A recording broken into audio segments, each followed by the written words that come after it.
Hello, number ones.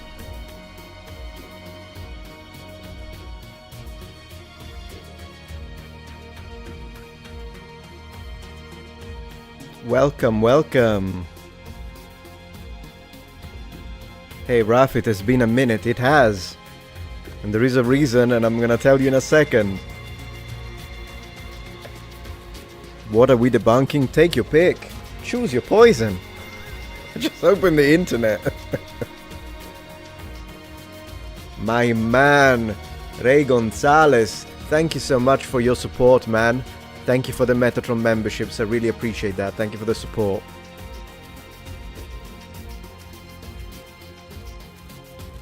Oh, and hello to Twitch. A Small Planet, good to see you. Good to see you. Oh, and the Vexed Possum, Buna. So you are Romanian. Very cool. Chefach. Hello, Niharu 99. How you guys doing? How have you guys been?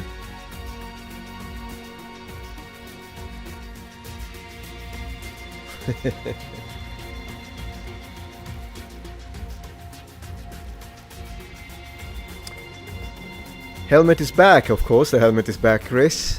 Pyramid sounds good. Did you see the Freda made a community post about your recent video on him? Oh yeah, I did see the the meltdown. Yeah, I did see it. It was hilarious. How you guys doing? Thank you, David. Really appreciate that. Thank you for the support. È bello rivederti. Grazie, grazie. Alright, guys. So where the heck have I been? So why did I not stream for so many days? Well, there is a reason. Well, first and foremost, I kind of needed a little break. So I apologize for that. But I kind of combined a couple of projects that I had in the background. Let's move to some Diablo, by the way. That's what I'm talking about.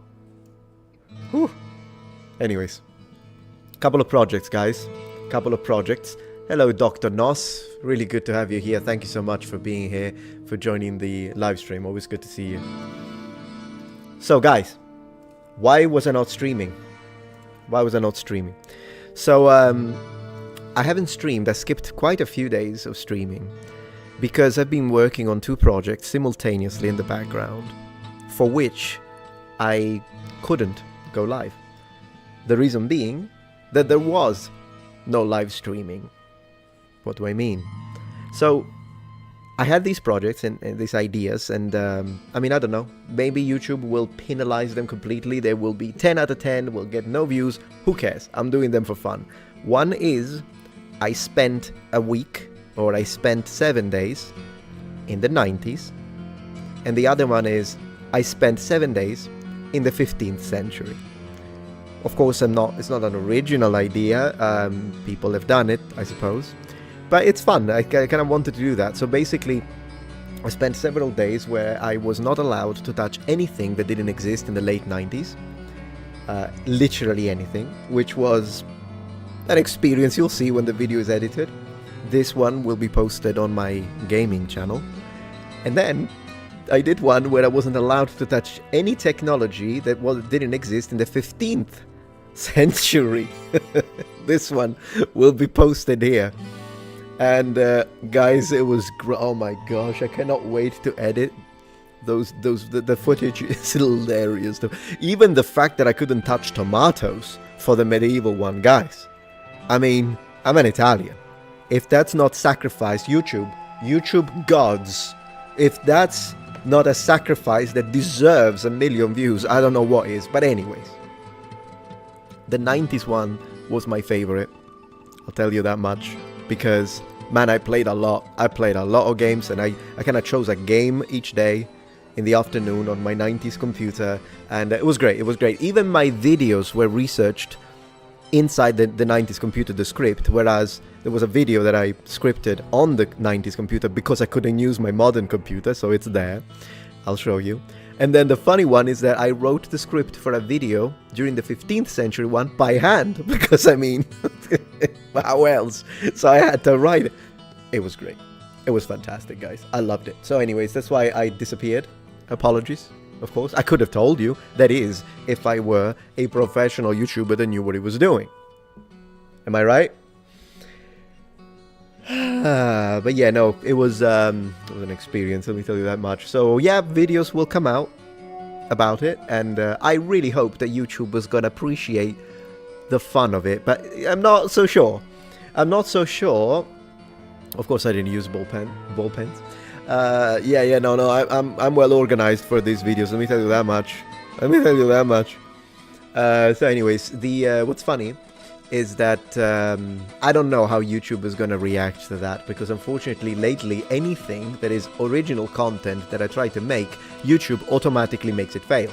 So there is that. And in fact, if you allow me to bitch a little bit, hopefully you don't mind, this series of mine that I particularly enjoy making, the one about the origins of and then add civilization, lately is not doing well at all, unfortunately. I mean, of course, the one about the Greeks and the Romans did really well, but these videos are just not getting the views. So of course, what did I do?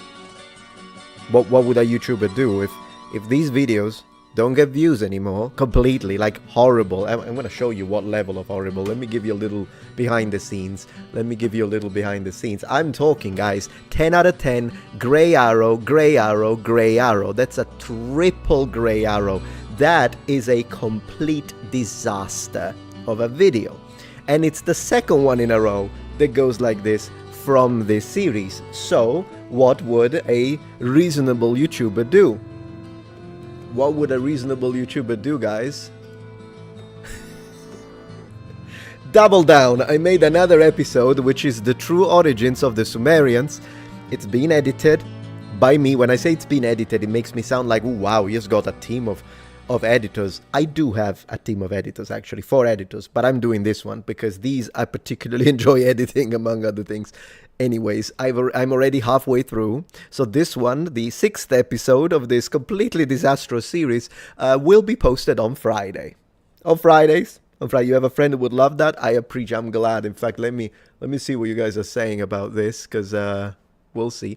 Anyways, as I was saying, I made another episode, because of course, number 4 and 5, complete disaster, so I did the 6th one, Sumerians. And, just to give you a little anticipation, I'll tell you what 7 and 8 are. 7 is gonna be a video on the Akkadians, and 8 will be on the Anglo-Saxons. So, the one on the Anglo-Saxons is already guaranteed, because I promised you that I would have made it even if it goes horribly, just as long, and I said, guys, help me reach 200 sales with my, where are they? With my plushies, right?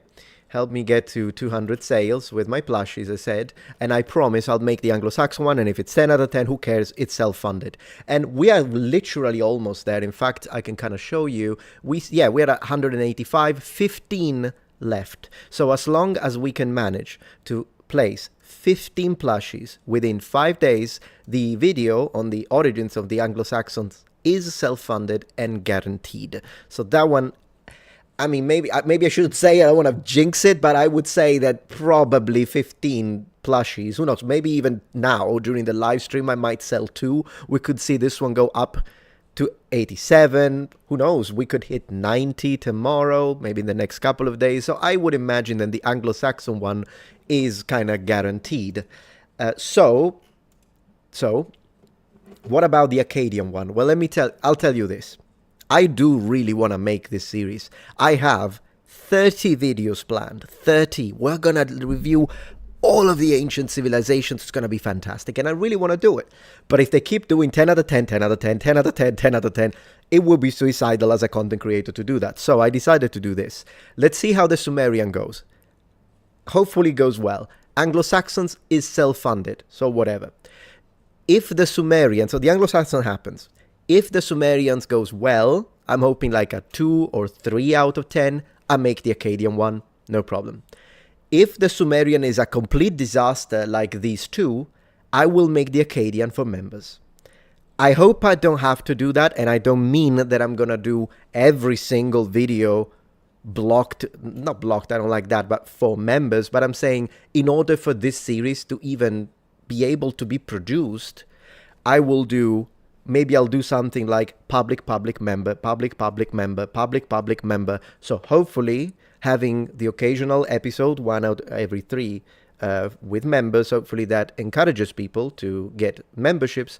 And what that does is that it funds the public ones, okay? So that's the idea. It's not a paywall. It's just me really trying to make this happen because I do not want to. I'll be honest with you. In theory, I should cancel it. I should have canceled it at number 5. I'm not going to do it because I love it. I freaking love this series, guys. I'll be honest with you. I'm having a blast making it. So, you know, it's just one of those things. To make a post on Discord, I really appreciate that. Thank you, Baron. I really appreciate that. And then with members, of course, I will make some polls so that we can vote in order to see which is going to be the next. And it would be really fun because I love this series. It's really good. It's just a YouTube. It's driving me insane. High elves are the best. I agree with you, Nicholas. Absolutely. Absolutely. So, yeah. So there's that. You enjoyed the Etruscan video. Thank you very much, Freehold. And you know, at the end of the day, I would just make it for the core audience, like literally that, you know, the best of the best. But the problem is that if too many of your videos are 10 out of 10 in a row, YouTube stops suggesting your channel. And I don't want that to happen. Like, I don't want to get shadow banned or whatever. I don't even know if that's fully guaranteed. YouTube always says, no, it's an individual level per upload, but who the heck really knows? So, you know, it's just one of those things. We'll see, guys. We'll see. And, yeah. So that's the situation, my friends. That's the situation. How are you guys doing? Enough about that. How are you guys doing? Because we've got a few things to review today, my friends. Oh, yeah, the 90s week was great. Man, the 90s week is fantastic. I might do it again. I might do an 80s week if that video goes well on the 3rd. An 80s week. Then we do a 70s week. Then we do a 60s week. I've got the tech. I've got computers all the way down to the 70s. I don't have stuff for the 60s. But I do have stuff all the way down to the 70s. I've got a Walkman. I've got everything. Doing well, David? Good to hear. I do Total War Warhammer. Yeah, I do. I used to play it more. I have to reinstall it. I'm running out of space on the computer, so I had to uninstall a few games, even if I like them.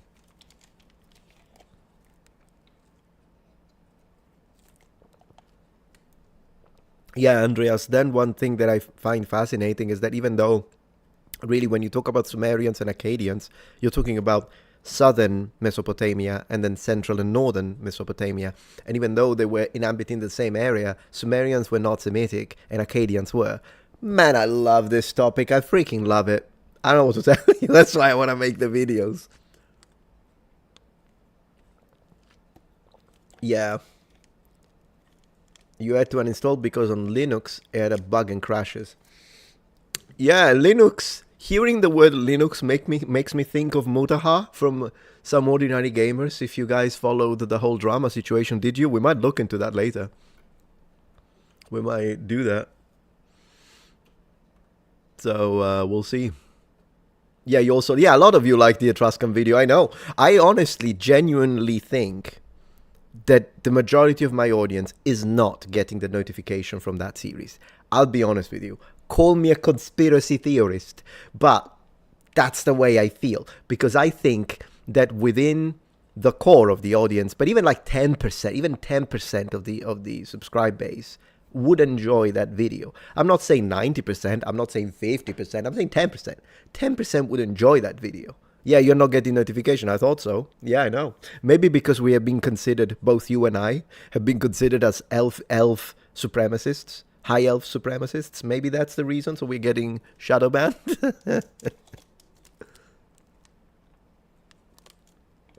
Mutahar is every type of engineer that exists. Man, I don't know what to think about that situation. Again, we'll talk about it later. How about that? Stick until the end. We've got a few things to debunk first that are going to be fun. We're going to have a good time tonight.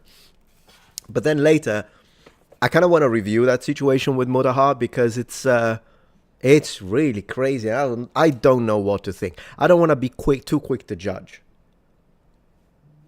But we'll see, I guess. I appreciate that you check the channel every day. You may have noticed that I've been posting every other day. That is because I've been testing the system. So I've done 11 months almost of consistent daily upload. I would like to try and do 2 weeks of every other day. If it's not disastrous, then I'll try to extend it to a month. So ideally, this month I'm going to post 15 uploads, possibly 16 because I might need to do a dedicated video to the plushie like on the last day just to try and go through the line, right, the threshold. I might need to do that. That's a little bit of a wasted upload because those don't really get many views, but it might be needed just to make sure that we ensure the 200 sales. But anyways, possibly 15 or 16 videos this month and see how that goes. Then next month, I will have a look at the analytics, do a deep study, and decide if it's the case to switch back to daily upload or if I can actually do 15 uploads in order to guarantee a higher output of better quality videos. That would be the idea. But the only way I can do it is if it doesn't impact the revenue too much. Because one thing that a lot of people don't know, and if you are a new YouTuber or are considering becoming a content creator, well, this is a piece of information that I think could be very valuable to you. Oftentimes, people that are not behind the scenes look at single uploads, look at the views. I'm going to show you what I'm talking about very quickly before we move into the debunking. Before we move into the debunking nonsense, just 1 second. I want to show you this so that kind of give you an idea from behind the scenes, guys. 12 years on YouTube. So, just to give you an idea, when people look at this, they look at your channel, and then maybe if you post, let's say that I started posting twice a month, or maybe once a month. Let's say, no, sorry, yeah, twice a month. Let's consider some channels do that. Post twice a month, then they see my video, maybe gets this, 150,000 views. And they're like, wow, that's a successful channel. Who knows how much money that guy makes? Then instead I switch to daily, and then you see that, yeah, some videos do well, but some videos 20,000 views. Then you get 70, then 26. Yeah, this one is atrocious, but I'm saying 90, but then you get 50, but then you get 39. So people often, 16, so people often see that, and they're like, man, you can't even hit 30,000 views. The channel is dead, right? Often people do that. But what they don't know, and it's easy to see, you just need to check Social Blade. What they do, or have in direct insight, like in my case, what they don't know is that, believe it or not, compared, before I used to post 6 times a month, and my videos would hit usually 100,000 views. I was making no money in comparison to daily upload, regardless of the views of each single upload. I know it's counterintuitive, but what people call a dead channel is a channel that potentially, and it is my case, makes 6 times the revenue of how the channel was before, when I was regularly hitting 100,000 views per upload, but my upload output was a lot slower. Now, I'm not saying that it's all about the money. I'm not. There is a passion and all of that. But there is a mortgage as well. So, that component, when it is your job, differently from Mutaha, I'm not going to say, guys, this is not my job. No, it is. Right now, I used to be a teacher. I can prove it. But now I'm not. So, when it's that situation, that's an important aspect. So, daily upload up to this point has been the most lucrative output system, regardless of the views. Now, of course, if you are one of those channels that posts daily and every upload gets 100,000 views, then you are swimming in money. But even in a situation like mine, where continuous posting reduced the average views per upload, it still was making up to 5 times the amount that I was making when I was hitting 100K per upload, but I was only posting once or twice a week. I know it's counterintuitive, guys, but it's how the system works or doesn't, however you want to look at it. And and that's what's crazy about it. Oh, goodness gracious. That was loud. That was loud. So just to give you a little bit of a behind the scenes, if you will, on why sometimes creators make decisions that may sound strange without having, I would like to say, the full context of the decision. But I'm testing because I would like to be able to, you know, post every other day, not necessarily every single day after 11 freaking months. So yeah, that's the idea. And so I'm doing some testing. Thank you, Lena Ferrari, for becoming a member of the channel. Very much appreciated. Daniel, ciao, Raf. Good to see you. So good to see you as well. Thank you very much. Today we're going to look, the first thing we're going to hopefully debunk today is something that I found. And I'm like, man, I was this close to turn on the camera. I'm like, no, I'm doing this one with the noble ones because it's just too funny. The topic is the Aztecs. First topic has to do with the Aztecs. And for the second topic, we're going to go into the Middle Ages. We will start in about 5 minutes. I'm going to read chat a little longer, and then we will jump into it. But let me tell you, the stuff that we find these days, I don't even know. If at this point, if they make these statements, the big professors, super, ultra, professor emeritus, if they make these statements, just so I have infinite content loop, hey, I'll take it. At this point, I'll take it. Guys, it's gonna be great. Oh my gosh. No, I didn't hear about Aztec Batman. Did you hear, though, there is another Batman. I read it today. What was it? Damn it. There is a country that has an area called Batman. I know it's crazy, but it is. I just saw it. But I'll remember it, I guess. Someone gave you 100 bits on Twitch. You are correct. Yes, thank you very much. I still work trying to learn how Twitch works. Thank you, Hippozilla33. I really appreciate that. I dare you to visit Chattanooga, one of the best cities in America, world-class aquarium. You know what's funny? I was about to buy something from Chattanooga because someone was selling a Commodore monitor that I really wanted, but I didn't buy it. I didn't pull the trigger because I sent them a message and I said, do you have picture, or did you only turn it on? And they said, I only know it turns on, but I didn't test for any picture, which means it doesn't work. That's how it works with eBay. If they don't tell you works and they say, I don't know, maybe we haven't tested it, it means it doesn't work. So I didn't do it. But I was about to. It's funny that you mentioned the town, because it literally, I was talking about it with my wife the other day. And but thank you again for the support. I really appreciate that. Also, Baron, you see that Baron, both on YouTube and on Twitch, has been putting the link to my official Discord. Baron is the lead moderator of my Discord, so he's legit. It's not someone who's trying to hack you or anything, just so you know. If you see Baron, he's one of the noble ones. So yeah. Turkey has a town called Batman. That's probably what it was, because as I say, I was looking into the Anatolian Peninsula and I think I saw that. I'm like, what? They have Batman. Yeah, Batman, Turkey, that's what it was. Because again, I was looking at all that section, Anatolian Peninsula, because I was studying for these videos. I was looking into the Fertile Crescent, I was looking into Mesopotamia, and then I'm looking at the maps, I'm like, wait, Batman? Batman? Man, I love it. Batman. Thank you, Emerald Crusade, for the support. Metatron is everyone's favorite history geek WAP. I don't know what a WAP is, but thank you. I can say that because I'm Italian. WAP. Again, I don't know what a WAP is, mate, but thank you. Whatever it is. Oh, that's funny. The reptilians, yeah. The reptilians.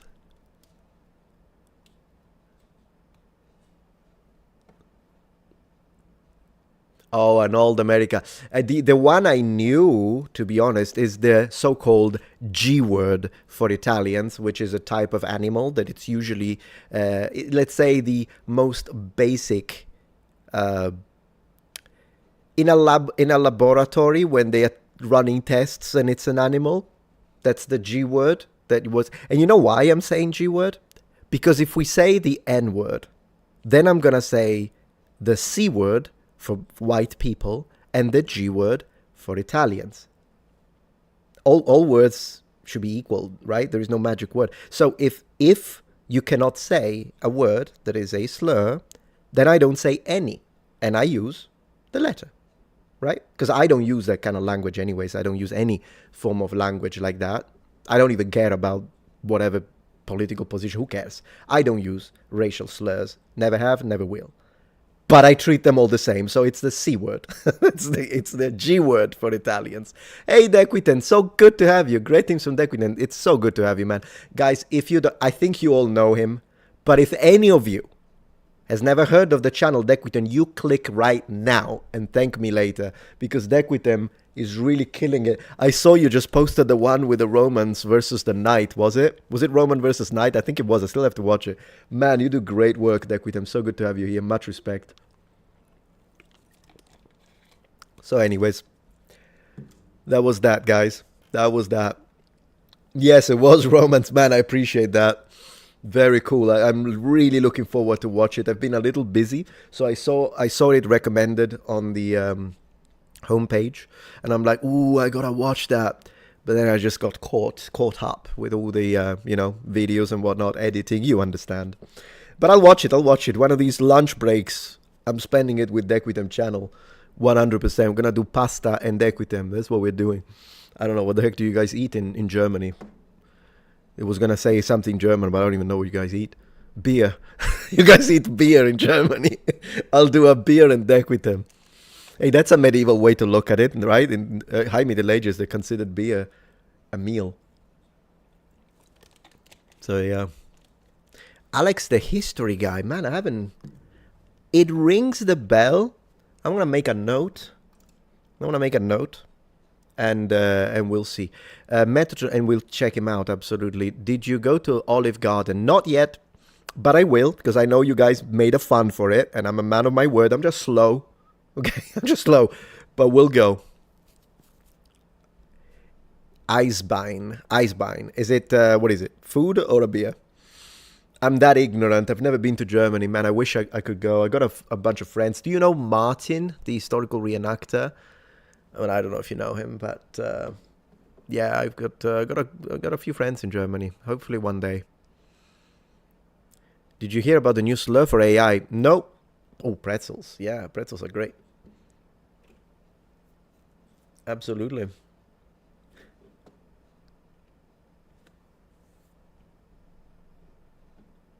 Yes, pedone rosso, but only like back in the day. This was the swear for Italians. Back in the day, yes. I don't think it's used this anymore, but I'm talking like 40s, maybe even earlier than that, the 1920s. That would be the word, yes. Metatron, have you ever tried fresh olives in Italian? It's supposed to taste, of course, yeah. Oh, you mean, it depends what you mean. If you mean like directly from the tree, I think it depends on the type of olives, though. I think the best olives are in central Italy, by the way. Like in the Gaeta, to me, is the best town in Italy. It's in southern Lazio, and it's very close to Campania, kind of on the border. Even their accent is a mixture between Lazio accent and Neapolitan. Kind of a mix. Closer to Lazio, but still. So, yeah. I'm totally checking out Alex the History Guy. If you're recommending him that much, I'm definitely checking him out. Glad to see you back. Thank you, Lady Jennifer. As I said, I've been working on 2 projects where I needed to spend a week in the 90s and a week in the 15th century, where I wasn't allowed to use any tech from the period, so I couldn't go live. But here I am. So hopefully the videos will be edited soon. Thank you, Thornton. Salve, Metatron. My family hails from Trapani. Last name Costadura. Bene. Know anybody with that last name? Costadura, no, but it sounds legit. Like it sounds like a normal, like if you told me my name is Costadura, sure. Hard coast, that's what it means.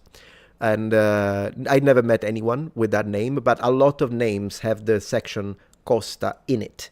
So as a stem, if you will. So yeah, I've met people with this plus something else, or even just Costa. That's a surname.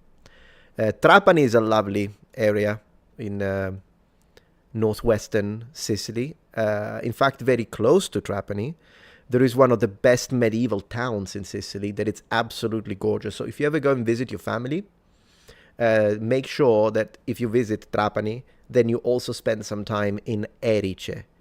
Because Erice is a gorgeous jewel. It's like you're walking in the medieval period. It is absolutely beautiful. Up in the mountain. It's really nice. I love Erice. I really love Erice.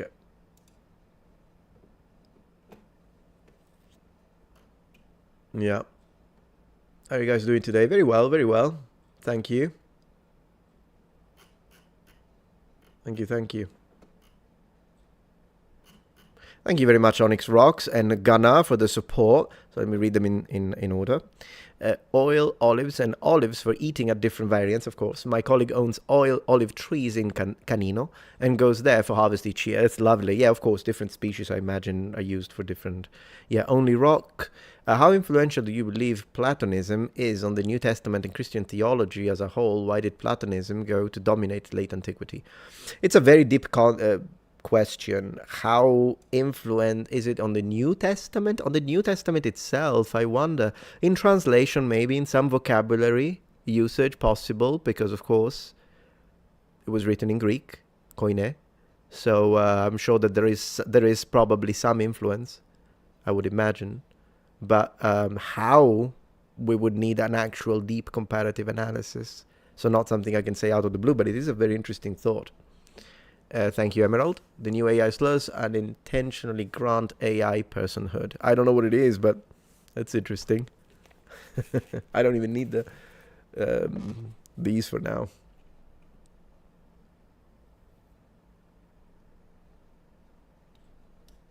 Yeah. Hey, Tales of Dawn and Dusk, good to see you. How's content production? Taira no Masakado. I still like Date Masamune. I think he's badass. Plus, that armor, my friend. Oh my gosh. That armor. Oh, really? That's the word? With a U there, I guess? Uh-oh. Well, that's easy to fix. I wonder why it does that. Must be a RAM problem or a browser. Probably browser. I think it's a browser problem. Yeah. New member. It's good to have you, Lena. I really appreciate that. Ferrari. Is that your actual surname? That's very cool. Oh, with an A. Okay, I see. Makes sense. Yeah, I don't even know why I thought of you, to be honest. Now that I think about it, of course. Of course. Well, it's not like the AI can get offended. So who cares? At that point, not a problem. Although then again, I'll be honest with you. I think out of habit, I'm usually polite. Like whenever I use whatever it is, advanced language model, thank you very much, appreciate your time. I think it's just a reflex.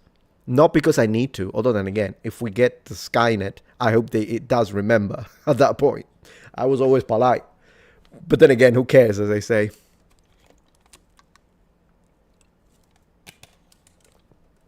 Yeah, I'm looking, Shark. I've been looking at this channel. I saw that one. I saw that nonsense. And then there is the Crusade one that looks pretty bad. So, we'll see. I kind of want to wait first because I want to see if the guy attempts another response.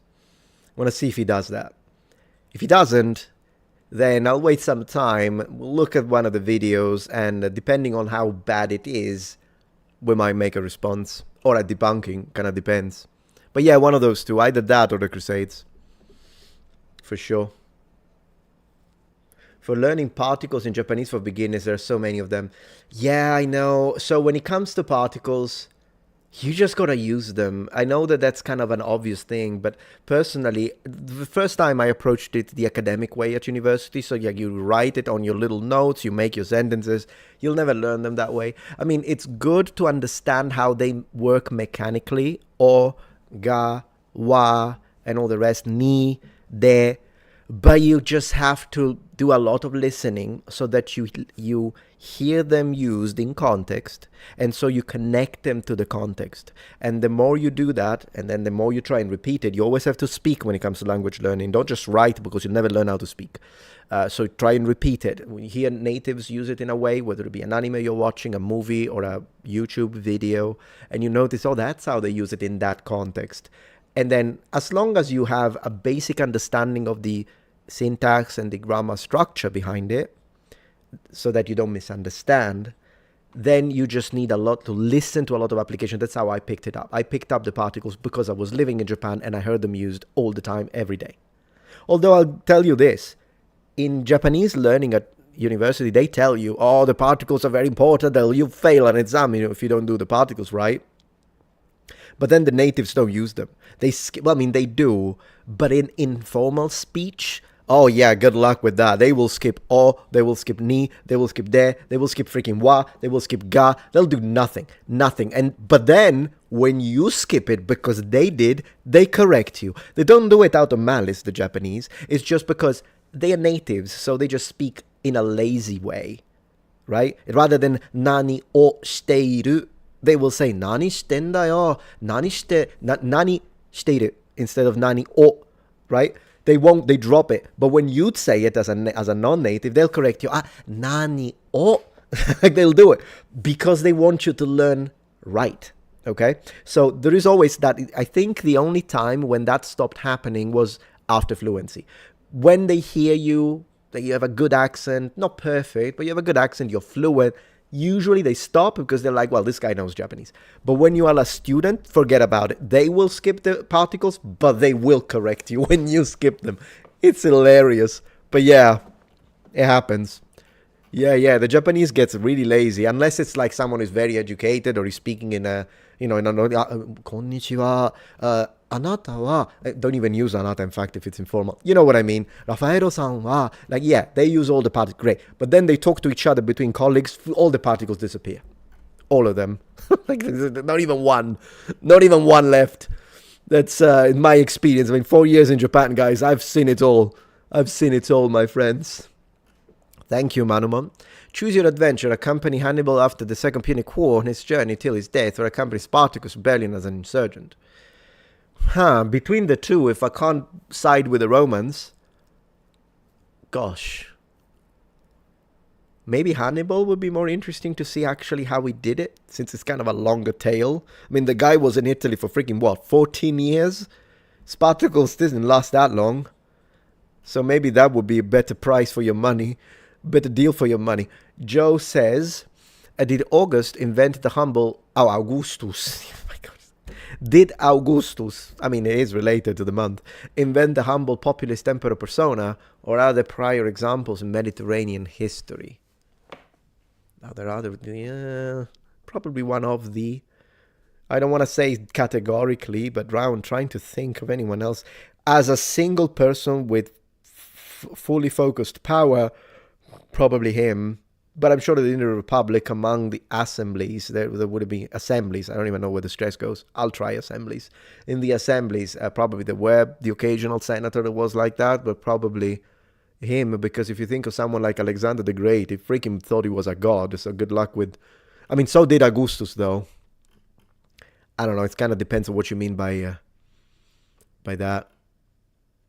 Yeah, because I don't use particles. Yeah, and you can't tell them off, can you? Yeah, I read it. It was hilarious. It was funny.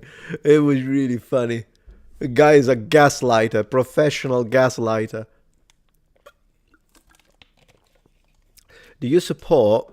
So, you don't support Matt versus Japan theory of late outputting. Remind me what the theory entails, because I used to watch Matt versus Japan before the controversy, and then I kind of stopped. So I don't exactly remember... if he thinks that you shouldn't speak, I am one of those that believes you should try and repeat, not necessarily speak if you're not able to, but I think you should always, if you have some words, you've got to say them out loud. I'm a massive proponent of that. But then again, kind of depends on what you're trying to achieve, I guess. If you want perfect pitch, then you have to slow everything down, of course. But yeah. Kind of depends on your goals. There isn't like one answer suits every student. Yeah, better not tell Yakuza off, you're right. How is life in America compared to Italy? It's different, but really not that much, in the sense that there are some things that I miss and some things that I prefer over here. But at the end of the day, I'm a nerd and I spend most of my time in my man cave, so it's not like it's that different, if you know what I mean. The difference is the kind of food I order, I guess, and the size of the cup in which I put my coffee. That's pretty much the difference. So, yeah. Yeah. There's an interesting video you can debunk. It's called The Real Greeks by someone named Black Truth Forever. Yeah, I have a feeling it's a cultist, isn't it? It's one of the cultists, is it? I'm taking notes. Taking notes here for any suggestion. Thank you very much. Notes. And let's open it. Boom. Well, maybe like this. How about that? But we put it on the other monitor so it doesn't bother you. But yeah, I got the notes. And then there was that channel that he mentioned. Alex History, was it? There you go. The real Greeks, these guys. But don't worry, guys, you shouldn't really be surprised. It's a cult. That's me. I'm the only one who has the courage to say it. But we all know it. It's a cult. There are some individuals in that community that are okay. I'm not saying every single one, but a lot of the people that follow it, they're cultists. It's what it is. So, yeah, I'll look into that, all right? Thank you for the suggestion. I'm absolutely looking into that. 100%.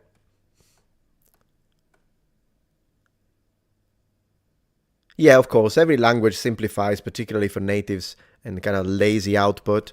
It happens to all. Even with my name, do I actually fully pronounce it? Raffaello. I would say that if I'm speaking fast, I'll just say, Sono Raffaele. So I'm not really fully enunciating, am I? I'm kind of dropping a third of it. I don't really say, buongiorno, mi chiamo Raffaello. Giorno, chiamo Raffaele. Mi chiamo Raffaele. Raffaele. Yeah, I'm kind of, also because my parents gave me a freaking super long name. There is that to be considered in my defense. Turtle name, yeah, totally turtle name. Yeah. As a 10-year-old, for Carnival, which is a big thing in Italy, as you know, like literally Italy and Brazil, am I right? So anyways, for Carnival, I remember when I was 10, I dressed up as the Ninja Turtle. The red one, of course, because of the name. Dogs are going nuts. I think my wife has been waiting for that. She got the new Samsung foldable phone. She's really excited about it. If it were up to me, I would still use my Nokia, I'll be honest with you. The only reason why I have an iPhone is because I'm a content creator and I use it for recording, streaming, and filming. The camera is pretty good.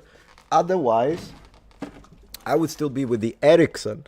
With this, I would still use this, guys. That's me. So yeah, no, it's out of necessity. Eventually, I kind of folded. But yeah, that's where we are. What can I tell you? Raphael, I've been on a TMT binge after some 30 years. Oh, that sounds fun. I'm watching the movies and playing the Kawabanga collection as well as Shredder's Revenge. They're both really good. I own both, yeah. Pretty fun stuff. Also looking forward to the new beat 'em ups. Yeah. I wanted to get an arcade machine for Turtles in Time.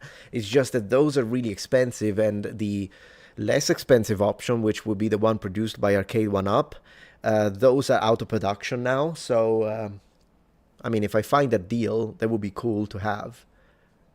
But then again, you really have to find a deal, because I'm not spending $3,000 for a freaking arcade machine, I can tell you that much. So, yeah. When you speak fast, it sounds more like Spy. I guess, yes, I suppose.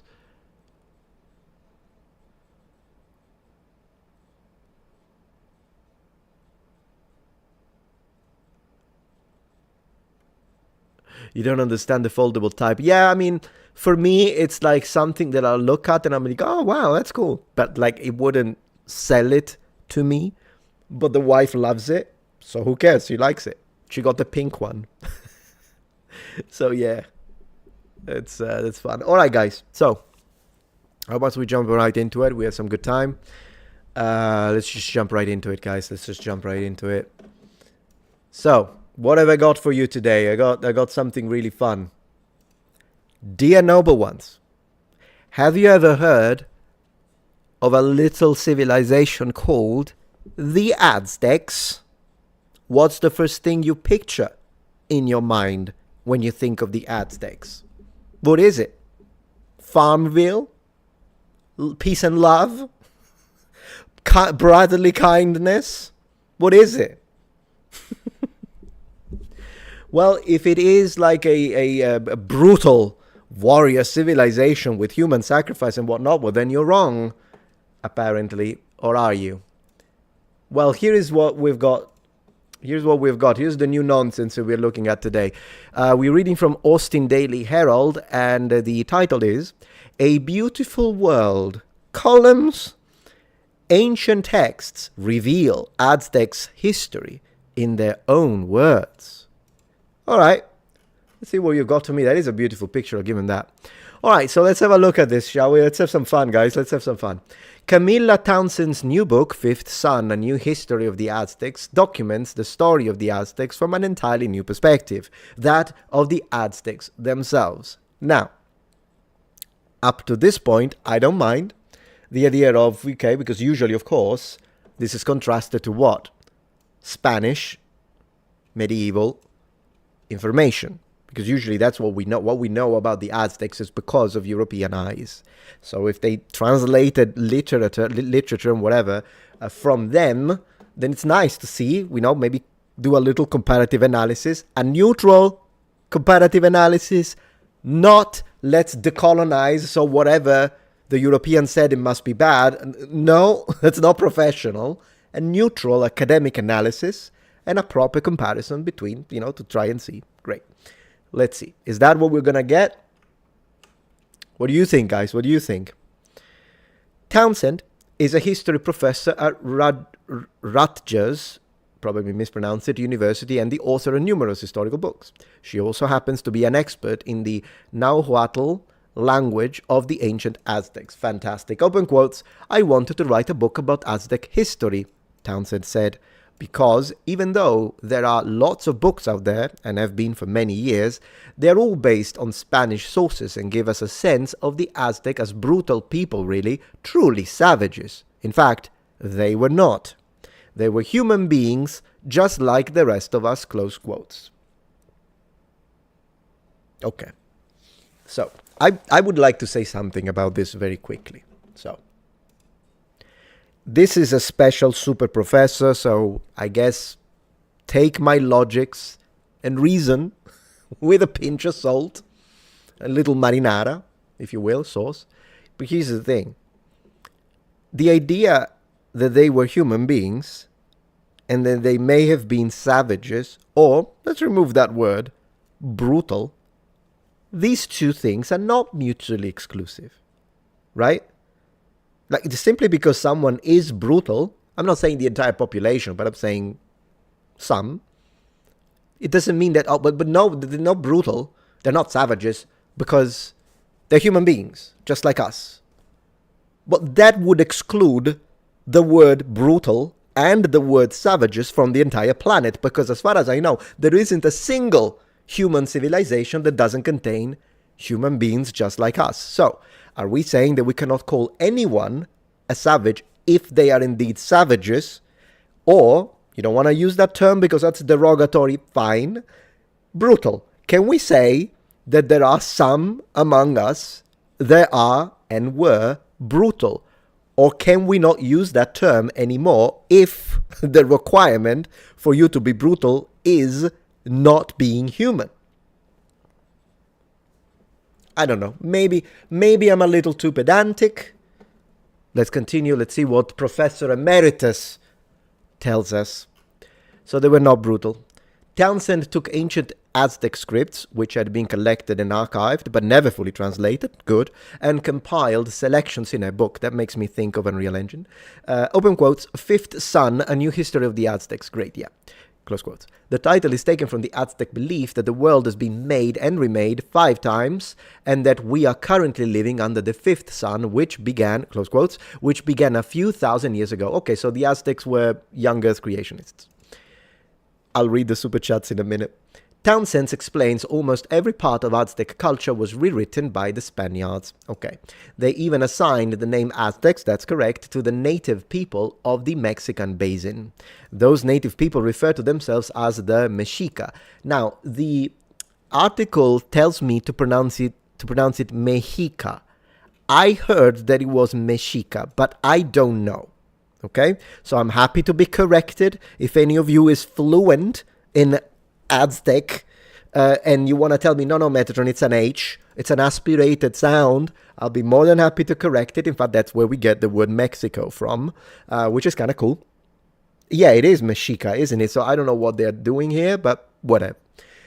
Fine. She interchanges the name Aztec, Mexica, and Nahuatl in her book, and that's fantastic. Now, I would like to underline, however, once again, I don't know if this is the professor or if it's the article, but I kind of look and see now a little veiled situation where we are like, oh, those Spaniards, they gave them the name Aztecs. Or why didn't they call them Mexica like they called themselves? Fine, but this is the difference, as I explained recently, between what these are ethnonyms, right? These are names that we give to populations. And these ethnonyms for groups, there are two types, endonyms and exonyms. An endonym is the name based on how the population calls itself. An example of that would be the word Nihon, Nihonjin. So for the Japan and Japanese, so the country and the people. And then an exonym is how external foreign populations name that people and country. So Japan, Japanese. It's not like there is anything wrong in saying Japanese. Like if you have a problem with the Spaniards calling them Aztecs, because their name was Mexica, it's a nice fun fact.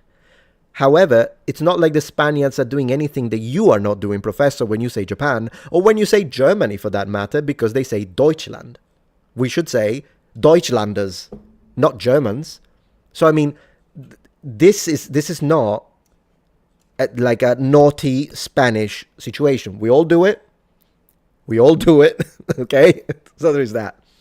Anyways, let me have a look at a few of the super chat and then we continue. But guys, you're in for a freaking... It's just gonna be great. This is gonna be great. My ancestors conquering them, they're pretty much, yeah, that's what happened. In fact, they ended them, if you really think about it.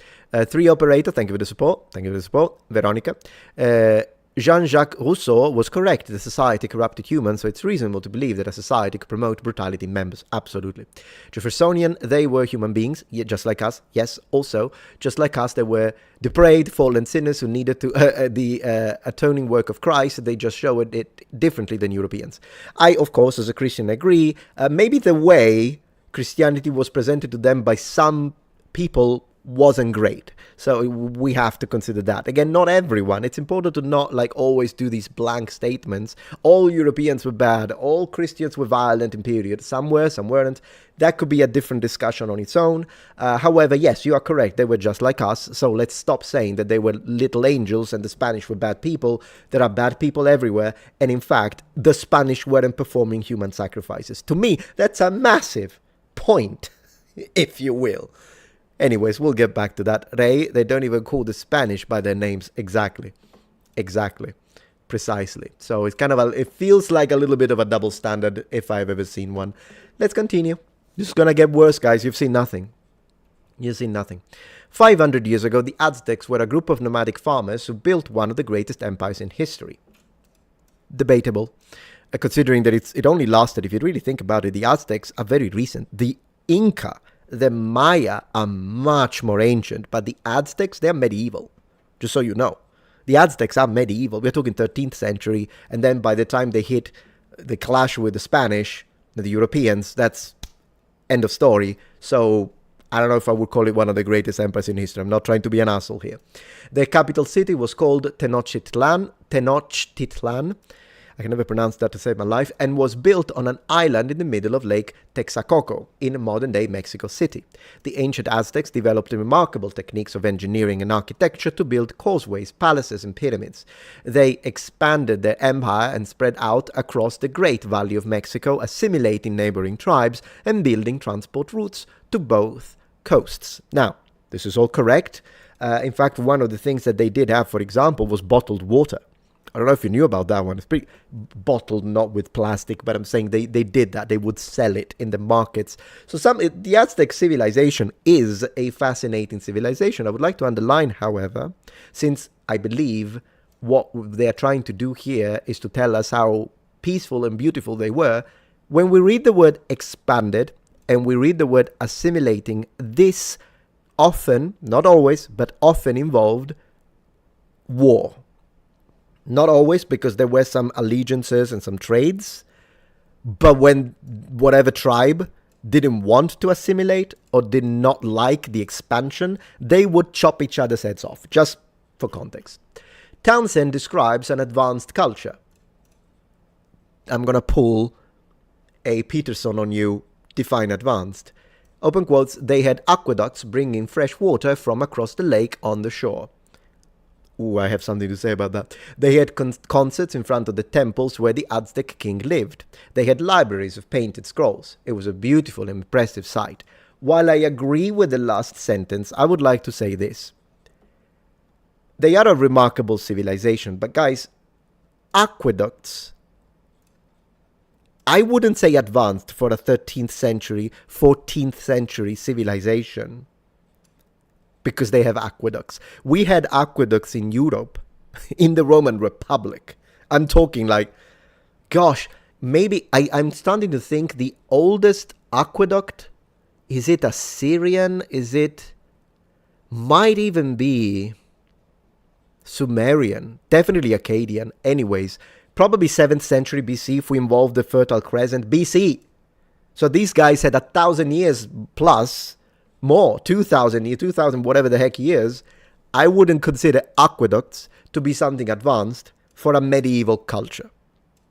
I'm being pedantic, guys. You bought the plushie, encouraging me, therefore, to be more pedantic, because the plushie is Metatron subscriber pedantic edition. Pedantic, see in the feet? In the feet. So the more of these you get, the more pedantic I get.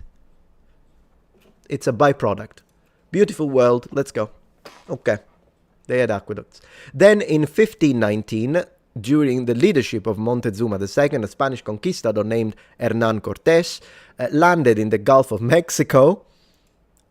If you want to be specific, I'm going to say something going to piss them off. If you want to be precise, I think now it's called Gulf of America. I mean, it makes no difference to me, honestly.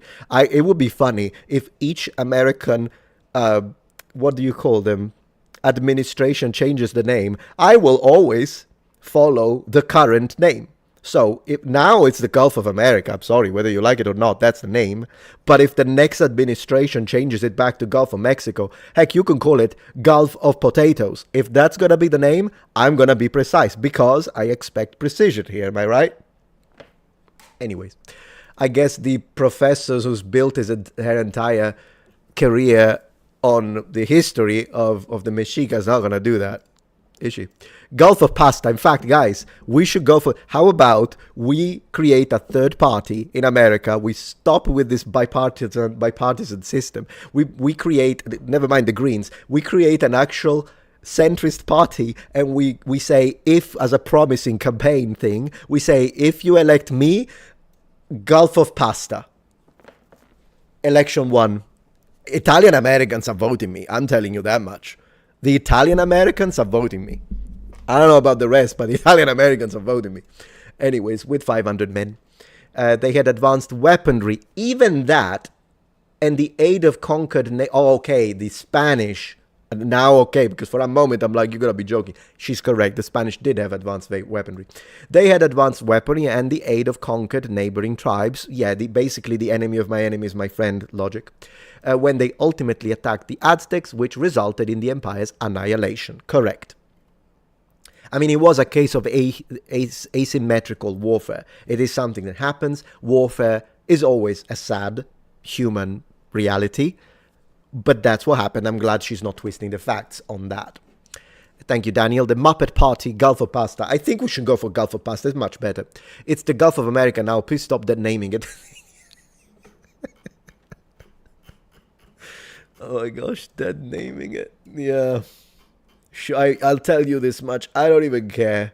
I don't even care whether your humor is right-leaning or left-leaning. If it's funny, I'm gonna laugh. I don't even care. I still have the sense of humor. Let's defend sense of humor, guys. That was great. That was glorious. Loved it. Okay, next. Let's continue this wonderful annihilation. After the conquest of the Aztec, the Spaniards controlled history's narrative. But now, thanks to Townsend's translations, we have the Aztec side of history, and I would have nothing against it as long as there is no political message. Because there is no political message, am I right? This is just about the facts, right? Am I right? This is all about the facts. Am I right, Melanie? Epsilon Sama? Benjamin? How is it? Facts, right? The Aztecs had a traditionally oral storytelling culture, but began to write their stories down after the Spanish friars arrived and taught them the Roman alphabet. I thought they were advanced.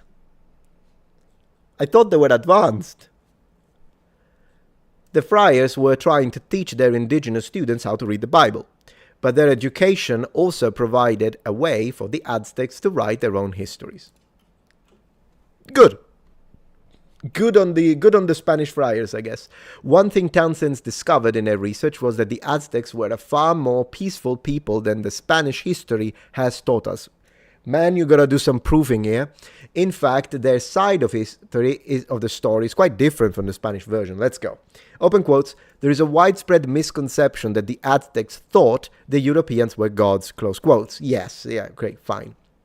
Townsend said, open quotes, but this narrative was made up in the late 15th century by a Franciscan friar. In all the records that are closer to the time of conquest, there is no evidence of anything like that. They were not expecting a god to return. Yeah, remember that discussion. They did not think human beings could be gods. There's nothing in their stories that indicates they thought that. Close quotes.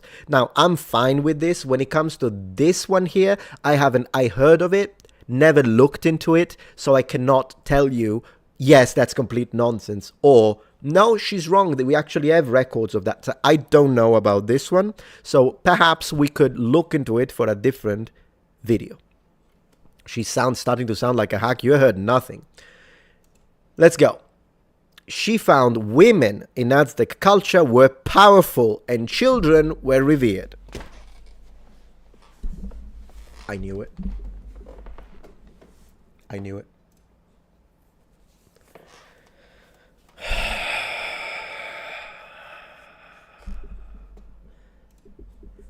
You know, guys, when I told you, I gotta do this live full stream. You know, when I told you, they are open books. They're open books. First the truth, then a half lie. You already believed them because they gave you the truth. You double checked it was correct. And they give you the half truth. Still true. Not exactly, but you're like, well, but they did say something right. It's all a preparation for the lie. For the lie. So now I think we entered lie territory. Let's go. So the Aztec women were powerful, guys. Open quotes. The Aztecs teach us that even in a warrior culture such as theirs, women in their world have equal voices.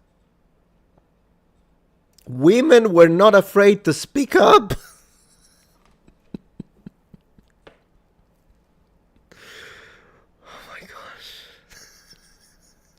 So, oh my gosh, in 2 sentences, we got gender equality in 15th century Aztec, Tenochtitlan, and women are not afraid to speak up. Man, it's no, why would they be? They would only be sacrificed in a freaking temple, would they? Man, the Aztecs were, wow. That's, this actually particularly annoys me because, of course, it's complete nonsense, but it annoys me because it's like the women that weren't afraid to speak up and the women that spoke for equal voices are from the 60s. They were the first ones, and I have no problem with the original. Modern feminists kind of annoy me, but original movement for I'm not one of those who is against the idea of women voting. I'm like, no, I think every human being should vote, and so fine. But you are taking away from the real history when you fabricate fake ones. This is fake. This is nonsense. I'm gonna look her up, by the way, Professor, big shot Professor. I'm gonna look you up now. I'm gonna look you up because the Aztec with gender equality and women. Women who were not afraid to speak up with the freaking Aztecs. Oh no. That's what our kids are paying. No, sorry. Yeah, well, yes. That's what kids in America are getting themselves monumental loans that would take them 30 years to pay. That's what they're gonna hear. At this point, learn a language, guys. Learn a skill. Thank you, Joe. Hard to beat the exec of Mary Queen of Scots, the red dress alone. Yeah. Baron, it is shown in indigenous cultures that tend to have more neutral roles. Well, yeah, but come on. Look at the language, man. Look at the language. It's non-equality, powerful women. And we're not done. We're not done. We're going to continue. Like, look at this. Look at this. I'm not even making it up. Let's go. Women were not afraid to speak up. Women ran the markets. Women participated in their storytellings and their poetry. This one could be true. They were strong. It's a message. You don't write like this unless you want to connect it to the modern time in order to say, see, they were strong, hence women are strong today. This is what it is. It's a message, and it does not. This belongs in your personal Facebook. This belongs in your Twitter account. Personal or public, I don't even care. Speak your mind. Speak the values you believe in. 100%. You know where this doesn't belong? University. Unless it's a module on women's rights or a module on whatever the heck, women in history. But then again, even in women in history, you gotta tell it how it is.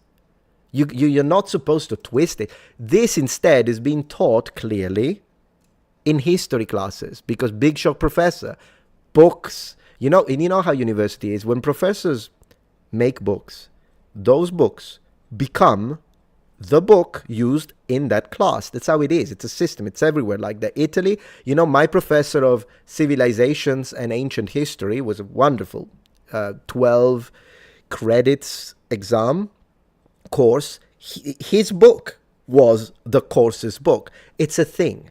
It's a thing. It's a message. We know it. Let's not gaslight, because that's the one thing I don't respect. I respect people telling me, Metatron, I completely disagree with you. Fantastic. Don't gaslight. Because I know, we all know what this is. The Aztecs were peaceful is nonsense. It's nonsense. One of the stories I found was about an Aztec princess who has been captured by her people's enemies and was about to be sacrificed. There we go. I thought that... What? She even contradicts herself on the same freaking note. I thought they were peaceful. What kind of peace is it when a woman is going to be sacrificed against their freaking will? I thought she shouldn't be afraid. Well, why? At this point, she should be afraid to speak up if they're going to freaking sacrifice her. At this point, survive, my friend. You know what I mean? Oh, this is hilarious. Let's go. She's supposed to be terrified, I'm pretty sure she was, or casting aspersions on her enemies. Those are the Aztecs we think we know. No, the Aztecs I think we know are the ones that sacrifice, and you have just confirmed that. But in fact, she's seeking desperately to hang onto her dignity, squaring her shoulders, trying to speak loudly and saying to the people around about, you can kill me now, but you cannot kill my people. My people's children and their children's will still survive, and one day you will regret this war. War, there we get. I thought it was peaceful that you have made against us and threatening me this way. I didn't expect to find in their histories an Aztec woman sounding so plaintive and so proud, so dignified. You forgot stunning and brave. It's a continuous nest of contradictions, and you can see them. You don't even need me. You don't even need me. You can see them for what it is. And besides, if this is a story, there's another thing we need to consider. If this is a story, it means that it was probably written and told to generate... Usually when people create stories, they want them to be compelling. We do it today as well. So in the story, something happens that makes people go... Wow, she is so different than usual. Such stories, particularly the ones that are so, wow, this thing that is happening, unbelievable. Well, yeah, they're made because that's not the norm.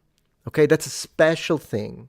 It's a special situation. It's just how it is. Anyways, Townsend said spects of Aztec culture are still alive today. Open quotes, there are literally more than 1 million speakers of the Aztec language in Mexico today. That is wonderful. I love it when there is preservation of ancient dead languages if they're dead. resurrected and whatnot. In fact, some of them now live in the United States, but more than that, it isn't just that their language survives, but beautiful aspects of their cultures also survive. I'm glad that the sacrificing of humans didn't. The idea that everyone's point of view in a community is important and that everyone's point of view should be represented in history still lives on in modern communities in Mexico. Okay, well, the idea, I would like to say, I agree. I don't know who the heck is this guy. What the heck am I seeing? Whatever. Hey, I hope you do lose the 25 pounds. You do not look healthy, my friend. No body shaming or anything, but it looks like that's what you want to do, so please, go ahead. The idea that I would like to underline, the idea that everyone's point of view in a community is important. Yeah, it's a beautiful thing, but I wouldn't say it's necessarily specific of the Aztecs or communities in Mexico. I think everywhere, right? It's not she didn't say, look at this amazing thing the Aztecs said and no one else said. Anyways, the idea that every part of a community should participate in carrying the weight of a public event or public duties so that no one group has to pay for everything or do all the work. Right, that idea is very much alive and in modern towns in Mexico. Great. The idea that men and women are both important, that you need both for a happy world, yeah, and that their peaceful coexistence is central to the future. You see, what I told you earlier on?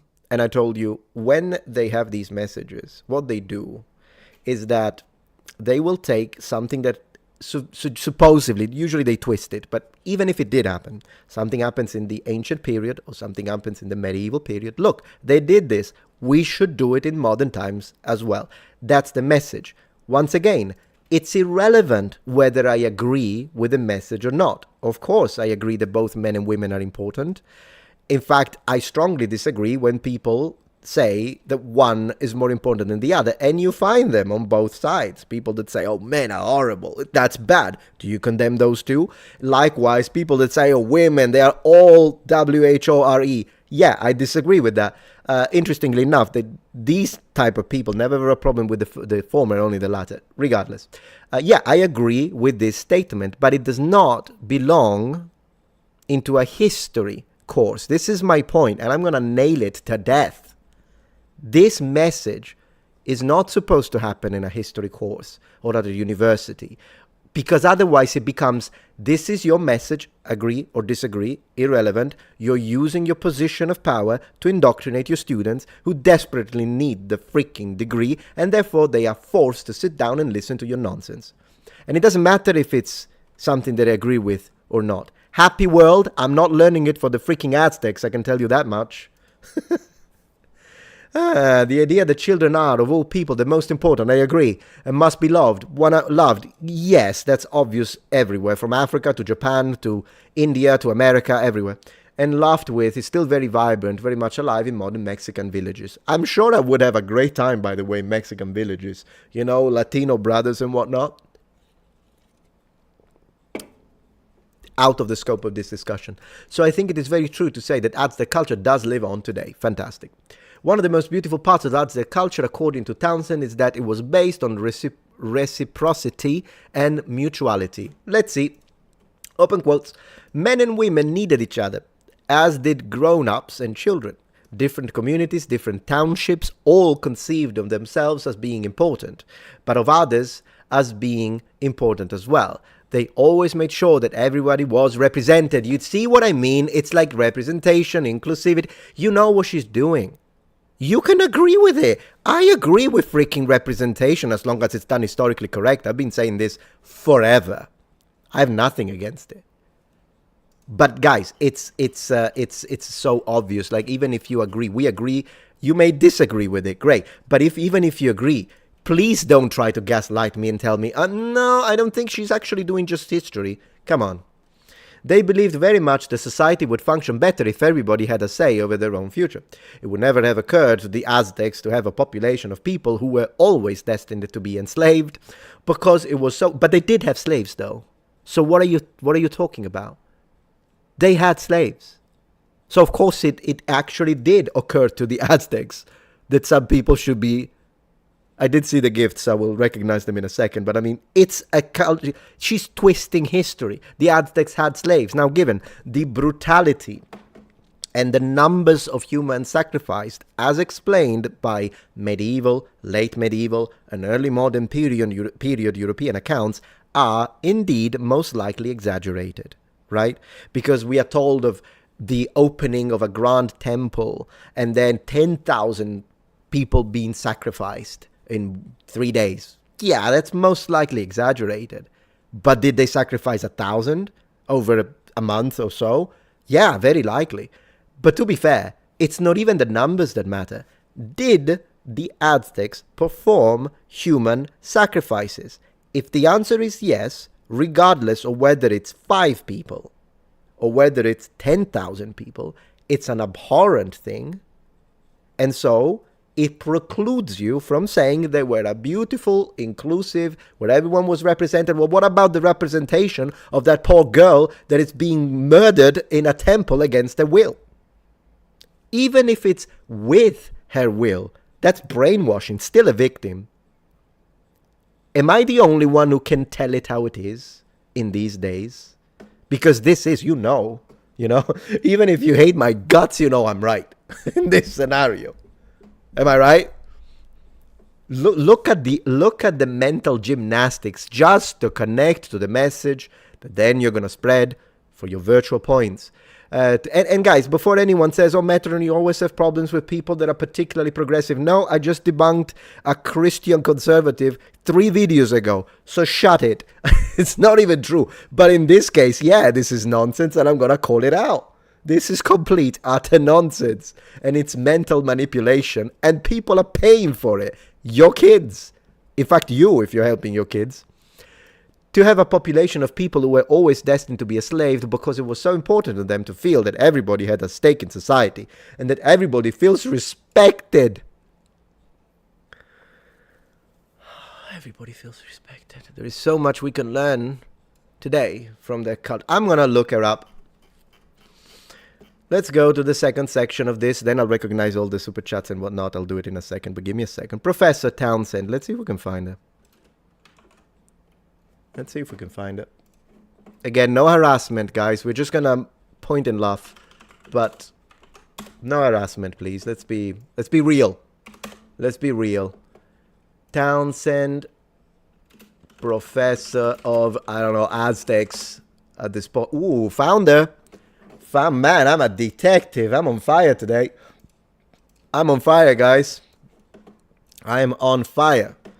Not on the stake, though. So, Camilla Townsend, let's see. Camilla Rutgers, I don't even know how to read it. University, let's have a look. Okay, so this is what we are dealing with. Let's see. So, gender equality, power for women, everyone respected, no slaves, everyone is happy, until bad Spanish, right? Camilla Townsend, Board of Governors, distinguished. Oh, I thought it was emeritus. It's distinguished professor. Damn it! Why is she not emeritus? Early Native American and Latin American history. The subject, the specialty, is amazing. I love hearing about this. I love it. Just stop the bullshit. I don't care how many PhDs you have. They mean shit once you compromise yourself. Research interest. I'm interested in indigenous people. M- and in relations between natives and newcomers, M- throughout the Americas. My publications have spanned Mexico, the Andean region, and the cheesecake. I am deeply immersed in the study of the Aztec language, and my most intense focus is now on the 16th and 17th century writings left to us by Native American historians. Through the historian annals they produced, we catch a glimpse of indigenous conceptualization of history as they existed at first contact. I would like to say this. Emeritus Super Governor Professor Distinguished. I would like to say this. It appears to me, I know it doesn't say cheesecake, but I love it. It appears to me that the professor has an innate bias. If the information is written down by Spanish sources, it must be biased colonialism. However, if the information is written by indigenous people and natives, we trust it. It must be true. She must know, however, since this is a super specialty and she has the PhD, that even though it's true that before we Europeans arrived, they couldn't write shit, they did have oral traditions, right? And you know what's typical of the early oral traditions of the origins of the Aztecs, when they tell us, here is where we originally come from, which, by the way, no one knows. The Aztlan, the mythical place of origin, where the original migrant settlers, before they reached the area of modern-day Mexico, they weren't indigenous of that area, they relocated. So when they tell us about that, it is a fact that they burnt down any information. They rewrote it for propagandistic, not rewrote it, but recreated for propagandistic reasons. It's propaganda. We know it. It's not like just because you're an indigenous person or because you are a aboriginal or whatever the heck you want to call, well, then we have to believe. No, you have to believe based on the surrounding evidence, literary evidence, material culture. Like, you have to build a case against it. And the skin tone, or the whatever you want to call it, ethnic position of the person that wrote or spoke a specific line of events is irrelevant to our methodological frame of reference. Is it bullshit, or is it based on reality? What she appears to be doing here is European, must be nonsense. Natives venerate it. Well, I take a problem with that, because it's not a matter of distinguished super professor. It's a matter of any professor. In fact, even a freaking lecturer, a professor by contract, should have his lessons based on academic neutrality. I will say that this is the hill I'm willing to die on, and I will say it until the end of my days. Academic neutrality. This is selective bias. Anyways, American history, bunch of books. What do we have? Indigenous Life After the Conquest, Fifth Son, Annals of Native America, blah, blah, blah. And there is nothing wrong, by the way, with the fact that she's focusing on, if she loves and she's genuinely intrigued by indigenous life and tales, and she's like, no, I want to know what they tell me about their culture. That's wonderful. But you have to be neutral about it. You have to be neutral about it. Once again, guys, do not look. I know that the email is here. Please don't email her. Don't do it, because you only make it look bad on me. You do nothing to her. You make me look bad, because I'm strongly against it. I'm strongly against all forms of harassment. It doesn't matter. If you believe in freedom of speech like me, she has the right to say this, and we have the right to call it bullshit. And that's where it should stop. That's where it should stop. But a beautiful world, no. Nonsense. I call it nonsense. I call it for what it is, guys. Totally agree, don't contact her at all. Absolutely, we don't need that. Who cares? I mean, at that point, if you go and you start saying, you liberal monster, well, then you are part of the problem, aren't you? There is no need to do that. Let's be civil. However, when there is nonsense, we call it, regardless, call it out, regardless of the backlash. And you know that there will be, who is it? Who's the next Freda? Who's the next offended guy who's going to make a hit piece about Metatron because he hates indigenous people? That's what they're going to do. They're going to twist my words, whatever. Mind you, they never have, check it, not even one. Okay, Alec Gunter, Duke It Out, what's the other one? Freda, Bad, you know who. It's not like they ever have an anti-harassment disclaimer on their videos about me, do they? Never. They want the harassment. That's why they never even care. Me, however, I always said, you just saw it. I dislike monumentally what this professor said, yet I have my disclaimer. Do not harass. And when this video, when this section of this segment gets edited and cut into its own videos, I will put at the beginning, I said, don't harass. I will do it. I will do it. They never do it with me, do they? No. Because it's not like you're going to have honor in those situations, are you? So anyways, this was the first part. I've got more nonsense for you. But that's the news, guys. The Aztecs, it was a paradise on earth with independent, powerful women and respect for everyone, including the people massacred, but they were respected and their voices were heard when they were screaming on top of the temples. And so, yeah, thank you so much, 44 Rune, gifted the subs. I really appreciate that. Thank you so much for your support, guys, on Twitch. I really have to start, and thank you for all these. My gosh, thank you so much, man. You've been amazing. I really appreciate. Amen, amen, brother. So, yeah, I really appreciate that. What is your preferred English Bible translation? King James Version. Yeah, the one with Did I Thou. I like it. What can I tell you?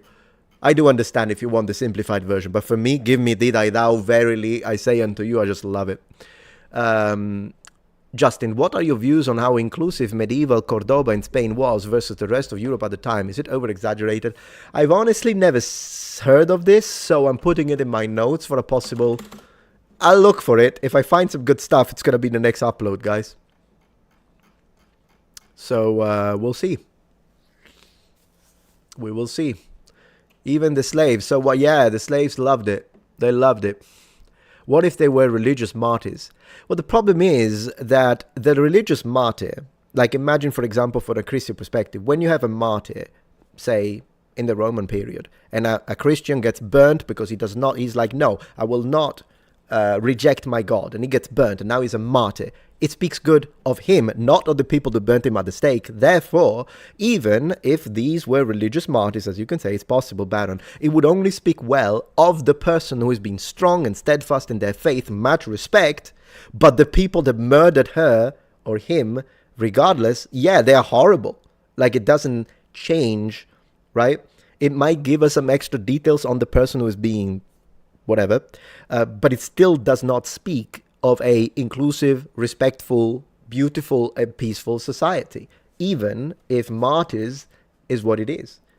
And then again, it's very likely that they sacrifice teenagers as well. So something that would be horrible. And that's how it is. Like, I'm a Rome fanboy, but it's not like I'm gonna pretend now that the Romans were a peace and love people. The Romans were freaking brutal. They came to your place. They decided that they want your resources. It's all a matter of resources. For the Romans to decide to invade and commit resources, logistics, and unit deployment into your region depends on whether or not they can make a profit considering the cost of such operation.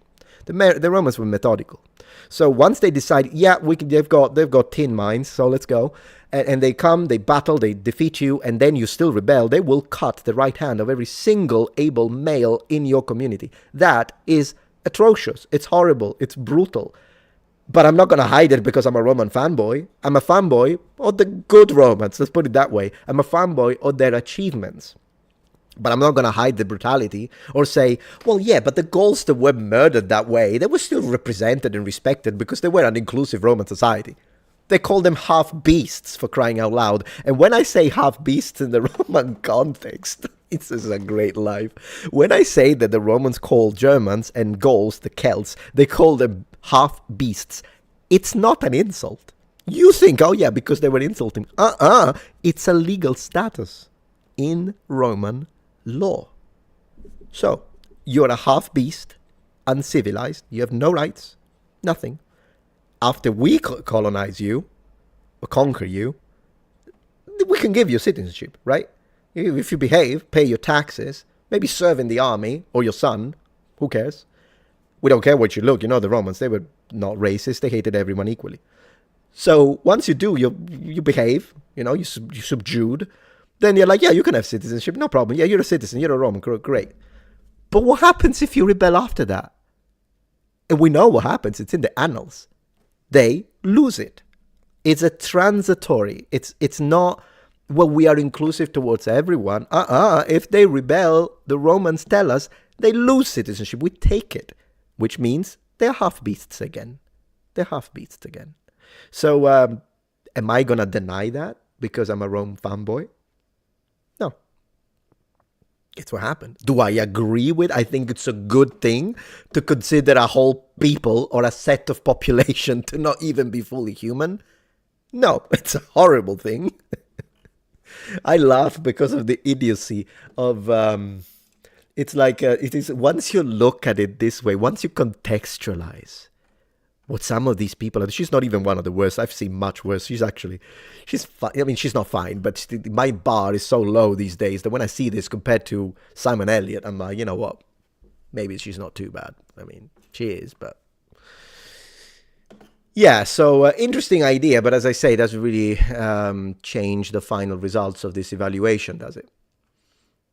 What else? And I'll go back to everyone else. So you might have found a consultant for Aztec Batman. Congrats. Thank you, my friend. Justin Cook. Thank you, Raphael. What are your views on how inclusive... Yeah, I read this one, and I read this one. It is shown in indigenous culture. Yeah, I read this one.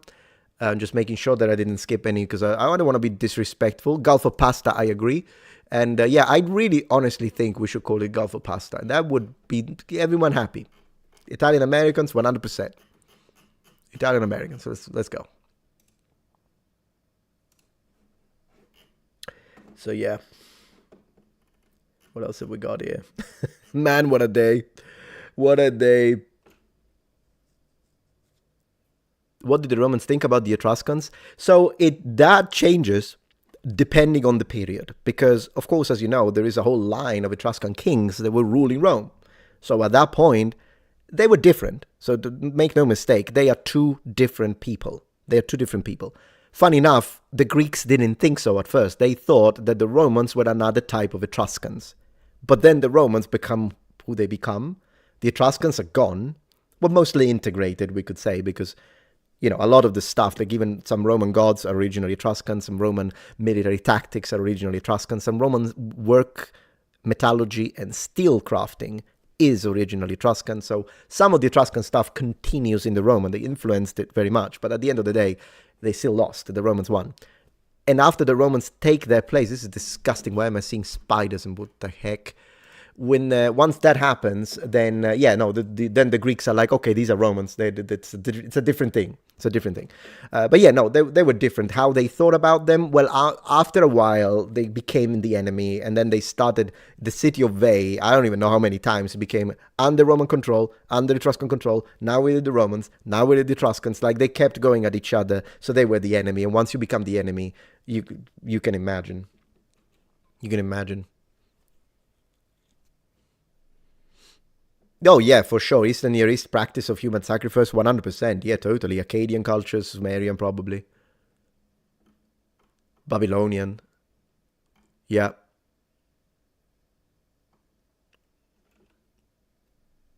I don't think the Jews did human sacrifices, to be honest. In fact, again, in biblical accounts, but even extra biblical accounts, when they do, is because they're following some kind of foreign entity, and therefore usually they're chastised for it, right, by the followers of Yahweh.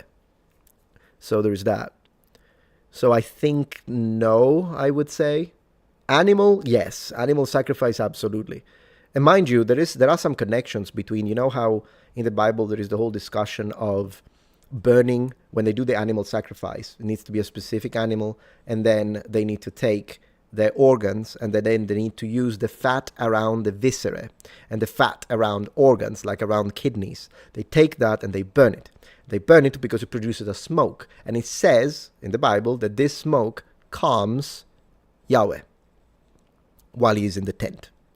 And the same thing happens in ancient Greece, completely disconnected. The only connection being that they do it for the Olympians. I'll see if I can make a video about that, because it's a fascinating connection. There are some connections between what the Greeks believed and what the Bible teaches. There are some, particularly in the Old Testament. It's mostly connections in the Old Testament, but they are there. So it's interesting because if you're not a Christian, if you're an atheist, to you it's all mythology. But if you are a Christian and you believe, you're one of the Christians that believes in the Old Testament often as a literal interpretation. So, and when I say literal, I don't mean young earth creationists. I'm talking, you believe that Adam and Eve actually existed, not that they're a metaphor. And you believe that the sacrifices and the animal sacrifices and certain aspects like the avoiding of the mixing of certain fabrics, you believe that those are actual representation of Iron Age cultures of that specific area. And you believe that that stuff happens. And then you also believe that there is a connection to that, and you think, no, it's because I'm a Christian, I believe that that happened, so I think it was a commandment from God, therefore to me that's not mythology. Then there are some aspects of ancient Greek mythology that you should also believe in, because they say the same thing. Whereas as Christians we tend to do that. Or everything that is Greek and Roman, it's all mythology, it's all myth, but our stuff, it's all real. Well, at least in the interception parts that overlap, you should believe in those too then. Just an interesting thought. I'll make a video about it if you're interested. In fact, let me know. Let's have a drink. Carthage was founded by Phoenicians. Yes, that's correct. Interestingly enough, the latest DNA studies seem to suggest that even though the original core population clusters were indeed Phoenicians, hence Semitic, that genome eventually disappears. And the Carthaginians, once the Phoenicians become the Carthaginians, give it a couple of hundred years, their genes are not Semitic anymore. There might have still been a core, but the majority of Carthaginians by then were not Semitic. They were connected to Aegean populations and Anatolians from a DNA perspective, which means they were related to Greeks, Anatolians, that area. So that's an interesting thing. Yeah. Hannibal was black. Sorry, Metatron. No problem, troll. Yeah. What about followers of Shiva? Didn't they do human sacrifice? I'll have to ask my cousin. She is she has a postdoctoral. She's a member of the team, and she has a postdoctoral degree, and specifically, her university degree was in Hindi, and then she did anthropology, but she did study that specifically with Shiva. By the way, let me tell you this because she told me that. You know how Shiva in video games like Final Fantasy is always a female, but Shiva is a man. Shiva is a guy in the actual... I actually didn't know that, so when she told me that, I was like mind blown. Really? Yeah, Shiva's a guy. I do think... Does Shiva has blue skin? Maybe it does. I'll have to double check that because I asked her many years ago. But yeah, Shiva's a guy. Sorry about that. It is the father at the end of the day, isn't it, TGM? I do believe, by the way, when we look, because what you're reading here, this word, this name, is the way we read the Tetragrammaton. So... it's the same, basically. It's the YHW, right? And no one knows how that was vocalized. So when we read Yahweh, maybe, but Yehovah is also a possible vocalization where we get Jehovah. And another possible vocalization, I mean, to be honest, you could put any vowel in it. You could do Yihi, we, you could do Yohuweh, you could do Yahuwah, you could do anything because we have no idea. But I'll have to say, that if someone were to ask me, what do you think is more probable? And these are all approximation because we don't even know when it comes to the Tetragrammaton, the name, I am who I am. We don't know, not only we don't know how it sounded, we don't know what language it was. This is how ancient it is. Probably not even Hebrew. It's probably something proto, like who knows. Regardless, if you were to ask, rather than Yahweh, I think Yehovah is more probable. My money is on that vocalization because at least it maintains a consistent three-syllabic system, which I think is more probable. That's just me. I can't prove it. But to me, between Yahweh and Yehovah, I think Yehovah is more probable. So when it comes to that, both Jehovah's Witnesses and Mormons, they both use the same term. They just mean different things to the... But anyways, I think they're right when it comes to that.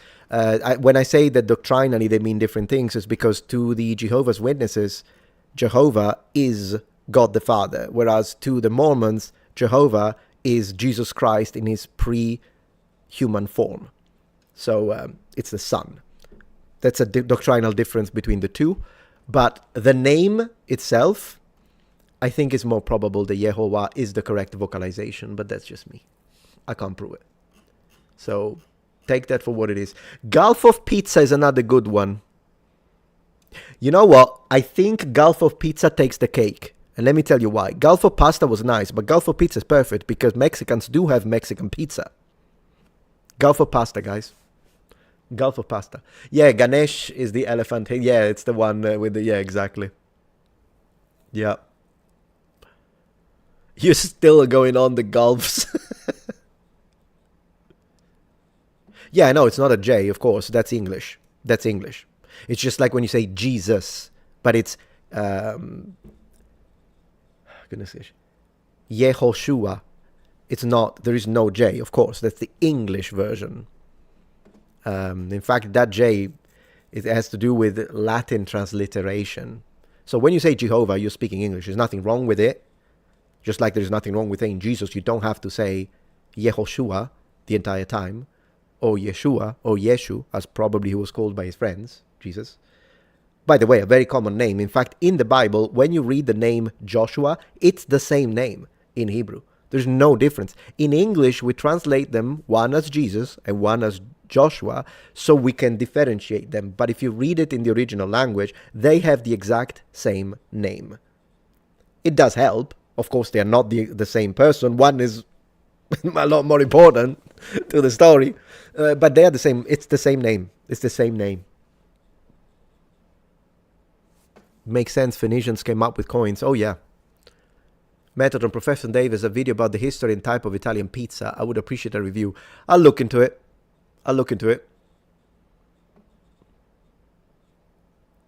When you do Jesus, I guess. Yeah, sure. Because, again, there is a whole story about how the J happens in Latin script.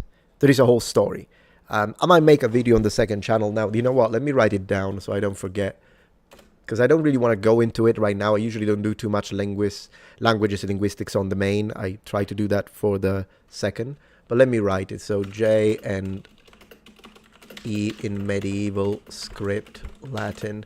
All right, so I wrote down a note. It's a good idea for a little researched video for the second channel. Thank you, Zelda Dova, for subscribing with Prime. I really appreciate that. Thank you very much. Appreciate. Okay.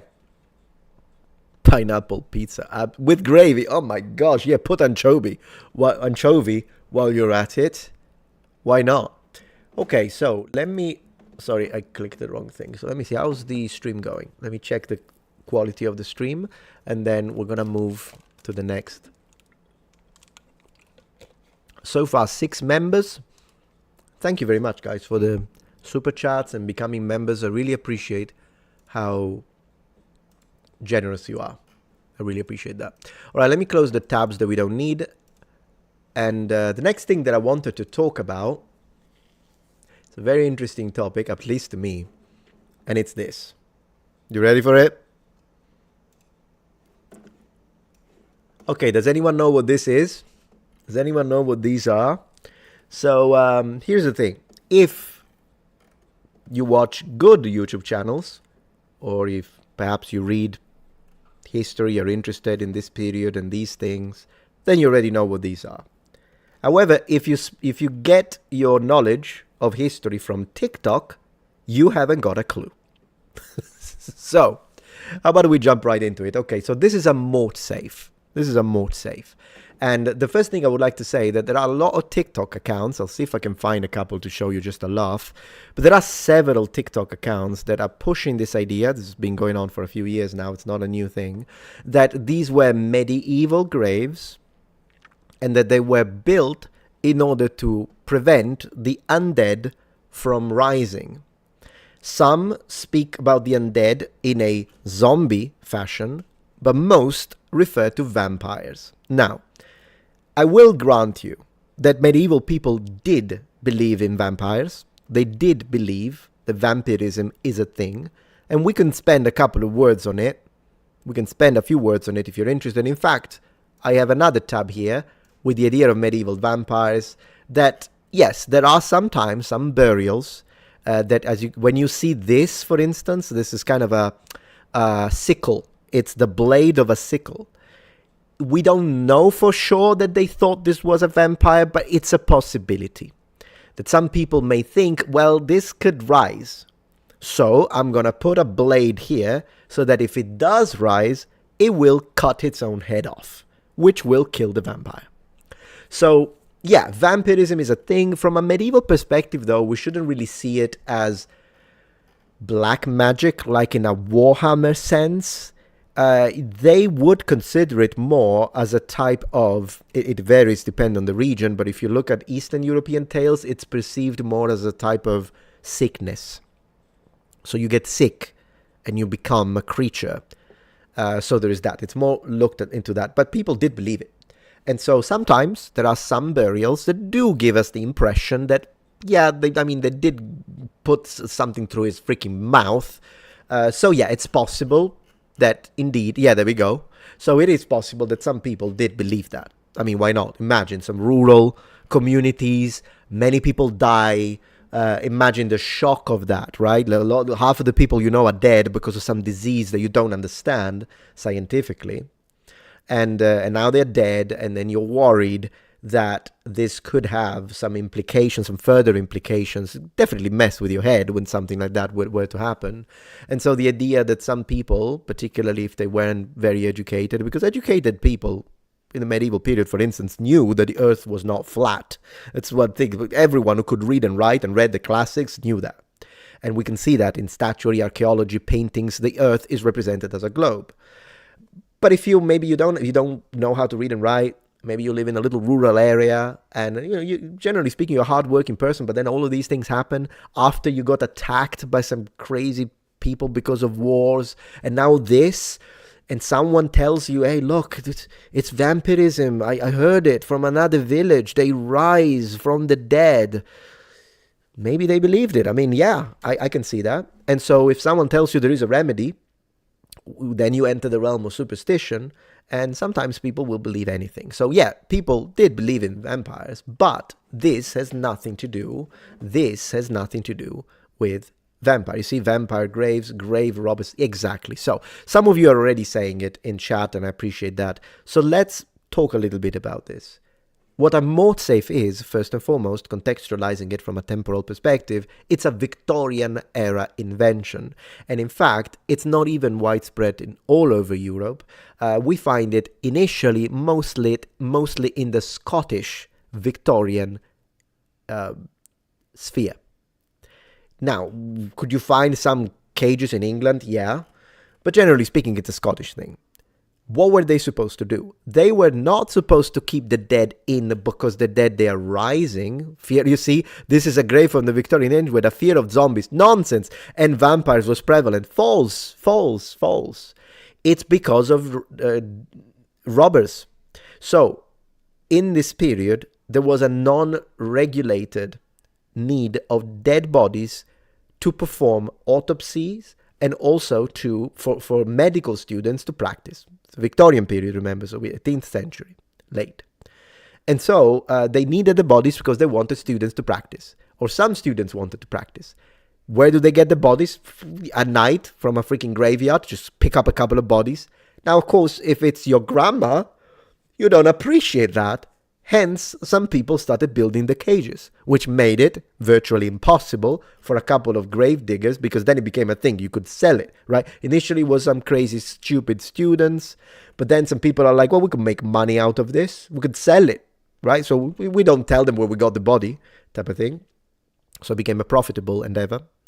And so you're like, yeah, but not my grandma.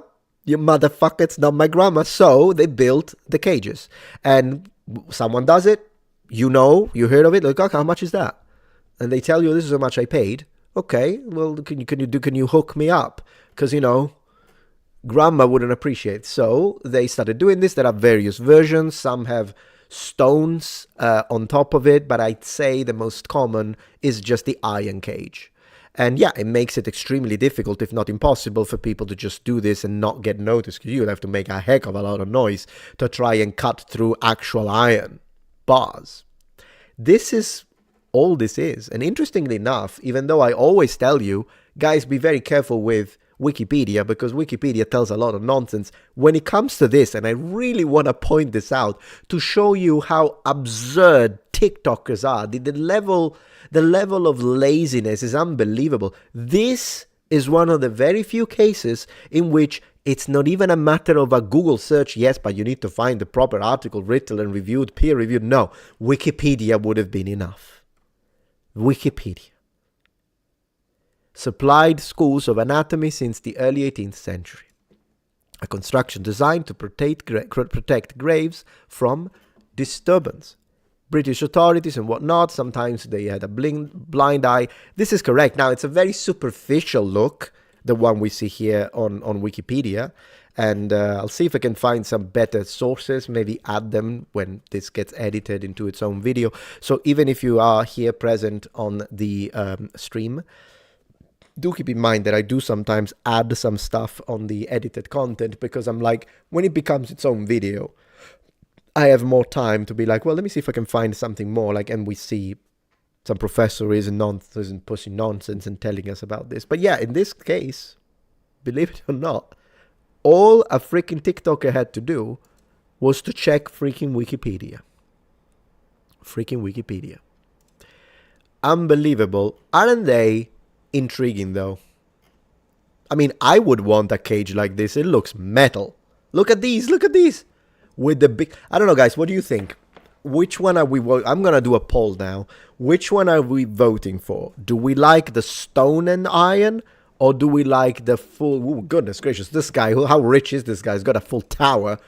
Or do we like the full iron? No stone involved. I'm going to do a poll. I'm going to do a poll and voice to the people. Voice to the people. I'm going to do a poll. So let's do a poll. Start a poll. What undead grave do you... Yeah, the tower was pretty good, but sorry, you got to be rich. Do you want full iron? I can't even spell it. Full iron. Stone. I guess it's a matter of Iron Maiden versus Rolling Stones. Stone and iron, guys. The floor is yours. I want to do it on Twitch as well. Voice to the people. So, poll. Poll. This is the question. Full iron. Stone and iron. Ladies and gentlemen, 3 minutes poll. Let's go. Let's go, guys. Power to the people. In the meantime, I'm checking super chats. Thank you, Anon. Debunk this. Are you or not a Highlander who dueled Vamp Alexander the Great to the death and took his place in history before repenting millennia later? If not, explain your similarity in paintings. Well, I'm not sure I'm that similar to Alexander, but even if I was, I wouldn't tell you. So there is that. Not really a necrophiliac situation. It's really a matter of money. It just became a thing. Money and practice. Maybe some were sick in their head, I imagine. I mean, I wouldn't exclude it, but vampire history is interesting. I agree. You know, while we wait for the poll, one thing that I wanted to tell you is that when it comes to even this idea of the zombie, okay, did medieval people believe in zombies? Well, here's the thing. They did, but believe it or not, if you look at medieval iconography, rather than the Walking Dead, the carcass, the corpse that walk around, right, very physical, oftentimes is a ghost. So in some medieval representations and stories, particularly when we get towards the late Middle Ages, yeah, ghosts are incorporeal, and all that, the way we imagine them. But in high medieval and early medieval storytelling, when they talk about a ghost, it's a zombie. And you can see that in iconography. Let me see if I can find some iconography to show you what I'm talking about. Let's go to manuscripts and miniatures. Because all of the time, like the undead are often in fantasy strongly connected internal server error. That's not great. Okay, I can't use manuscripts and miniatures, guys. I'm gonna use Google. I know you're not seeing my screen. I was just trying to... One second. So, I'm just gonna use Google Images then, but I would have preferred... Let me see. Yeah, I mean, this isn't great, but I guess we'll work with this for now. All right. So, you know when you see these skeletons and sometimes they still have flesh and they're dancing around, but often they are mentioned as ghosts in medieval tales. Or like when you read some undead stories, the monsters, they touch you, they take you, they bring you, they fight you, and then you need to cut them in pieces, but they're ghosts. It's so strange from our perspective, because we would imagine, well, it's all like, okay, we have the vampires, the undead, the ghosts, the skeletons, but it depends. It really does depend on the story, on the period, on the situation. But sometimes, I'm not saying all the time, but sometimes when they tell us a ghost story and it's a real medieval one, the freaking ghost is as physical as it gets. I do have a dedicated video, by the way, on it, where I actually read you the sources and then the tales. I'm not sure where the tame wraith comes from. That could be, you know what, that could be interesting for a video. Kind of, yeah, like a ghost is kind of the same as the undead in the sense that it wasn't as fixed as it is for us, right? Because for us, a ghost is a ghost, a wraith is a wraith, and then you have poltergeist, the one moves the objects around, and then you have the vampires, and then you have the lich and all that. The leeches, can never pronounce it right. Play Phasmophobia, we need more ghosts. Yeah, I heard of that one. Is it a good game? Alright, so, who won? Here, I just saw it and it was Stone. Believe it or not, on Twitch, Stone and Iron won, rather than Iron alone. And instead, on YouTube, yeah, Stone and Iron. You guys are Muppets. I prefer full Iron. I guess I'm not exactly like, oh, goodness gracious, 75%. Okay then. Rolling Stone it is, I guess. Rolling Stone it is on both Twitch and GG. Guys, Stone and Steel. I mean, I'll give you that. It does look pretty rock and roll. It does look metal. I mean, this does look good. It looks metal. I would add this to the new Heroes of Might and Magic Olden Era in the Undead. It would be great. It would be great. Still, though, the guy who had an entire freaking tower, yeah, you literally need to siege me if you want to get my freaking... Bring your trebuchet if you want to get my body. Man, this guy rocks. This guy rocks. What else have we got? This one is alright, but nothing special. This guy had a whole little crypt, I guess. I really like these. I don't know what to tell you. I'm a simple man. I see iron. I click like. But then again, they're starting to grow on me. I'll give you that. They're starting to grow on me. I'm going to leave them here. You know, I'm going to put them in the thumbnail when I do edit this. I'm going to put them in the thumbnail just because you guys, to respect the poll, I'm going to put them on the thumbnail. You better click that video, because if I see a 10 out of 10 after I've respected your will, I swear I'm going to come and pull your freaking blanket. Like ghosts do. Ghosts do that, right? Yeah, the tower is pretty nice. I'll give him that. The guy has taste. All right. Let's have a look at medieval vampires. Now that we have debunked the cages, that's nonsense. As Halloween is just past, don't care. Vampires are kept, don't care. Okay, Twilight is already, we're not starting great, because this is not a very good representation of a vampire to me. My wife is obsessed. She loved it. She made me watch all of them. The only thing I liked about Twilight was the Italians. Okay, the Italian vampires are badass. If you like Twilight, you think it's the best thing in the world, feel free to take offense. But the Italians are great. They're great. I love them. Often skeletons are found, there we go, with pieces of iron, and it was believed that the vampires could not touch iron. Again, that depends on the region, but yeah. By driving iron nails into the body or placing an iron object across the corpse, or even placing iron bars on the tomb, it was hoped that this would prevent a vampire from getting out of their grave when they awoke. So, in the best case scenarios, not the idiots TikTokers that just do a copycat. One does it, everyone else copies it without doing any checking, but maybe someone who was a little familiar with this, so the idea of, well, vampires iron, so the cages are iron so that the vampire can't touch him. No, the cages of the morte safes are iron so that the humans can cut it, because it's iron, and good luck cutting that.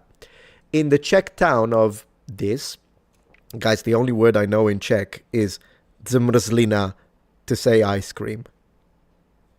It is what it is. I'm sorry, I can't read it. There is an 11th century graveyard which contains 14 skeletons thought to have been considered vampires. And the article is saying it correctly, thought to have been. It's not like they told us, so it's possible. It's an interpretation. They either had their heads cut off, their hands and legs tied, metal spikes driven through their bodies, or rocks placed on top of their bodies. Most were young adults, which is, of course, heartbreaking, both male and female, and seen to have died around the same time as each other. Okay, so this is a possible indicator. Do you remember when I was telling you, oftentimes, at least in rural communities, when mass death happens, there must be some psychological connection with mass trauma, whether it be a disease, but it could also be a natural disaster. There's a lot of situations whereby, as you see, people die at the same time, and now people are starting to think, well, they all died of the same freaking disease. How do we know they're not all going to rise? It is a possibility. Same time as each other. Did they die of some epidemic? There you go. Precautions were taken in the belief that the deaths were supernatural. No, I personally don't think that. Oftentimes, the supernatural is a thing, both in classical antiquity, in the medieval period, in whatever the heck you want. However, it's not always the explanation.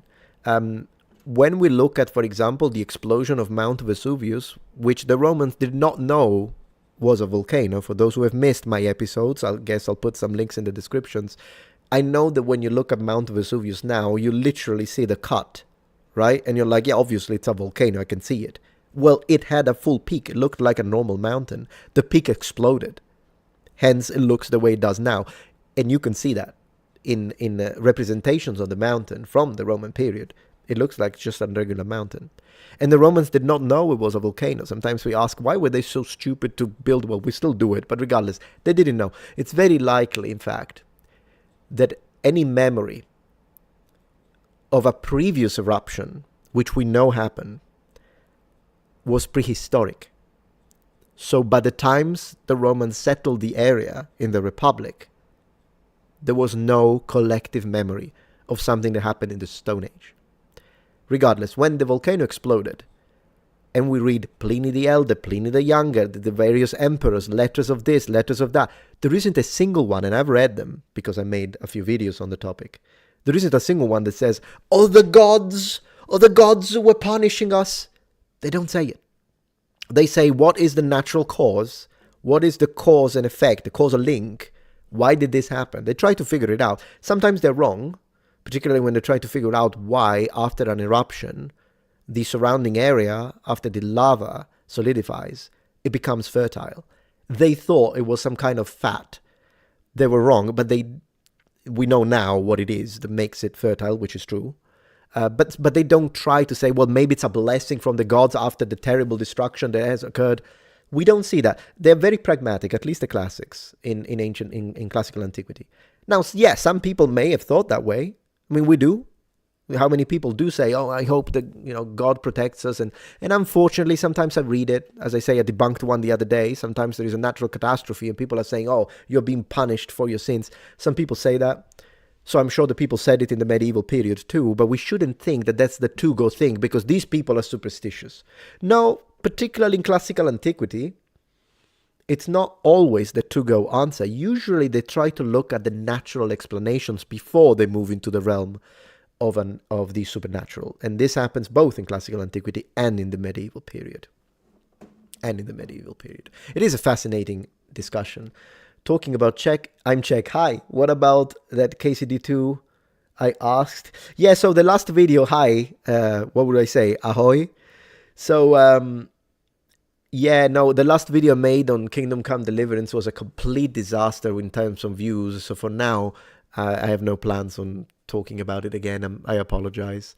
We'll see, maybe as a member special at one point if members require it, request it. We'll see. Let me see.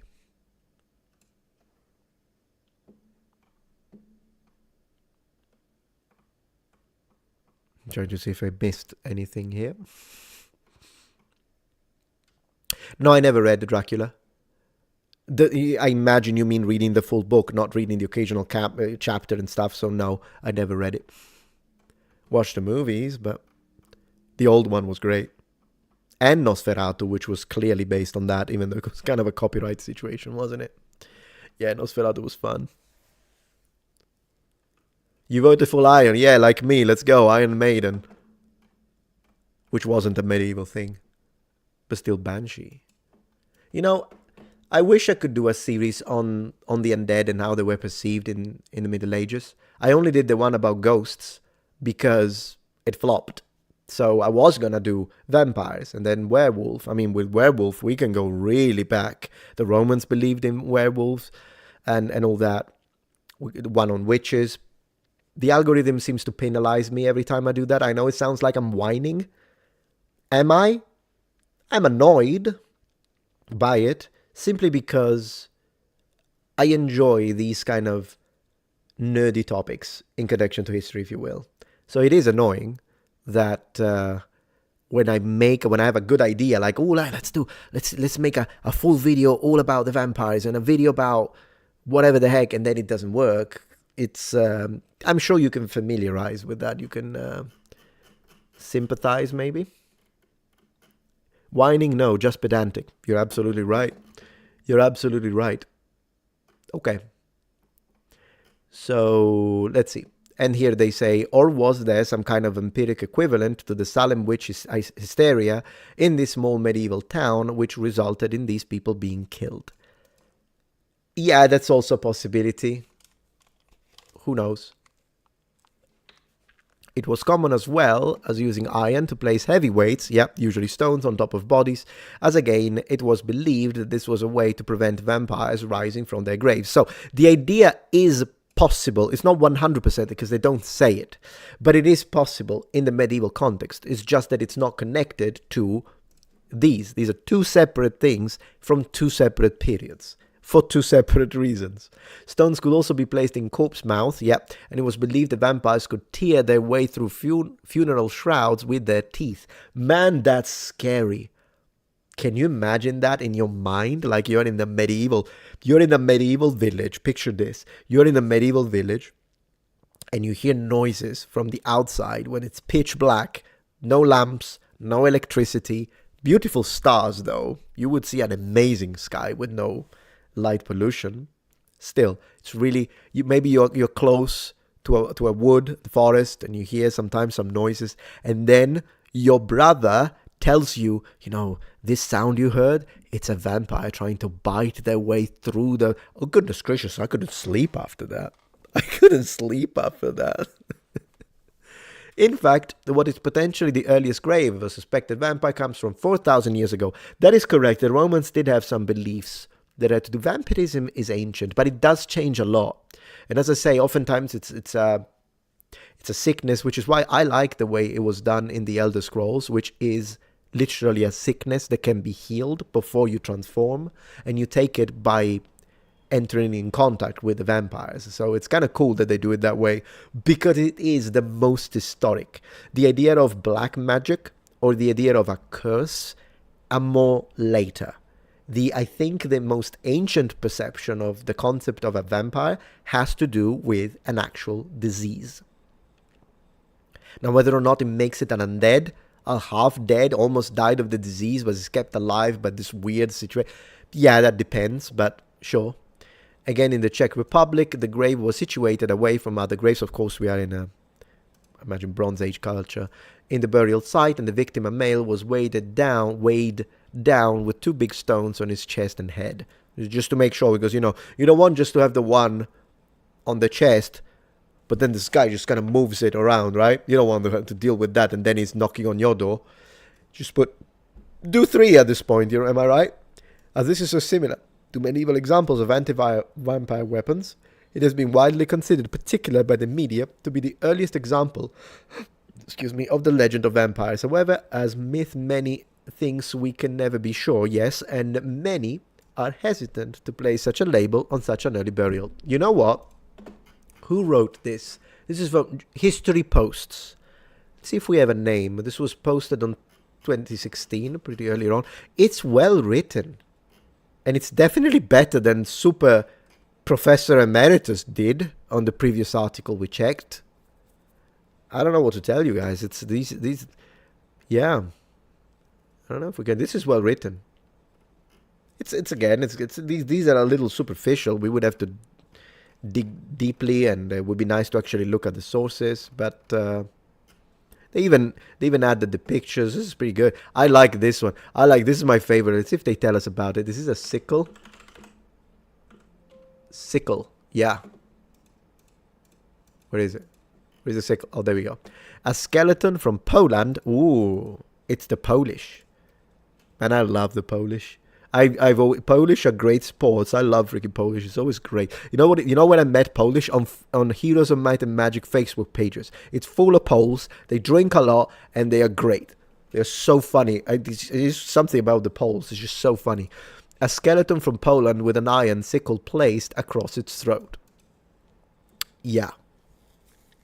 So there is that.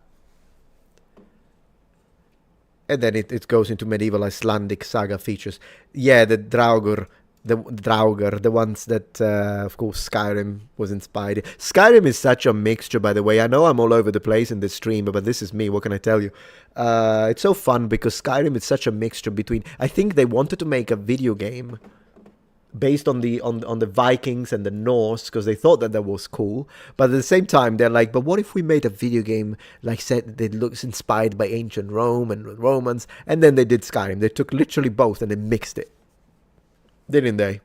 Which sometimes is kind of strange that the Empire is still using tech that it's like classical, but then there are people with medieval full plate. Isn't it kind of... I always looked at that and I'm like, so strange. I guess they're very traditional. So they're like, we don't care what someone else is doing. That's how we make our armor. We are changing nothing, which, by the way, is not the way of the Romans. The Romans copied everything. Like the Romans, the moment you did, like you made a fork better than they did, that was going to be the Roman fork from that moment onward. That's how it is. Not even just a matter of military equipment. Yeah.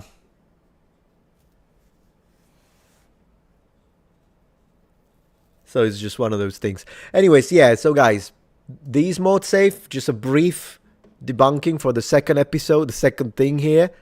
Nonsense, but these look great. And now they've grown on me. So tell me a little bit about you guys. What you gonna do tonight? Because I'm gonna make an amazing dinner as soon as we are done here, because I did train. By the way, some of you were asking me, hey, Metatron, you should train. I don't know why someone was like, I'm worried about your health. Please train. I am training. I went back to training, guys. I did it. I finally did it. And I'm weightlifting again. And I'm going to have a live stream soon. And if you are into fitness, if you're an expert, if you do bodybuilding and all that kind of stuff, and you have a lot of like advice for me, I'm going to do a live stream soon, and I will call you. I will put a picture of me training, and then I will call it, help me or give me advice for my training. And that would be great, because then I know I can learn a lot from you. But yeah, no, I have been training. I've been doing weightlifting, and I do it 3 times a week. And I'm doing full body workout 3 times a week with usually like 1 or 2 days of rest in between. That's how I'm doing it for now. And I think I've been doing it for about, a month and a half. And I plan on continuing because, yeah, for health, for aesthetic reasons, for all sorts of reasons. There are lots of... the one thing you don't need, the one thing you don't lack is reasons to train. There are loads of reasons to train and then look at your nutrition and whatnot. Am I right? That's the one thing.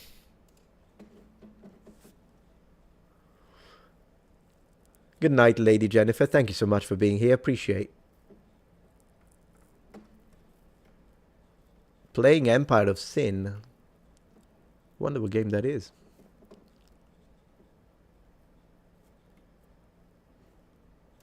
You're playing Total War Attila. Yeah, that's a good one. You know what I was playing yesterday? I had a blast playing Age of Empires Enhanced Edition.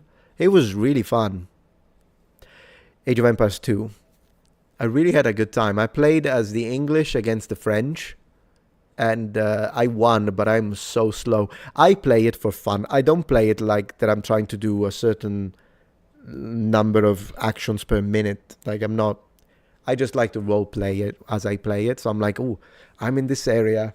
The French are over there. Let's build a palisade. Like, I take my time. I enjoy to looking at how it looks aesthetically. I do a little Farmville. I do my little, you know, mill and all that. It's kind of fun. I should stream it one of these nights on Twitch, because I'm having a great time in the evening with a little Age of Empires.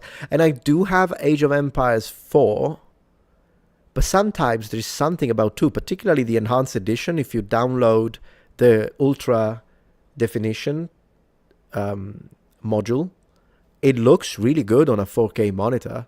It really is beautiful. Have you guys ever seen it? Age of Empires 2? Because I imagine most of you are familiar with the original Age of Empires 2. But have you seen the Enhanced Edition? Let me know.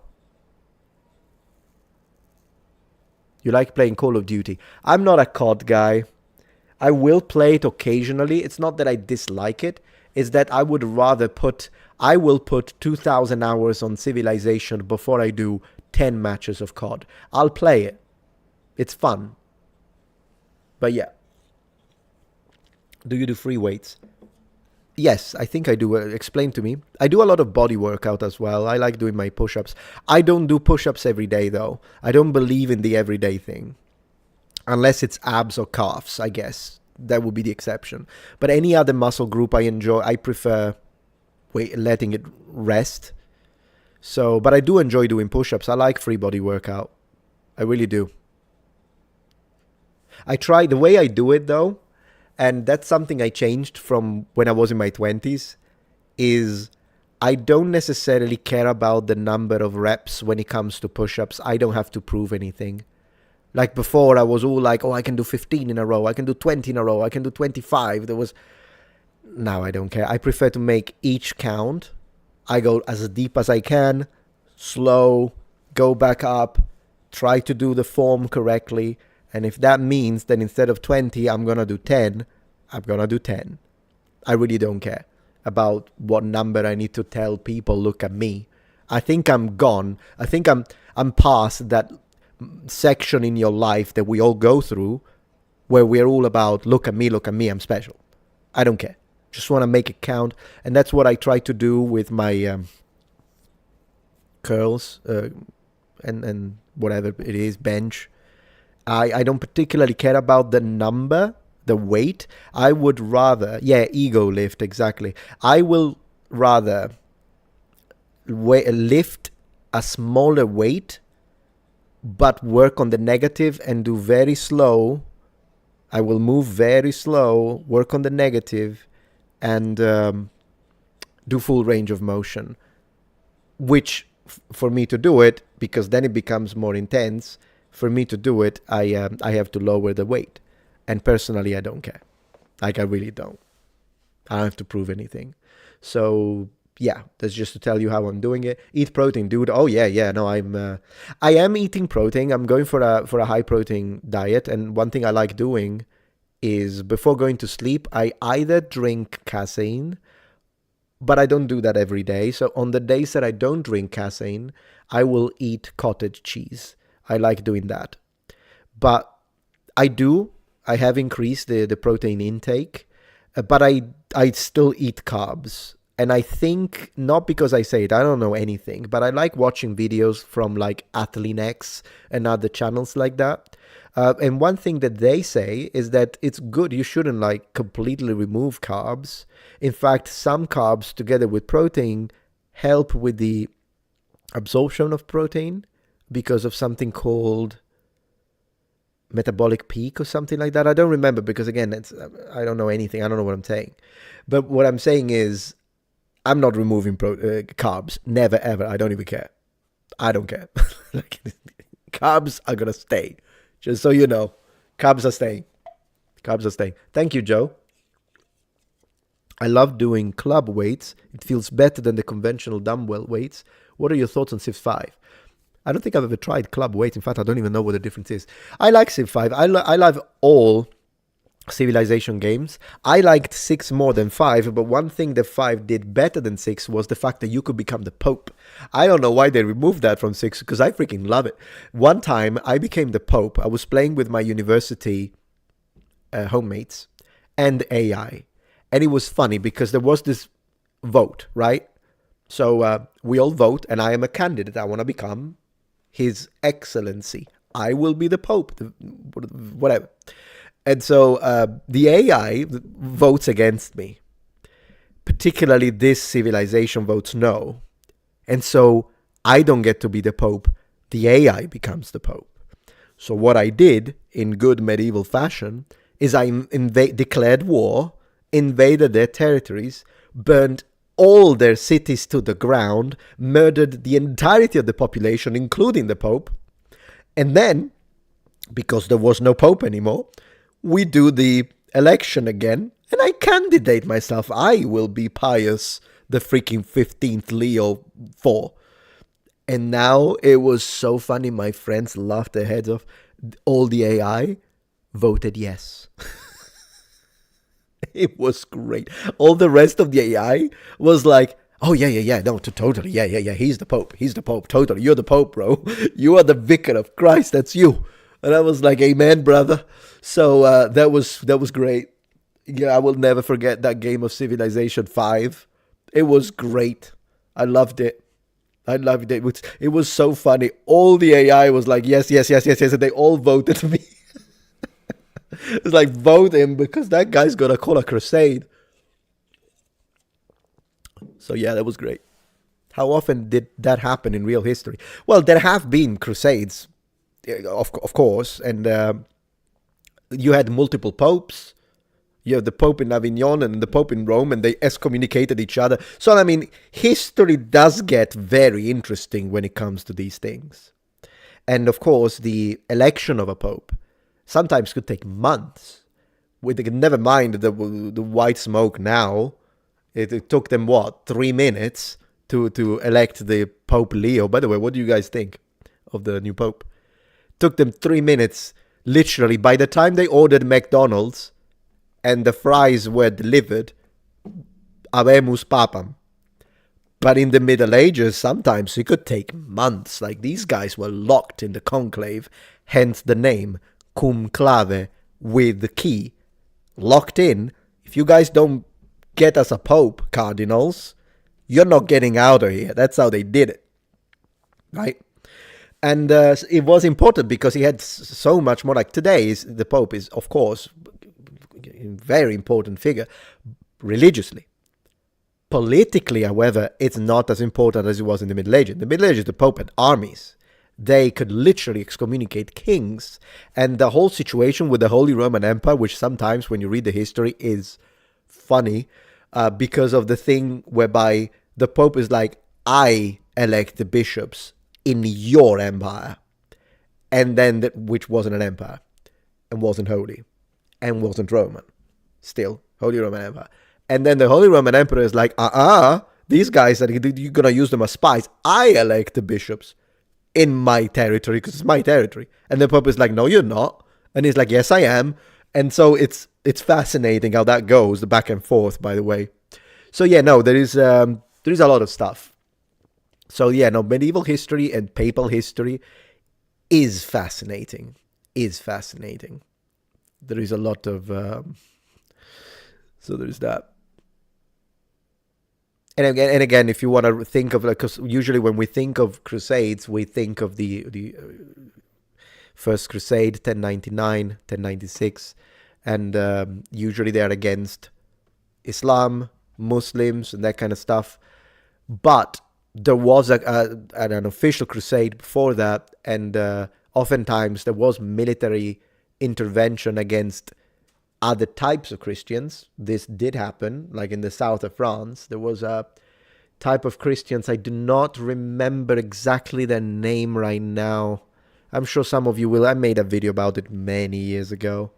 But there was a kind of a type of Christian. They did have some kind of weird beliefs, I'll be honest with you. But they got butchered by the Crusaders. So that happened. Not exactly an official crusade, but that did happen, unfortunately. Albigensians, yes, you're correct. Yeah, that's the one. And again, if you look at their beliefs, they're kind of weird. But then again, you could say that about everything. Like, I have to be intellectually honest. To me, if someone tells me that they are a deist rather than a theist, so they believe that a God created us, but this God created us and left us and never has any intervention, I will think that that belief is weird. But if you're an atheist, you think that my belief is weird. So at the end of the day, how much can I really call another person's belief weird? It really becomes a cut that, at the end of the day, I say everyone believes whatever he wants. I don't even want you to respect my belief. I just want you to respect my freedom to believe in, for instance, the resurrection of Christ. And then after that, if you don't believe any religion, I respect that. And if you believe in Thor, I'm not going to make fun of you because you're not making fun of me, and that's fine. Simply because a religion has more followers is not a reason as to why then the religion with less followers should be mocked by the religion with, like, whatever. It is what it is. No carbs equals smell like meat sweat. Oh gosh, terrible. So yeah.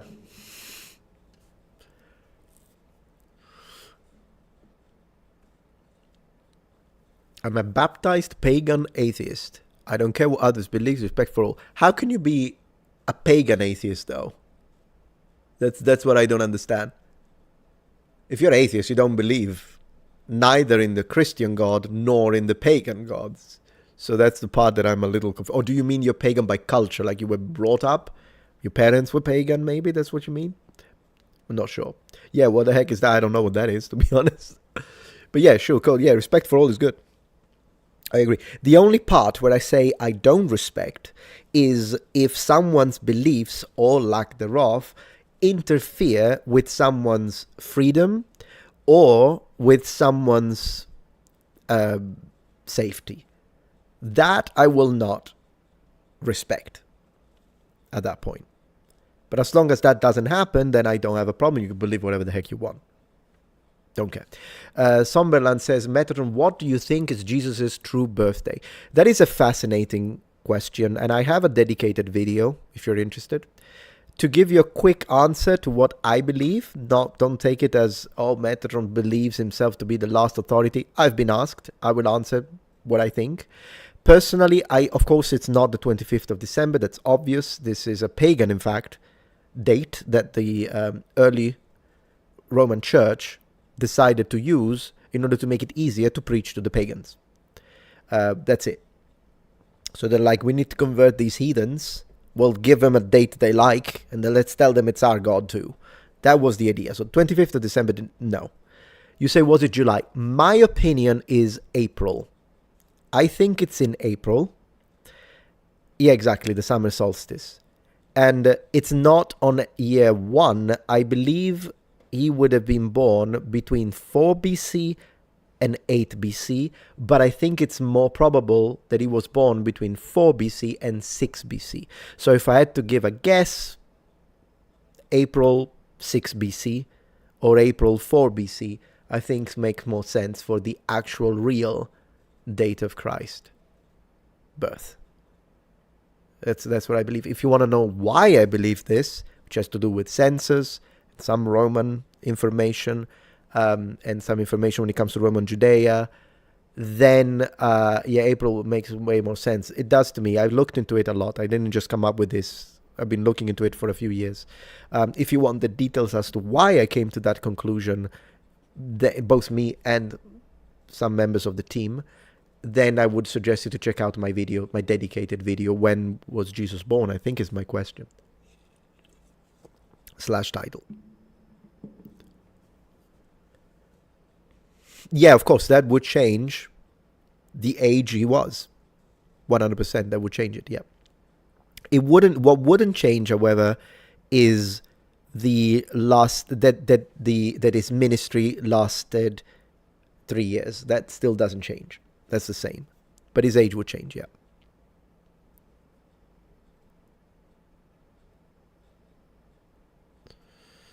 Yeah.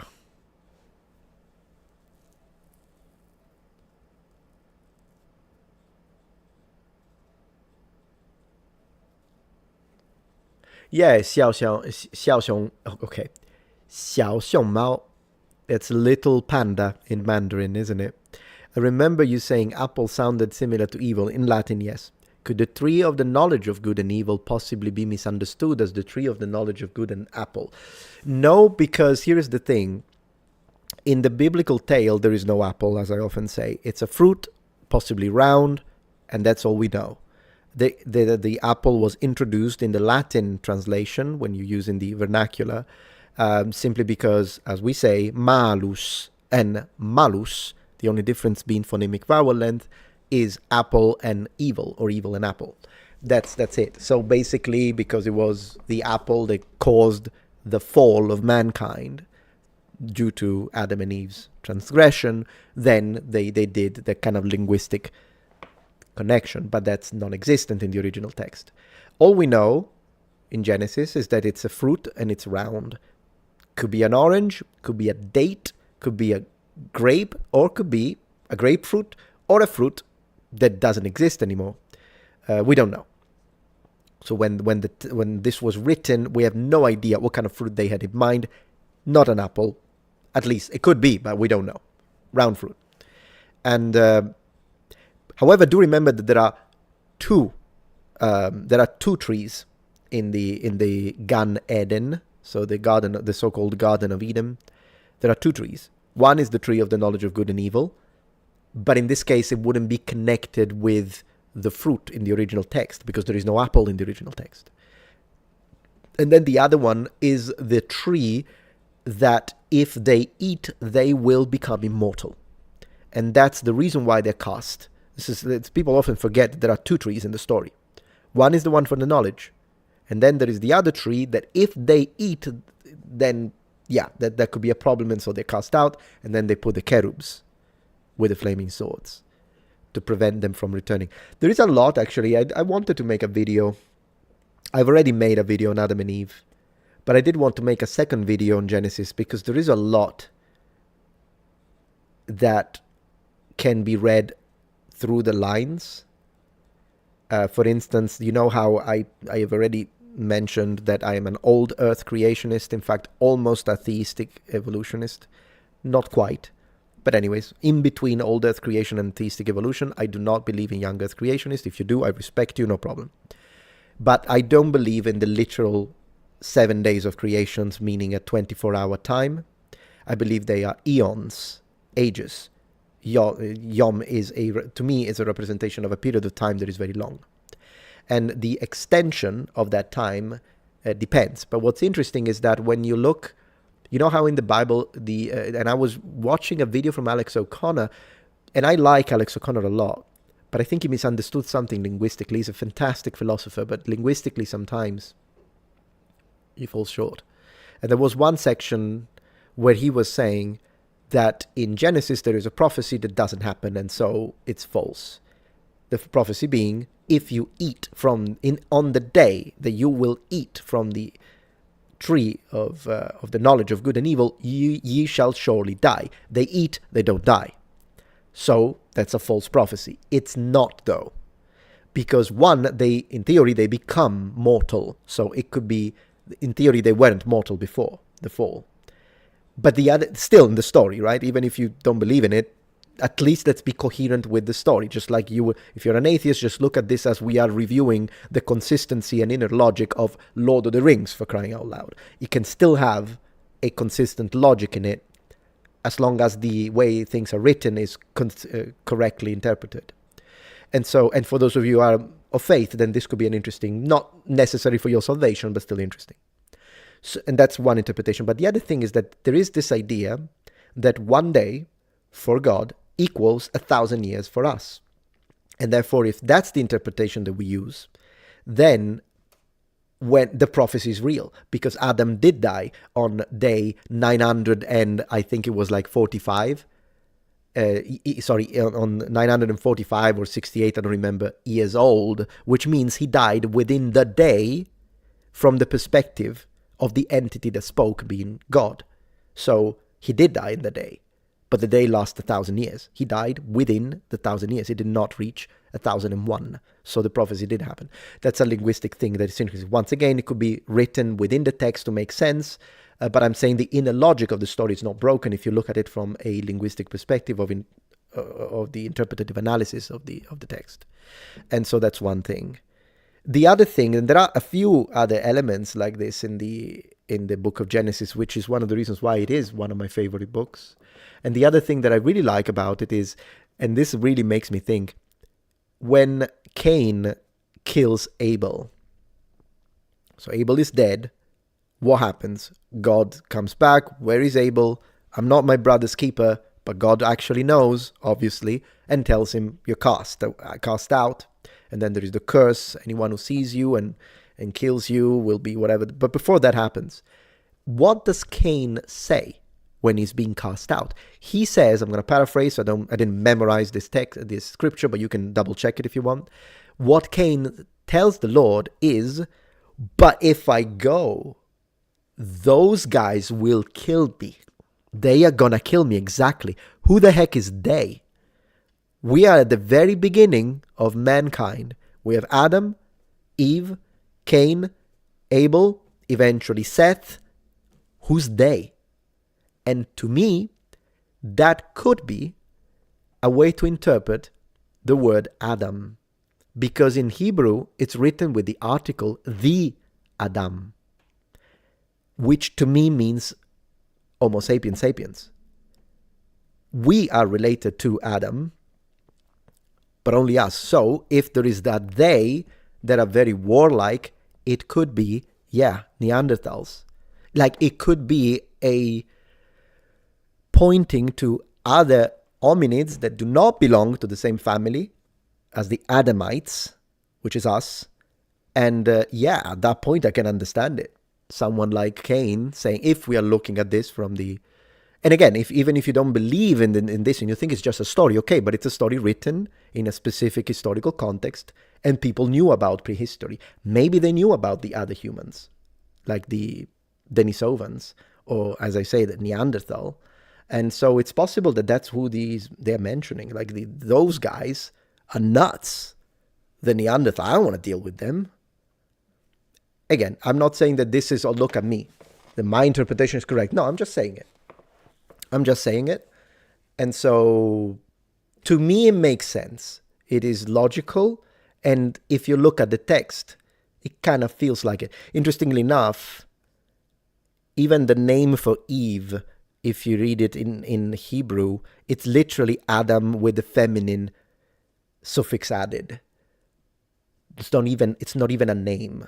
In reality, it's like literally the same species. She's the same as me. And to a point, differently from the others, once again. She's the same as me. And so I basically call her female Adam. Look at the original text. You'll see I'm right. At least on this one. So that's what I think, personally. And I like the Book of Enoch. I'm telling you that much. I do like it. I know it's not canonical and I don't care. I like reading everything. Adam is the word, yeah. It's just that, as I say, it's... Adam is the word. It's just that they had Adam, they put the article in the original.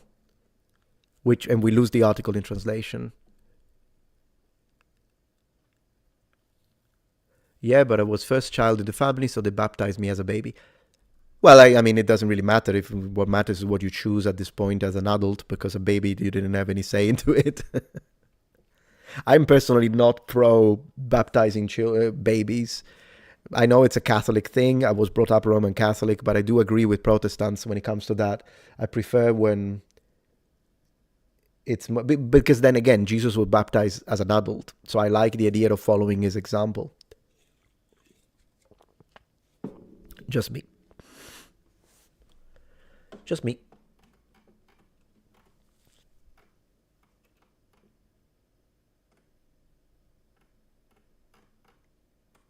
Lilith is another one, particularly if you connect it, because I like connecting biblical text with previous. Because do remember this: just because the story, and that's because I didn't notice someone saying, no, it's been too long, so they wouldn't have known of something so old. But the story wasn't written. The biblical stories predate the Bible. It is like we have the account of creation and Adam and Eve. It's in Akkadian texts that are a lot older than the Bible. It's already in there. In fact, it's a bit different. We have more details in the Akkadian version. And again, this might sound a little, oh gosh, I don't even want to hear it. Fine, but I'm just telling you what the Akkadians say, and Sumero-Akkadian, in fact, even Sumerian, older. They say that not only they created Adam and Eve, and they tell us that Eve wasn't the first female, they made another female before, and Adam didn't like it, which kind of connects to Lilith. But they tell us that they tried before, and because for them it's polytheistic, so it's the gods, and they failed. They tell us they tried to make humans, failed, tried to make another one, wrong, another one didn't work, another one couldn't walk, another one couldn't speak. This one is blind, and they test until finally they get it right, and you have Adam. So, and then that's the same with the flood. You see the flood in several, and as you know, I have a video dedicated to Sodom and Gomorrah, where I show that there is parallelism with Akkadian texts that are a lot older, in fact, even older than the Gilgamesh account. And they tell us a similar story about the cities being destroyed. Because remember, we always think of Sodom and Gomorrah, but it was, even in the Bible, it's 5 cities that were targeted, one was spared, 4 destroyed. Sodom and Gomorrah are the ones that are the famous ones, but there were several cities that were targeted for complete annihilation. The same story happens in Akkadian texts that are more ancient. And in fact, they tell us the weapons they use, this god that is it's a god that sleeps. It's a dormant deity. But when it's awakened, even the gods of the underground run away when he arrives. When the god of the skies arrives, the gods of the underground hide.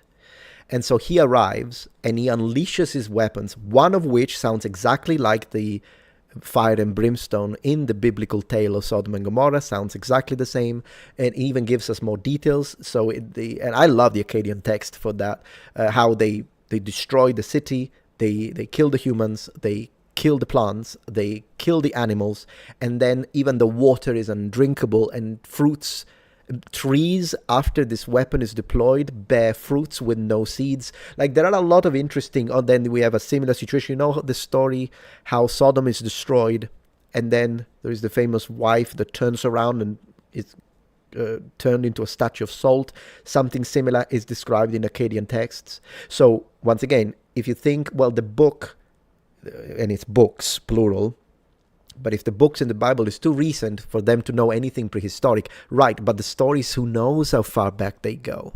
Particularly if we enter, Lot's wife, particularly if we enter oral traditions. Some of this stuff could have been retold over and over and over again for who knows how long.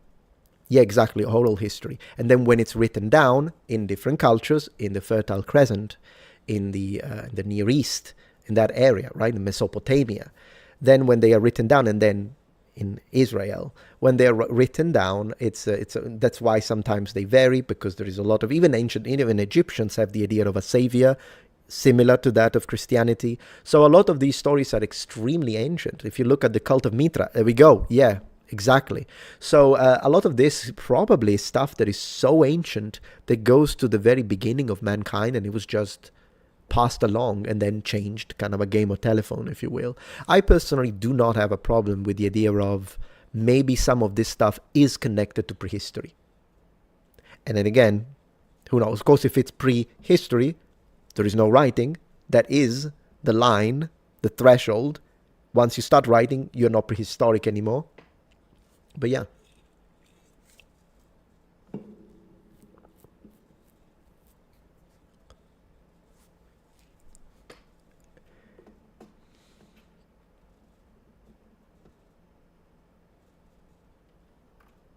I hope to be able to continue the series that, I told you that it's not really working right now with YouTube, and I'm personally not caring. This one here. I mean, I care in the sense that I would like these to do well, but I'm gonna keep producing them regardless. So the next episode comes out on Friday, and it is the true origins of the Sumerians. It's a discussion on Sumerian culture, ethnogenesis, but also organization, politics, economy, the first city-states. The first city-states weren't Greek. They were Sumerian. They are the first ones to actually create the concept of a city-state. And Greek city-states were more advanced compared to Sumerian ones, of course, thousands of years of difference. But the Sumerians are fascinating. When you think of city-states, the way they were organized between the temple and the palace and these, or what would you say, supervision of this economic surplus and how it was organized. It's all in this video. It's already filmed. It's been edited by me. I don't know why I say it in third person. So I will post this episode on Friday if you're interested. But I love this, like these ancient civilizations. And the next episode is going to be the Akkadians. The only thing is that Celts and Etruscans completely failed. The views are horrible. So if Sumerians goes well, I produce Akkadians. If Sumerians is a disaster again in terms of views and you guys don't get the notification, well, I guess now you know. So at least you watching. But it's about, what, 300 people? So still, the majority of people who are subscribed do not get a notification because YouTube is a muppet. And this one fails. I will still produce the Akkadians, but I'll post it as members at that point.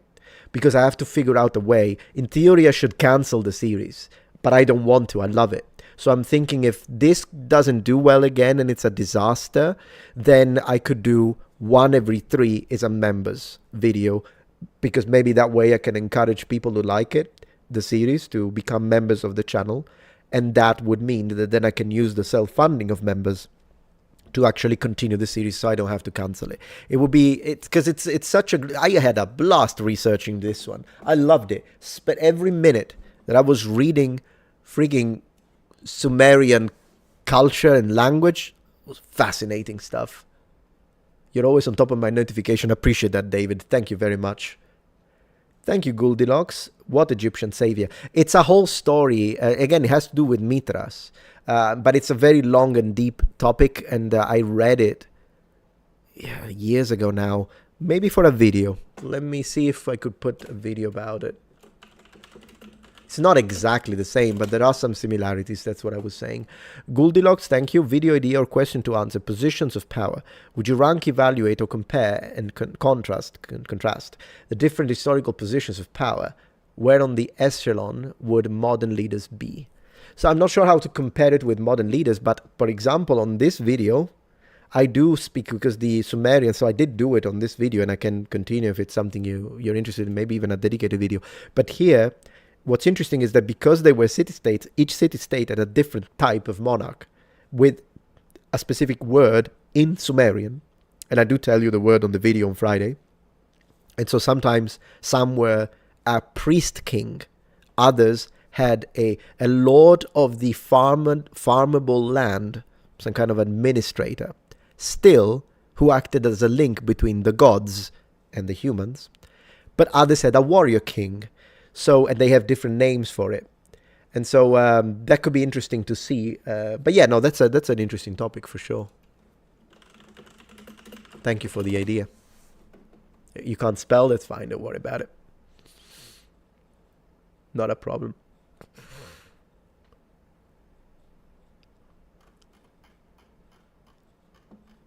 It's kind of funny. One thing I do say on this video, how people are going to take it, I don't know. But the way the Akkadians called the Sumerians literally means black heads. Now, of course, a certain community will use it as for ethnic reasons, but the reality is that most likely it was either some kind of dress, headdress, or literally, I mean, I think most people would have had black hair in that area, to be honest. And then again, brown hair too, depending. Yeah. Thank you, Gashi Martial Art. What's up, Kyodai? Not much. Glad I caught you live. When do you go live now? Going to buy your plushie tonight. Thank you so much. I appreciate it. By the way, I'm still waiting for the old intro. You're right. Yeah, I need to do I'll do the intro because I promised a few videos if the plushies. So we are at 185. That's very, very nice, actually. I think, didn't we start at 83? I don't remember. No, we started at 85. No problem. But if you get one, we get to 86.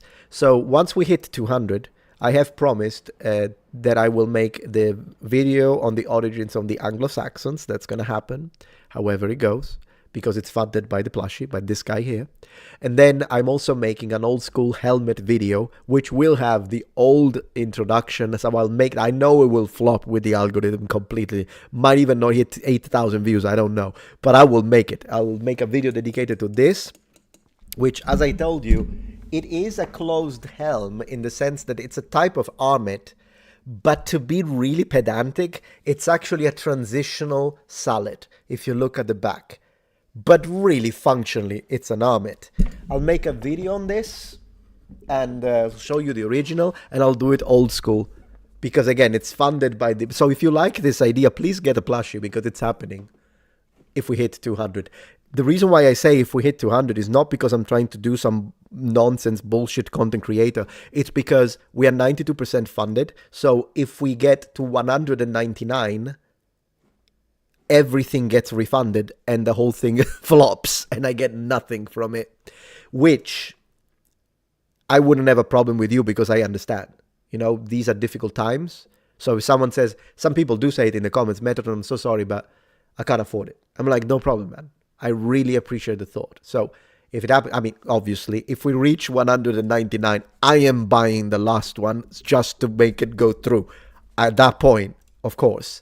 But I hope I don't have to order 15 because that's a lot of money. But yeah, so I'm hoping to make this profitable so that, and I'll tell you, if I sell 200, I would make about probably $3,000 out of it. 3.5, I think, 3.8. That's what I would make. So I'm transparent, guys. I want you to know. That's what I'm making. Which is why I was saying, if this happens, then I promised 3 videos, because at that point I have $1,000 per video as a budget, so that I know that even if these videos flops, which they probably will, I'm fine, because it's as if these videos generated $1,000 revenue each, which is totally fine. It's great. So yeah, I hope that we do sell the last 15. We have 5 days to do it. 14 maybe, since you said you're going to get one, and I believe you.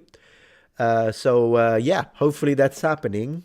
But there are 3 videos that are happening because of this that I promised, and I'm someone that when I say I do something, sometimes I'm slow, but I do it. So yeah. I did hear of Unsub podcast, yeah.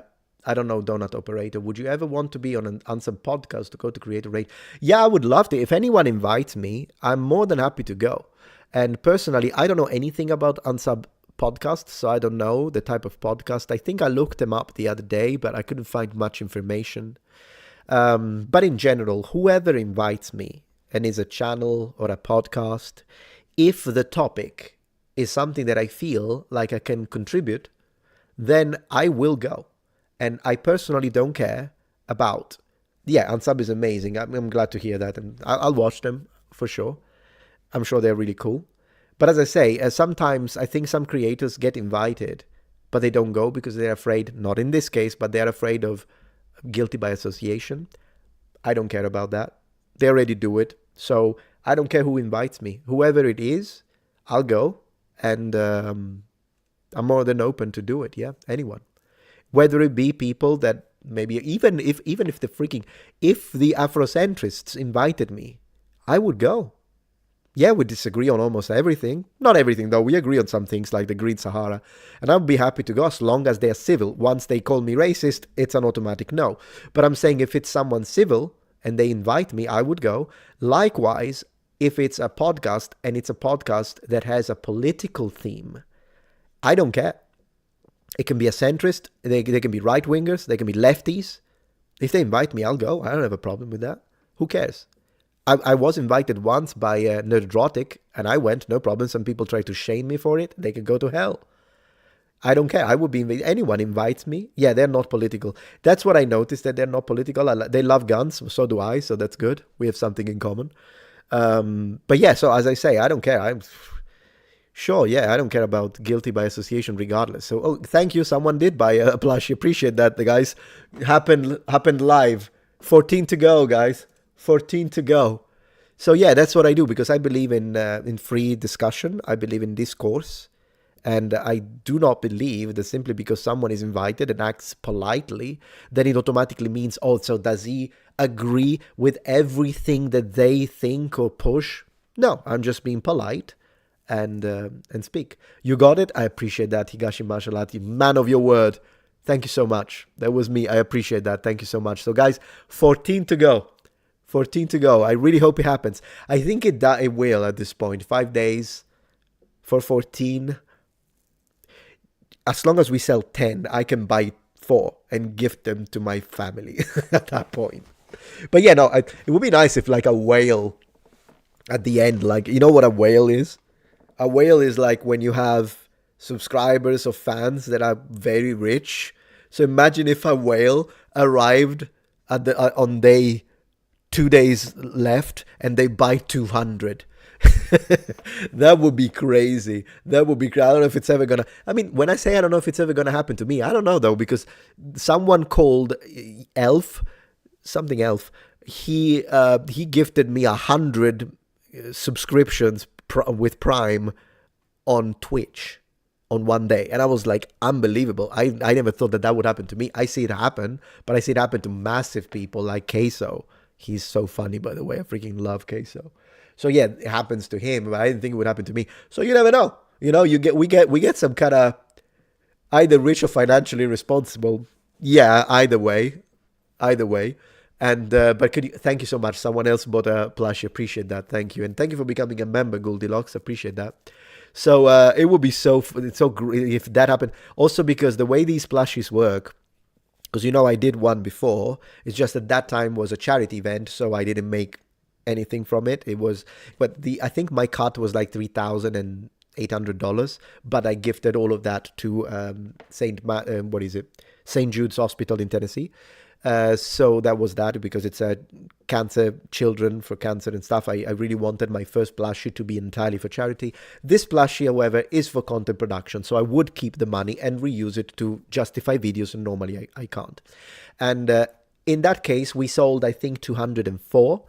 Interestingly enough, the way this company works, Makeship, is that I think you get like a certain percentage if you hit 200 sales. If you don't hit 200 sales, it's cancelled. If you hit 400 sales, your cut is higher. And so if I did hit 400 sales, this would be extremely lucrative. But as I say, if we don't get freaking Elon Musk to get into this and say, you know what, I'm going to buy 213 plushies of the Metatron and put them in every Tesla.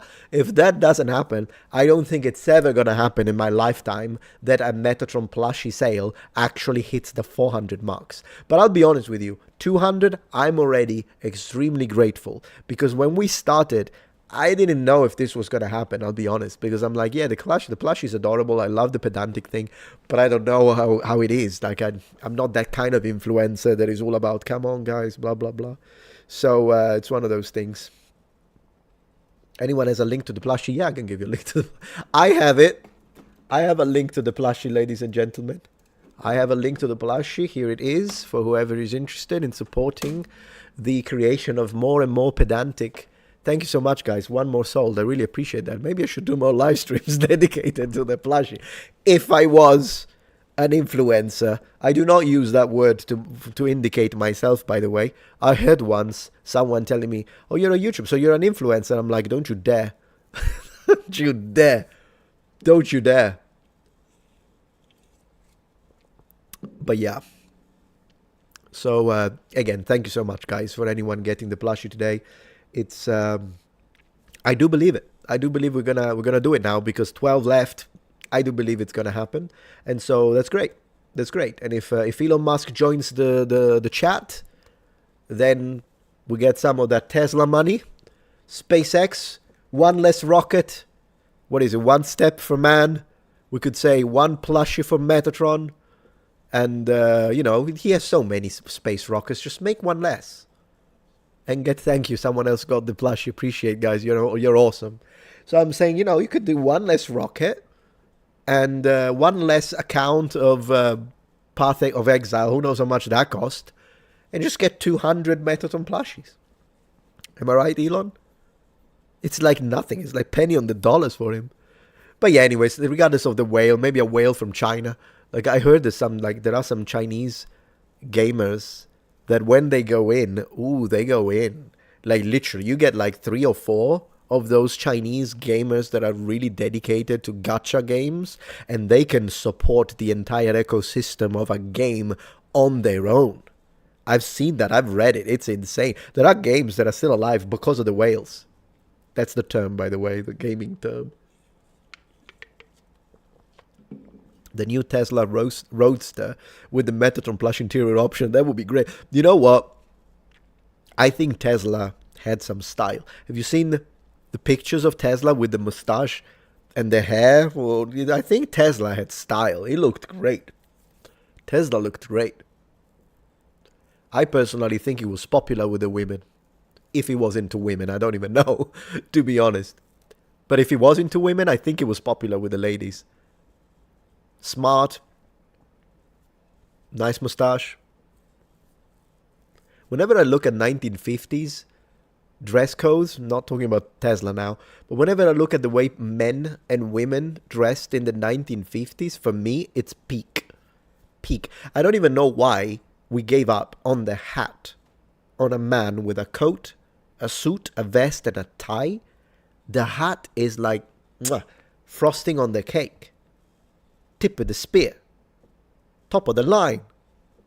Why don't we do that? Why did we give up the hat? It looks great.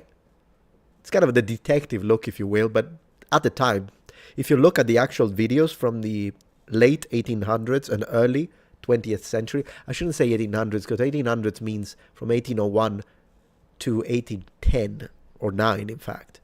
I always misuse that one, and I know it, and I get confused. 19th century and early 20th century, I loved the freaking hats. Raf, YouTube is blocking me. Can you link the Discord? Well, I know, but it's here. I can see it. So I think people, as long as people can see it. And I'll post it in a little bit. I mean, you did post it earlier. I'll post it in a little bit.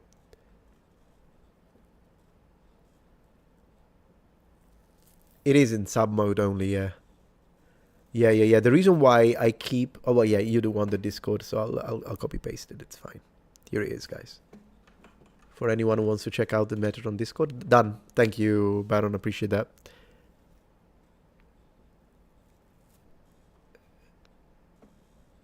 Yeah, I see. It's only on Twitch. Yeah, I get it.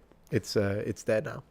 So, yeah, it is something. And even the way women dressed in the 1950s, I think it looks great. I don't know, call me a traditionalist. I think it looks great. You're welcome. Thank you, Baron, for all the work you do with the Discord management. Religion for breakfast, that's to say about December 25th. I'll check it out for sure.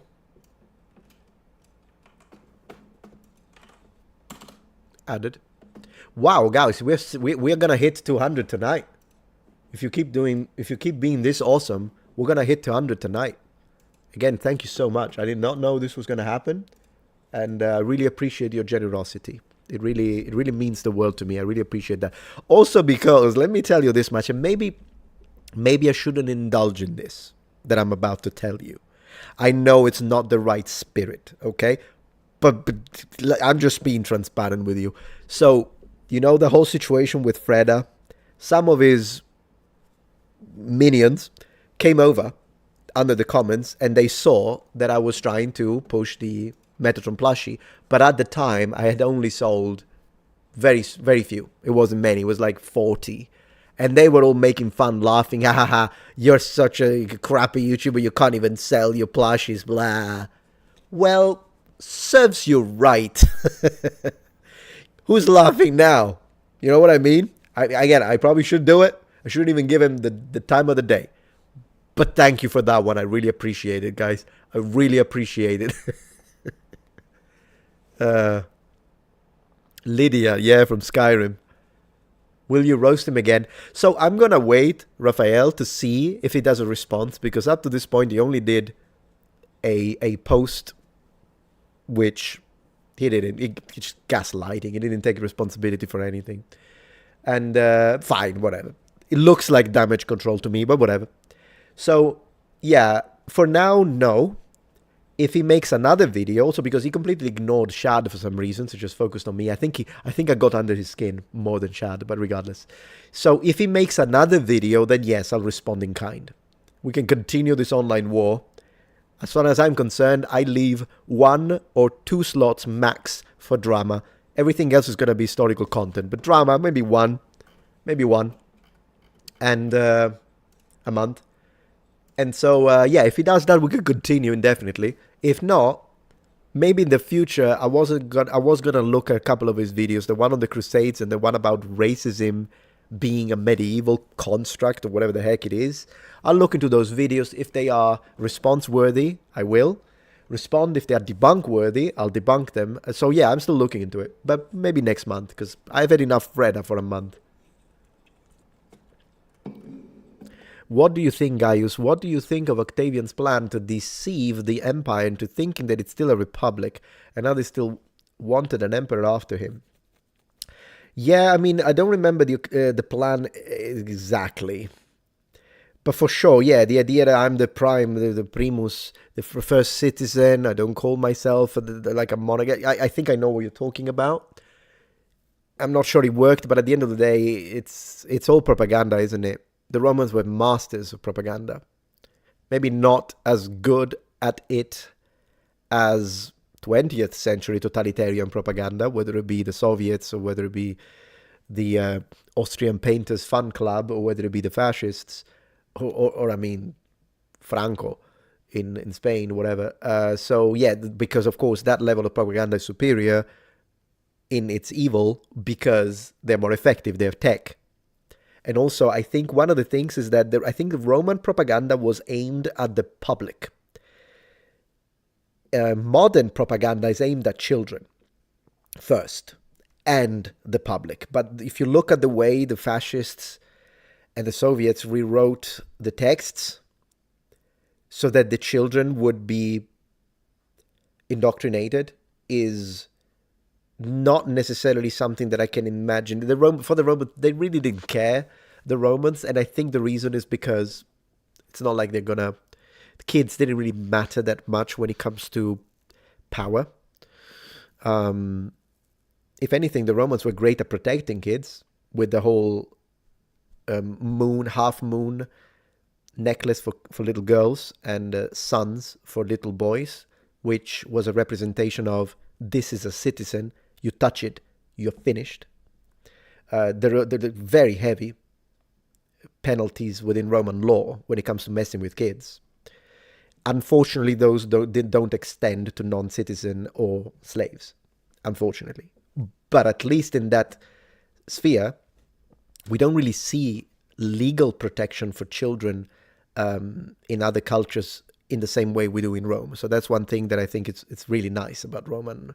Like, they literally made it physical. Like, you see a kid with a child with a little half moon, don't touch it. Don't touch that kid. You're gonna. So that's how it is with the Romans. Like, don't touch the kids. But yeah, is Star Wars historically accurate for its own universe? I would say yes. Evil Black, not a plushy guy, but I love the story about the inspiration for it, so I ordered just now. I really appreciate that, Evil Black. Thank you so much. In fact, I can see we're at the 192. Guys, 8 left. Man, this is going to happen tonight. I'm going to have like a pasta celebration if 8 more of you. We hit 200 and this is happening. Amazing, guys. And thank you. And said for indebted, not a big plushy guy, but had to support. Just spot one, need more of those original videos. Thank you so much. You just guaranteed 3 videos, and as I say, thank you so much. Really appreciate that. I mean, at the end of the day, if you're not into plushies, you can gift it to you can gift it to a friend. You can give it to a friend, a child, friend, whatever. You could say this is a, don't call me an influencer, but you could say this is a YouTuber guy, and he's very pedantic. And the kid will be like, what does pedantic mean? And then you could say whatever you want. It blocked it. Post the Discord, please. Oh, yeah, the one from before. Sorry. YouTube is blocking me. Yeah, you didn't have to super chat me, but I appreciate Baron. I guess $4 I will order some, what could I order? Jalapeno poppers from Papa John's. And Ray says, don't waste your breath on those fools. Yeah, you're right. You're right. Just sometimes drama has its place in content creation. As long as you don't only do drama and you do it occasionally, sometimes it has its place. Yeah.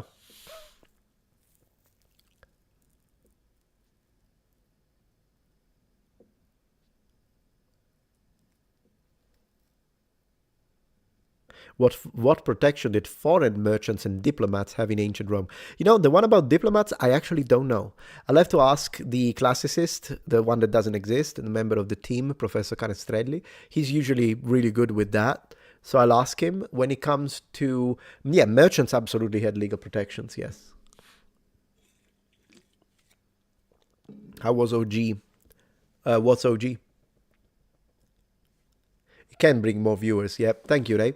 Funny enough, I'm a total hypocrite since I waste my breath on fools that I know that are totally wrong.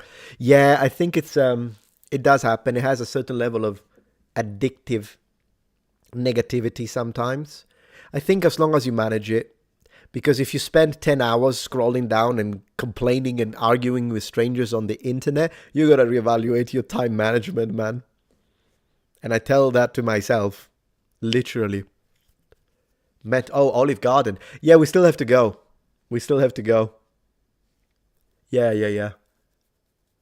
Man, that's... I mean, the wife was looking at the menu the other day in preparation for that situation in which you put me. It's your fault. But she was looking at the menu. She was like, the breadstick look nice. The breadsticks. And I'm like, I don't know. I hope I can find something. I mean, how can they screw... mozzarella? How can they screw mozzarella, for crying out loud? Yeah, no, we need... So what day is today? Today is Tuesday. Can we go this week? Maybe we could go on... I don't know, we'll have to see. I can't advertise when I'm going, just for safety reasons. Never know, some maniac tries to go to every single Olive Garden that day.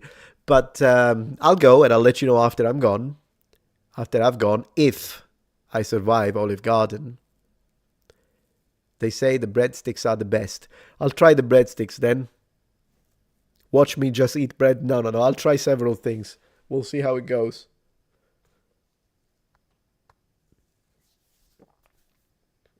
Metatron, did you see the analysis on Roman lead pollution and its implication in global health? Well, I've already discussed this concept. I don't know if there is a new one, if they are readdressing it again. The lead thing.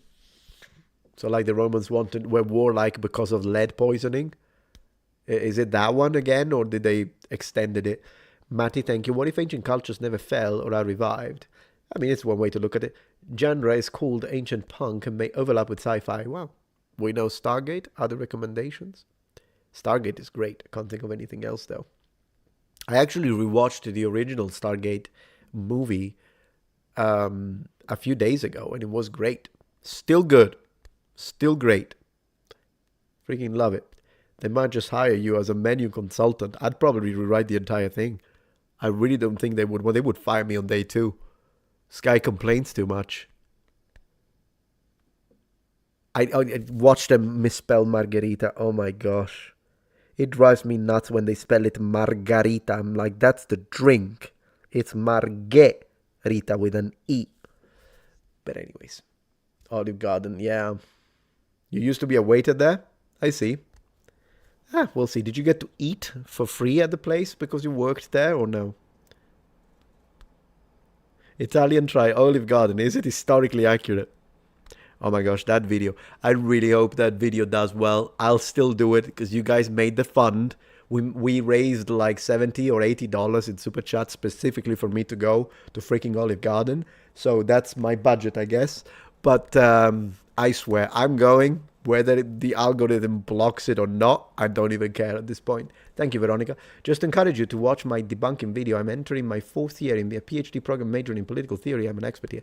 Very nice. What's your video about? Debunking about what? The Fat Electrician. I don't think I've ever watched him. So, not sure. What does he talk about? This Fat Electrician. Oops. You just disappeared. You went away. Why is it bronze medal instead of copper? Gold, silver, copper. I mean, sure. I agree. I kind of agree with you. I like copper more than bronze, but bronze is awesome. Who knows? Bronze is cool though. Bronze, silver, and it's kind of funny because when we think of the cup, it's usually that kind of reddish, brownish bronze, isn't it? But the bronze in the Roman period, unless we are talking about statuary bronze, if you look at the bronze used for axe heads, tools, swords, helmets, spearheads, it would have been most likely a dull golden color rather than the reddish brown, because there are lots of different types of bronze, and the constituents thereof determine the chromatic variations. Some bronze is grayish, some bronze is, yeah, it's an alloy, of course. Some bronze is red-ish because of the high copper content. Not all bronze has tin. Usually we think of bronze as bronze meaning copper plus tin, but copper plus arsenic, so-called arsenical bronze, is even more ancient, which is why when we think of a lot of legends about the early smiths in the sense of the metal workers that were producing the bronze, they are associated with a lot of problems due to the fact that they were using arsenical bronze. That's the one they were creating. And so they basically couldn't walk. It would paralyze their legs. They would have muscle paralysis. Thank you so much for buying another plushie. 7 left, guys. And that's why Vulcanus, the Olympian god, that is the smith, the heavenly metallurgist, has a limp. Because in the ancient myths, we're connected to how bronze was produced in all sorts of cultures, whether it be in Europe and whatnot. And so it had a lot of health problems, and they have been recognized as, and one of which was like this kind of leg paralysis. So a lot of these metal workers, they were sick. Luckily, they switched to tin bronze at one point when they figured it out, but the connection even reached mythology. I'm going to feed my plushie pineapple pizza. That is, I can't stop you. I can cook, yeah, as long as, but you know, feeding my plushie pineapple pizza, it's basically voodoo at this point. That's what it is. Yeah, Hephaestus or Vulcanus. Indebted, thank you. Have you seen Hellenic Armor's work? Absolutely. I mentioned him several times. That guy's great. Commissioning a bronze muscle cuirass from him. Very excited. He's fantastic. Based on the Hercules cuirass on his site. Still disappointed he was ghosted by the Odyssey team. Yeah, that was insane. I actually covered him on my video about the Odyssey by Nolan. And I complained about that, and then I showed his workshop and said, guys, this is the guy to go for, because he's, again, I don't allow myself to open that website anymore because I would literally not be able to pay my mortgage because I would buy every single one of his armors. That guy's that good. Metatron voodoo plushie with pineapple pizza, and then you see me going nuts in the middle of the day because that would be so funny. I'm gonna put it past it on some of my haters to try voodoo shit. Ancient metal workers were seen as alchemists and magicians. Sure, that's what I say whenever I make the occasional video where I read haters' comments, I always begin by saying I'm an alchemist. I turn hatred into American dollars, my friends. American dollars. You know how it's never mind lead into gold. Here is like hate into dollars. The hate into green. That's what we do here.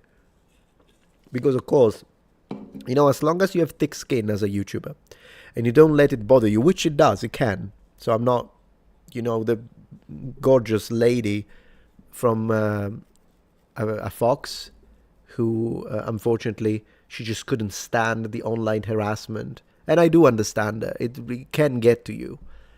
For me, it's usually righteous indignation, like the idea of being called names that I'm not. But I'm kind of past that now. I just laugh. But I can see how it can get to someone's head, absolutely. And unfortunately, she ended her life because of it. It was a tragedy. The sweetest lady ever. And her husband and whatnot. It was, I mean, when that starts to happen, if hatred online starts to mess with your head, you have to disconnect. You have to disconnect at that point. And that's one thing that I will quote Asmongold, because that's one thing he said, and he's correct. If you can't stand the heat, stay out of the kitchen. He's right. Not in the case of this lady. She has no... It's just a very... it's a tragedy. I dedicated a live stream to it. But when it comes to YouTubers in general, like people like me, you, whoever wants to do this, and you start getting a lot of push, a lot of backlash, a lot of hatred. If you can't stand it, just don't do it. Just do milquetoast takes, make videos about. But the moment you stand for what you believe in, and then you start getting harassed for it, you're in the kitchen. Can you stand the heat? And it is what it is. Now, one thing that you can do, if you have thick enough skin that you don't let it F with your head, I don't even read the comments anymore. When I see a hate comment, I just skip it. I used to like state, occasionally I reply when it's like, but usually I don't. Usually. Sometimes I laugh. I'm like, you're a clown, and I laugh. But usually I don't reply. Try not to read, because I used to read more, and it can poison you. But what I do now is that when I do dedicate one afternoon, maybe a month or every 2 months, I sit down, I do read the hate comments, but I monetize the heck out of them. I make a video, I laugh throughout the whole video, I point the finger, I mock, you guys mock them, it's great, and I make money off of it. The most successful was when it was like that TikTok lady that made a few videos about me hating, saying that I was a white supremacist and saying that I was a fascist because I'm an Italian who likes Japan. That connection alone was impressive logics, like really the depth of the intelligence, the IQ, whatever. She did what she did. She tried to make a hit piece, 2 hit pieces. So I reacted to them to laugh because it was ridiculous. The attacks were crazy. And I made $14,000 out of those 2 videos. I'll be honest with you. This happened a few years ago. But yeah, so that happened. I'm a freaking alchemist. So those are the exceptions. I will occasionally. They don't always go that way. Sometimes I'll make a couple of $100. Great. I'll take my wife out for dinner, offered by my haters. Treat of my haters. But the occasion, it has happened that a hater who made hit pieces on me, and then I reacted to those, literally made me $14,000. How fucked up is our system that can even happen? I don't know, but I'm in the system. These are the rules, and I'm a player. So I play by the rules, my friends.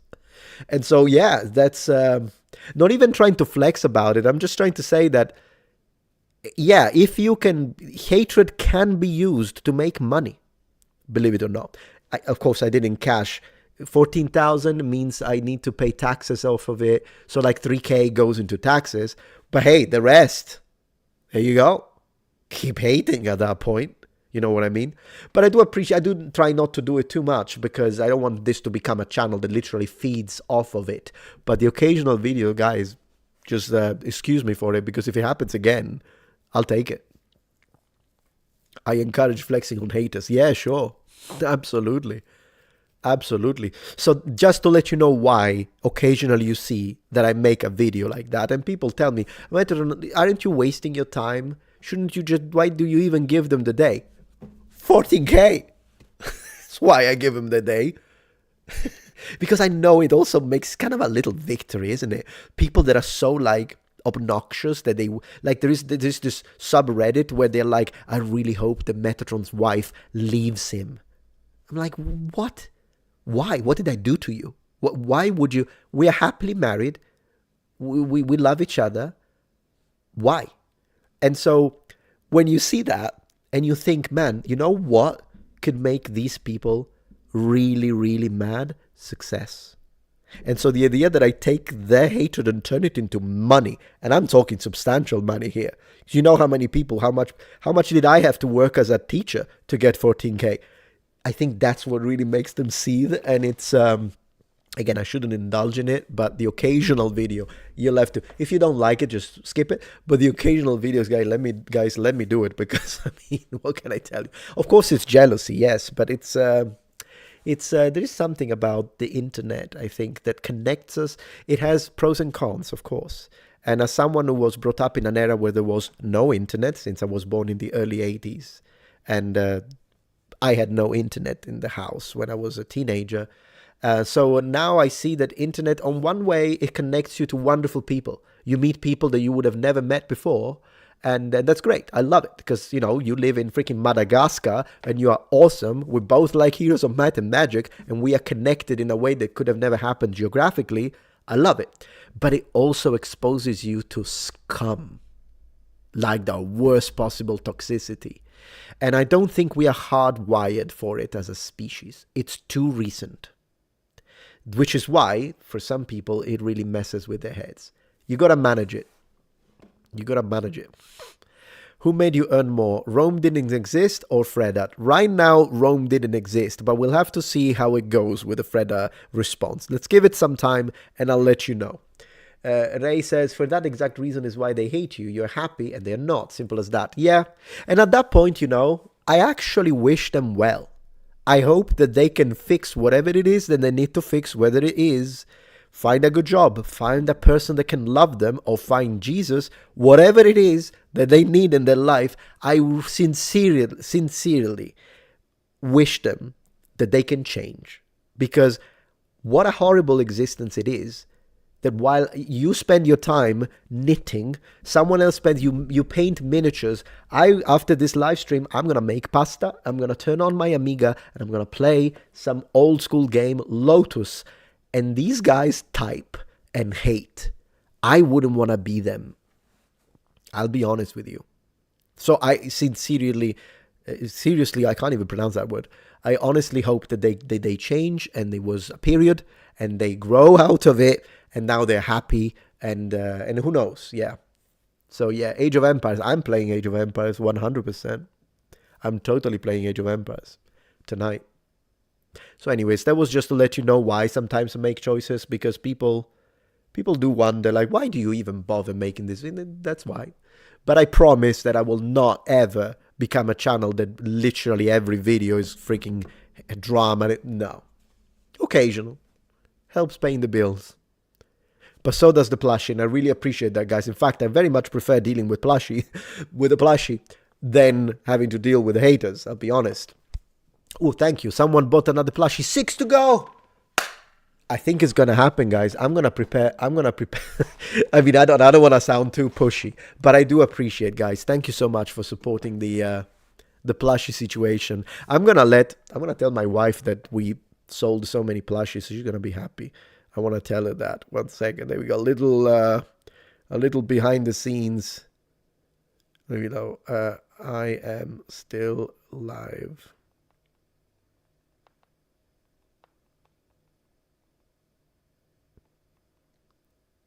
There we go. I'll let her know. 6 to go. I'll keep her updated. I'll tell you what she says. Oh, I'm absolutely going to play Mafia: The Old Country 100%. I want to see how accurate the representation of my beautiful island is. And also, they do speak Sicilian in it, don't they? I wonder if it's going to be the occasional word, or if they actually speak Sicilian with subtitles. Almost time to celebrate. Yeah, I mean, 6 more sales and we hit it, guys. We are 97% funded. I did not expect this tonight. Thank you so much, by the way, for this. I really appreciate it. Everyone getting a plushie tonight. I really appreciate it. So basically, this means 6 more, guys. And tomorrow, I'm starting the filming of the Anglo-Saxon ethnogenesis and origin that I promised I would as a self-funded project through the plushies. The video on this helmet, the transitional sallet and armets of the 15th century. And then there was a third video that I actually forgot. I wrote it down, though. I know I did, but I wrote it down. Yeah, there we go. Here's the wife, Kenzie. I told her. She said, OMG, that's amazing. And then she said, holy shit. Yeah, I know, holy shit. We are basically, there's 6 to go. We're going to hit it tonight, guys. 6 more plushies. Raf, my man, how are you? Very well, sir, dude, man. Thank you so much. Good to have you here. And thank you for being a subscriber. Thank you for subscribing on Twitch. I appreciate that. I hope to be able to get back to stream more and play some more games with you guys, particularly some Age of Empires. That's what I'm into lately. Because I had to be offline because we've been producing these videos of me just using 90s tech and me just using 15th century tech. You'll see. They'll be posted soon. So I couldn't be on live. Mistron, maybe, yeah. The meta wife. The Wifatron.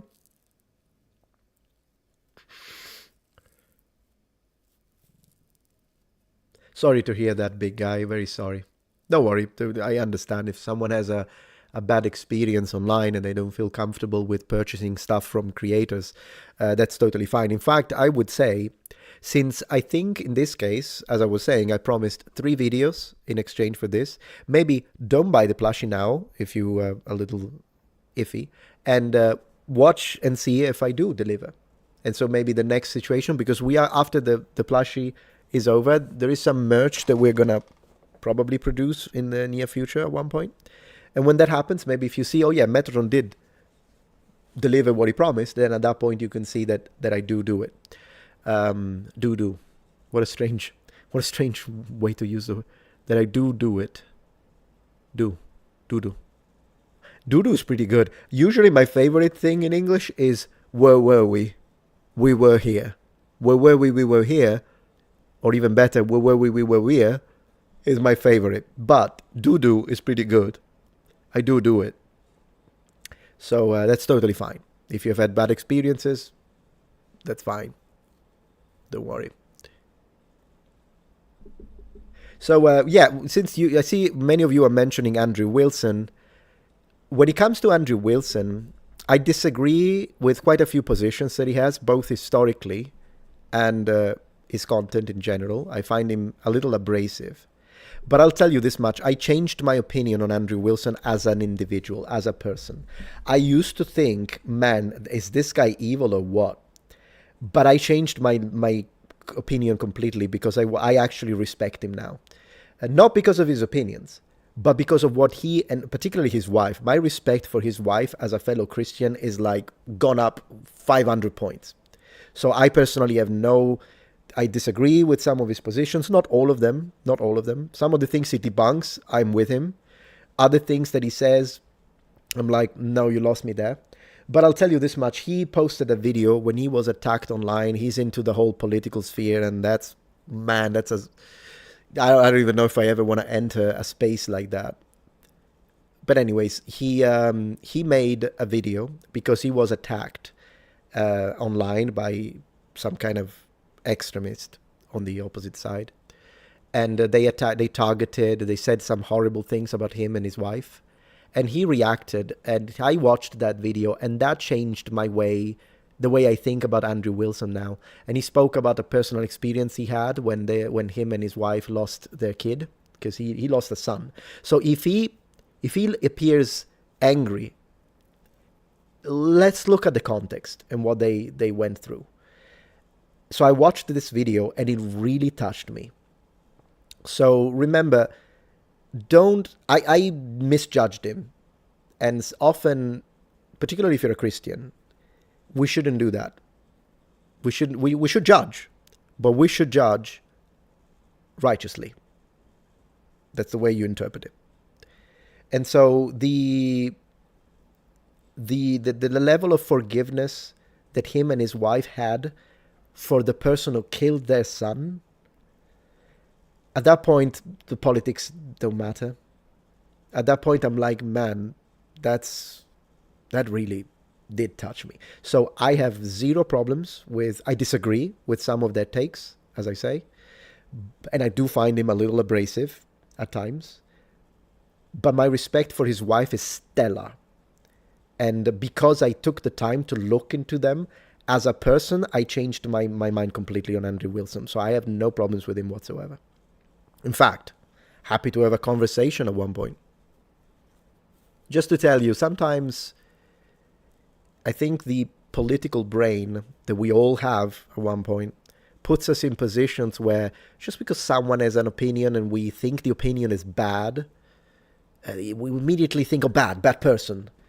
We should stop sometimes. We should stop and really look at the person as a human being.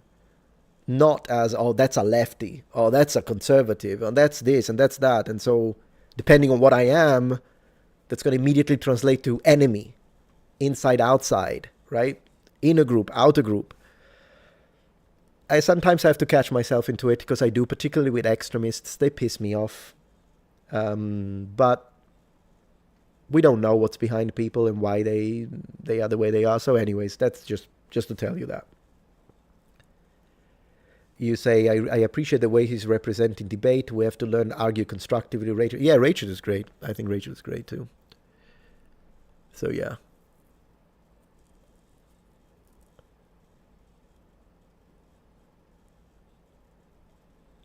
No, I understand, but I would never put Hitler in the same level as someone who is abrasive, but I mean, not the same. I agree with you, Trampire, when it comes to a Hitler. If it's a psychopath or a sociopath or someone who literally murdered hundreds of people, yeah, no, that's a threat to society. But if someone who has some views, and this can happen, that are a little bit on the far end of the spectrum, and once again, this can happen on both sides. Yeah, I mean, I'm not going to compare them to Hitler. I will say, hey, I disagree with that view. But then if I see that's what I'm saying, I feel I misjudged him because at one point I thought he was actually evil. But I was wrong. Someone who is evil does not forgive the person who killed their kid. If anything, him, and particularly his wife, I can learn from them from a Christian perspective of what real forgiveness is. I have to be real about that, whether or not I may disagree with some of his more strong positions on the political realm. And I would do this regardless of who it is. There are, of course, some lines that if people cross, but usually it's not words, it's actions at that point. Yeah, there are some lines that if people cross them, I'm like, okay, I don't want to have anything to do with this individual. They crossed the line. I still hope that they are redeemed and they change. If they do, great. But I don't want to deal with them. For me, I thought he was on that sphere, but I don't believe it is. Because of that video that I watched. And so there's that. You say, if evil is forgiven, is it evil? Well, it's the person who committed it that is forgiven, not the evil itself. If we want to go a little philosophical about it. Yeah, exactly. Of course, it depends on how I agree, Veronica, 100%. Yeah, it's the story of my life, the Doomslayer. I actually get pissed when I hear about people getting attacked. Judge a person's actions and arguments, not the person behind it. Yeah, I know. We just went through a freaking hit piece by Freda. Me, Shad, and for the love of Olympian gods, Lindy Beige? Internet's Mr. Rogers, the most milquetoast guy who has never had a controversial opinion ever. I get it, Shad. I get it. 100%. And I get it me. In a little lesser way, I guess.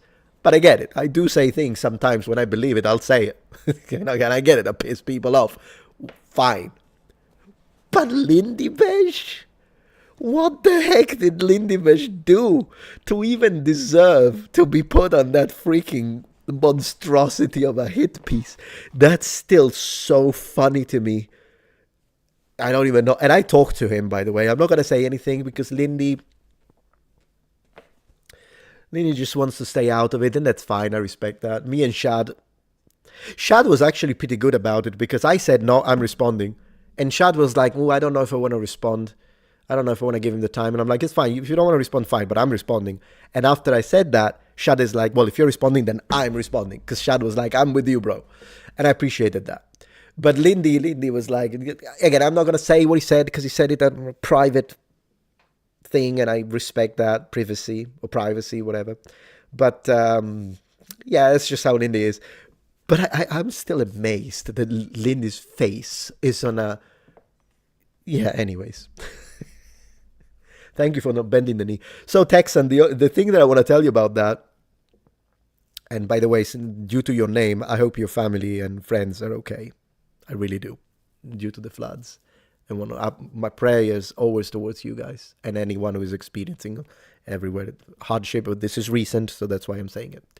So, anyways, I was going to say, I have apologized in the past already. I've made videos where I was apologizing for misspeaking or getting the wrong sponsor and stuff like that.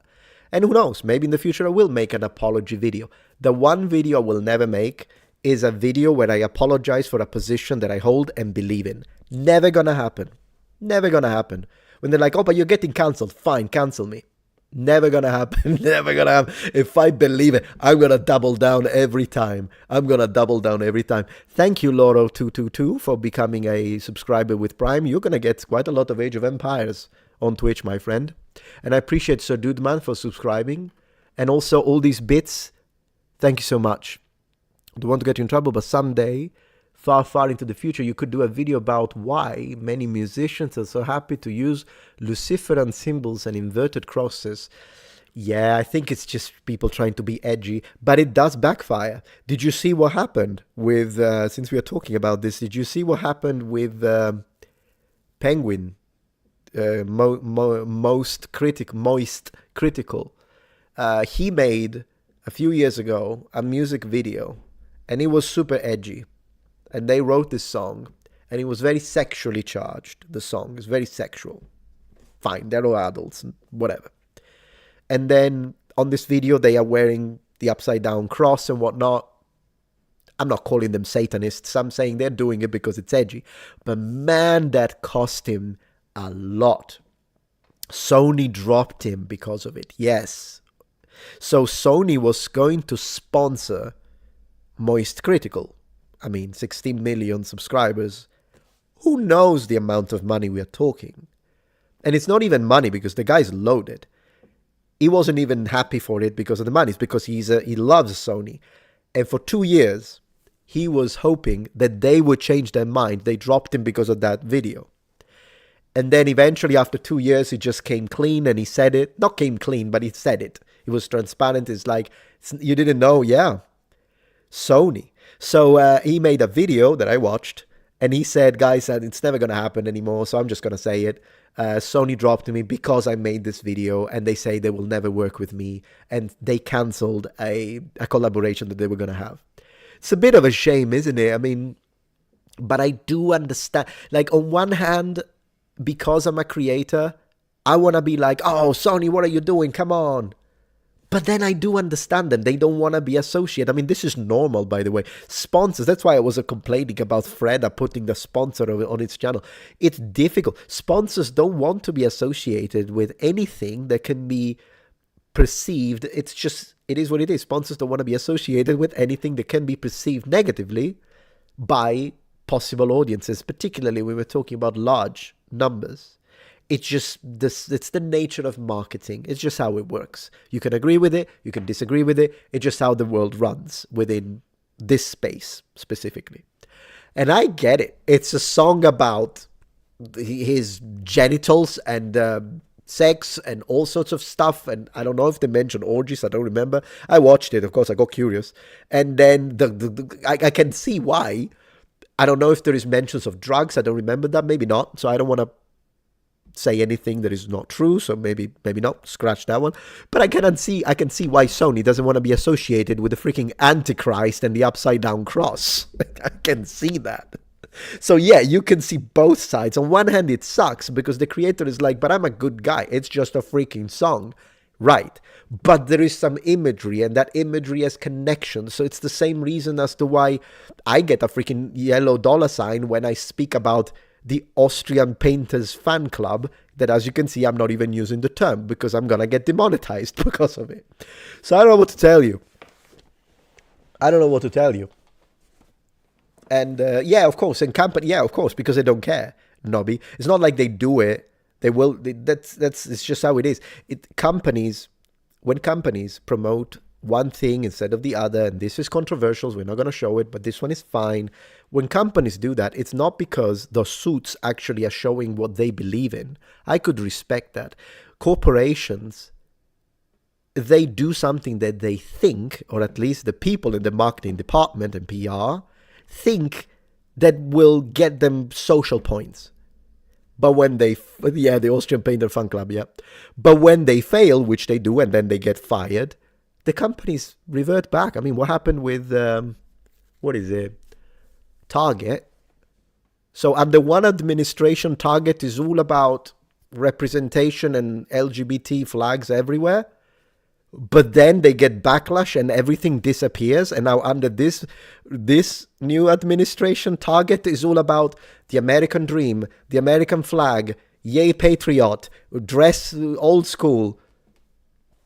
What, did you ever believe that they actually were pushing that because they wanted to be, they cared about minorities? No, they don't. We know that. It's all a facade, isn't it? And that's where they go.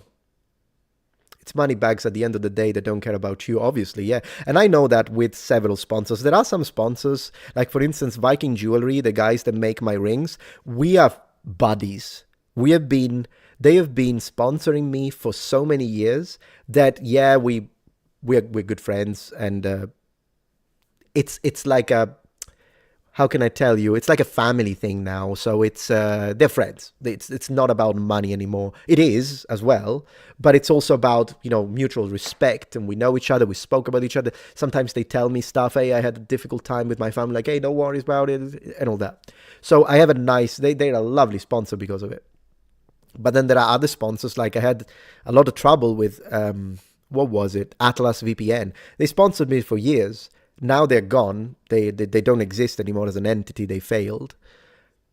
And I'm not gonna say serves you right, because I never like to rejoice in other people's failures, but they do deserve it because they did not treat me right.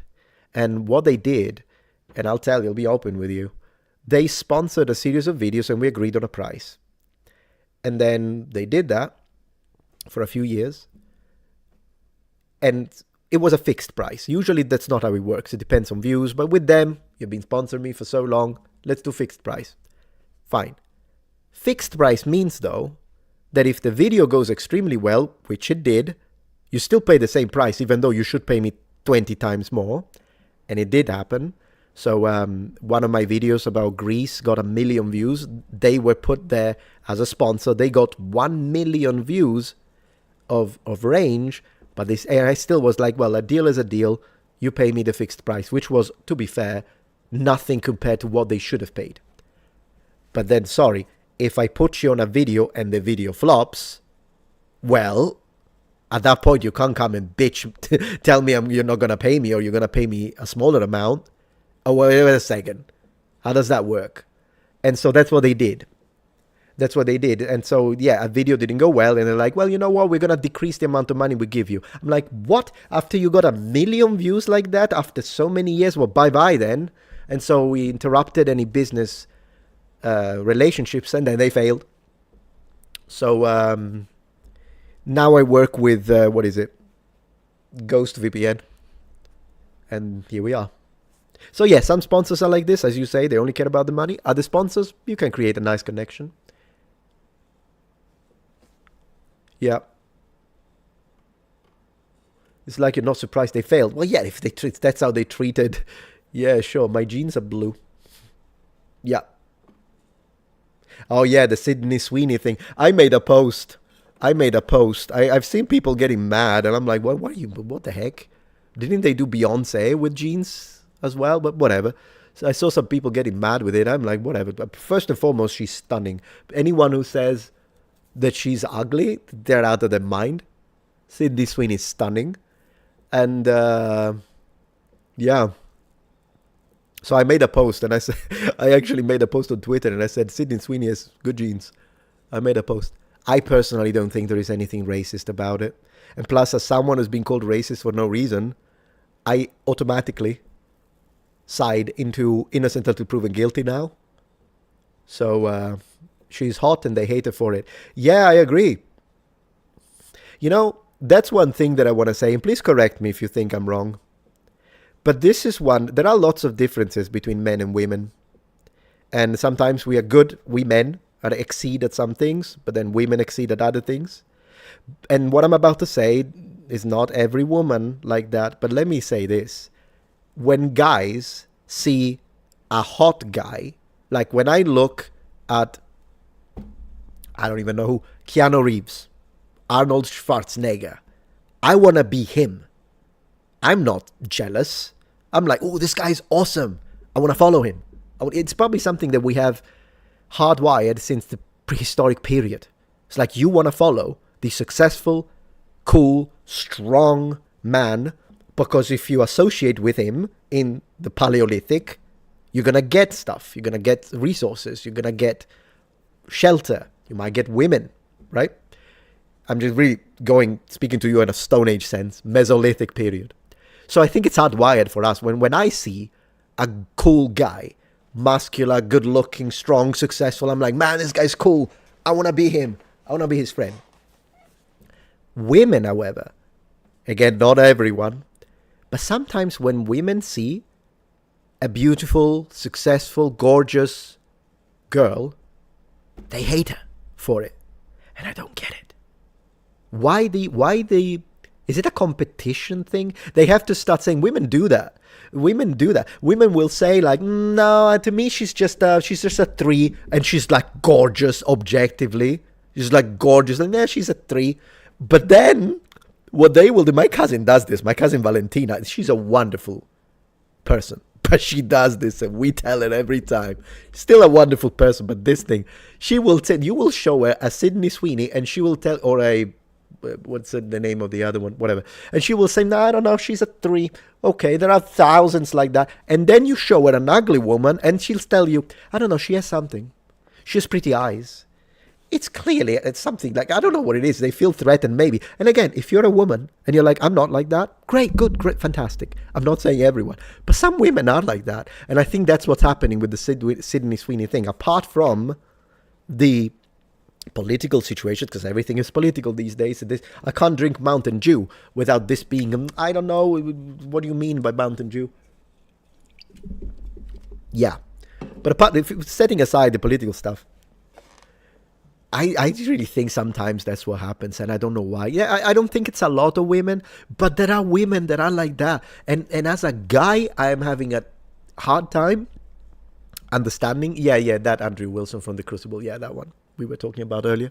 So as a guy, I don't know. It's just, again, when I see a cool guy, I want to be him. I'm like, wow, that guy's so cool, bro. Even just the other day, I went to Best Buy. This is a funny anecdote. I went to the Best Buy and this AT&T guy tried to sell me stuff, and he was really tall. Was this guy? And I told him, sorry, I'm not interested, but man, yours is really cool. I just told him. I don't have a problem admitting that. The guy was a frigging statue. So yeah. Altair says she's white and pretty, so they hate her. You know, I'm gonna be honest with you. Yes, you're right.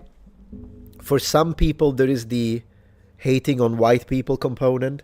And that was, in fact, and it's a reality, it's true. I mean, it's a thing. It is a thing. Just like you have people who are racist and hate anyone who isn't white, you also have people who are racist in the other way around, and they can't stand her because of that. Yeah, sure. Some people are like that, totally. And they get away with it. That's the internet we inhabit. I don't think anyone should. It's either, again, everyone should be frowned upon. Any form of derogatory language based on people's ethnicity should be frowned upon equally. But thank you. Someone bought a plushie. Appreciate that. Thank you very much. And 5 to go, guys. 5 to go. So yeah, finishing the thought, you're right, that is a thing.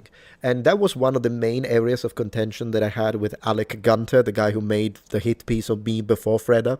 And he was saying that he agreed with anti-white sentiment, and he complained, should I say whined, that I instead said that I was condemning it at the same time as condemning anti-black sentiment, but they forget to say that because they're trying to paint a picture of something I'm not, regardless.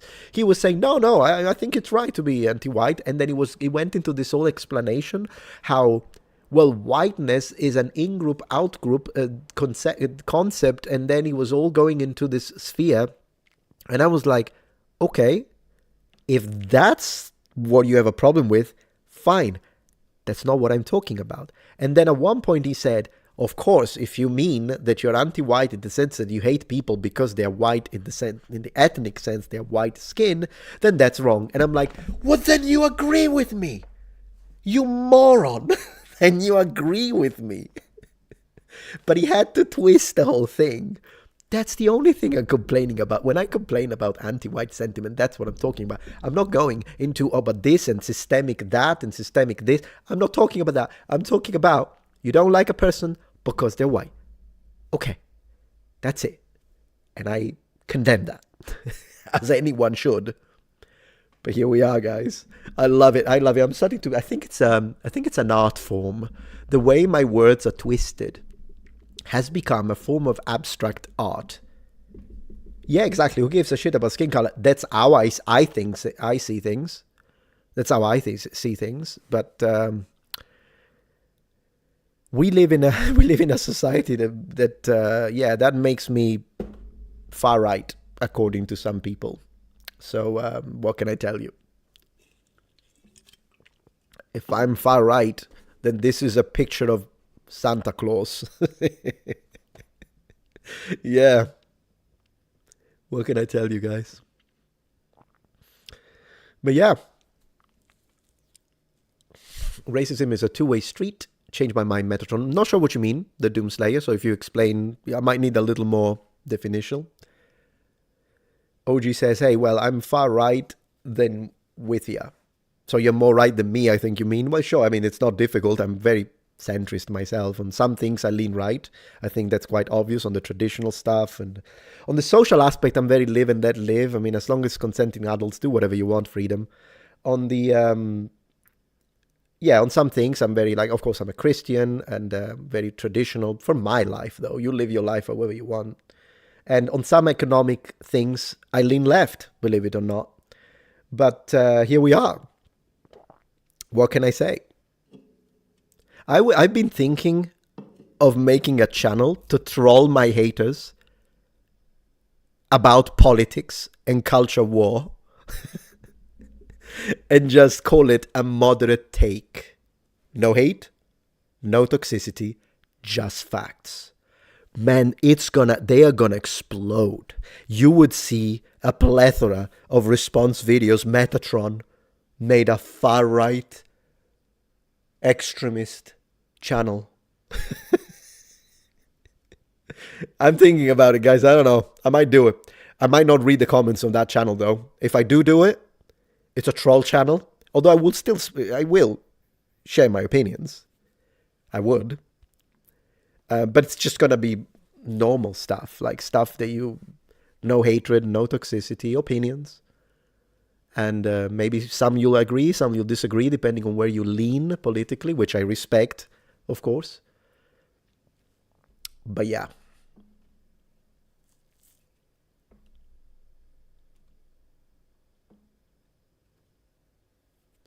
I agree, the Doomslayer. A black and white guy can each be racist to each other 100%. For instance, I'm a Romanian American and my wife is Native American. That's lovely. We don't hate each other, Metatron. Well, for sure. You know what? I think it's a lovely story. The fact that you're married to a Native American. One of my dreams is to meet a Native American in real life. I would love to do that, and I never did. And it would be cool to meet one. Maybe if they can tell me their culture, I would freaking love it. Their language. So it would be lovely for me to be able to speak to your wife, for instance. It would be great. But some people will twist that. I've seen it happen. And some people were saying this about J.D. Vance, and I don't know anything about American politics that deeply. I don't know. So I'll be honest with you, I don't know much about J.D. Vance. But what I do know is that the guy is married to, I think she's Indian, right? And so to me, that tells me that even if you disagree 99% with his politics and you think his politics are horrible, can we call him a racist? I don't think so. But there were people that were saying he is a racist because when a white guy marries a person of color, then it's a slave fetish. Well, that's a disgusting thing to say. Your head is fucked up. That's what you think. Can you imagine? So I'm just telling you this. Be prepared, because some people, only on the extreme end, but some people will tell you that if you tell them, I can't be racist because I'm married to a Native American woman. They may say that. So be prepared. I'm just telling you as a brother, friend. Some people are just like that. And it's insane, my friends. It's insane. So, yeah. But yeah, when it comes to this idea that only white people can be racist, it's nonsense. Anyone can be racist. And we should condemn all forms of racism. And the one thing is that I actually saved an example, and I'm going to show you, because I'm keeping it in case someone needs it, in case someone tells me, no, these people cannot be racist, or this other person, it doesn't count. Well, I've got a recording of a TikToker. I have it here somewhere. I can't find it now but anyways, I do have it. I promise you that I have it. I have a recording of a TikToker who said some stuff, and it's stuff about violent acts that should happen to people who are white. And I have him. I recorded it. I think he took it down, but I have it. I recorded it on the spot. He's already like getting a lot of shit for it, so I didn't join in. I didn't need to. But I did save that TikTok to show that racism occurs everywhere. And it should always be condemned.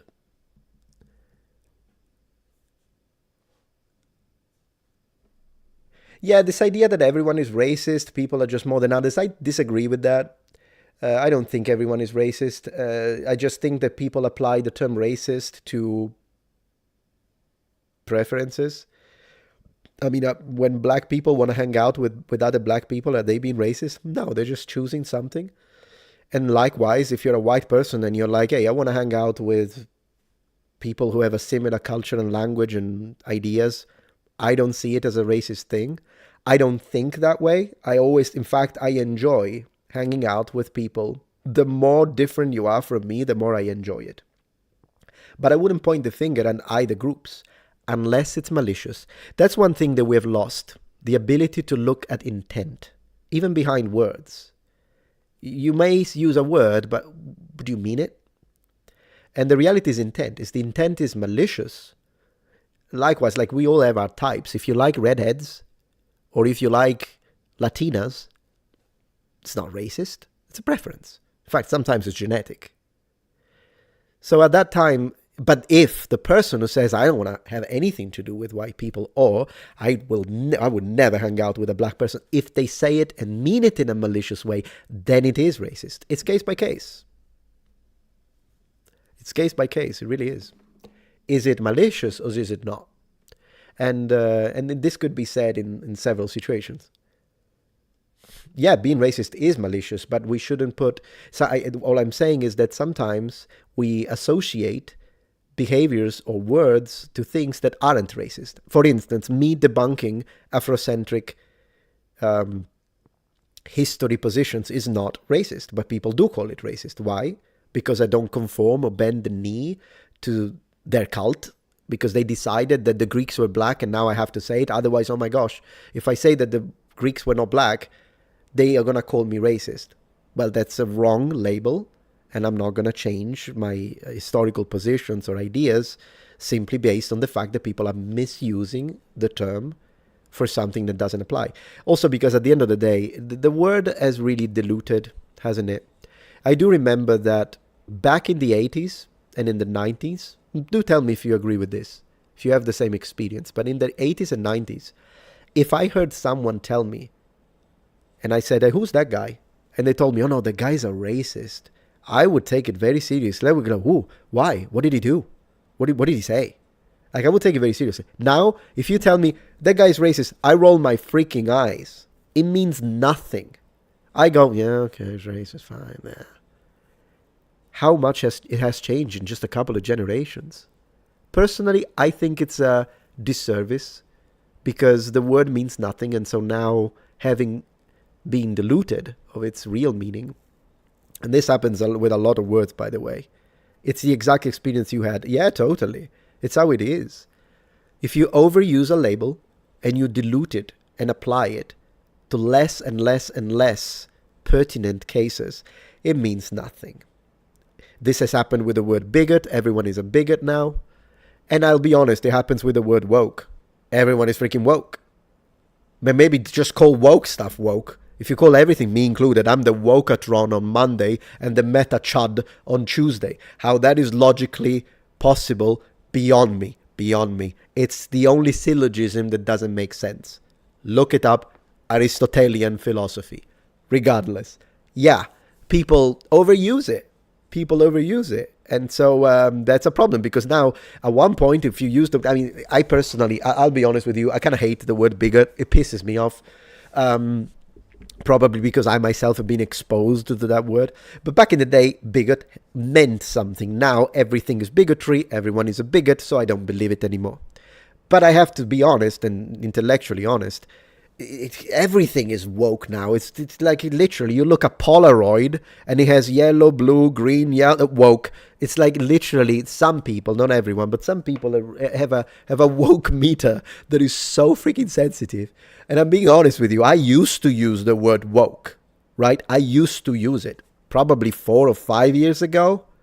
I haven't used it in a very long time precisely because at one point we were using it to define very extreme activists that were doing stuff like they did in Dragon Age Veilguard. Yeah, that's woke. I'll call it for what it is.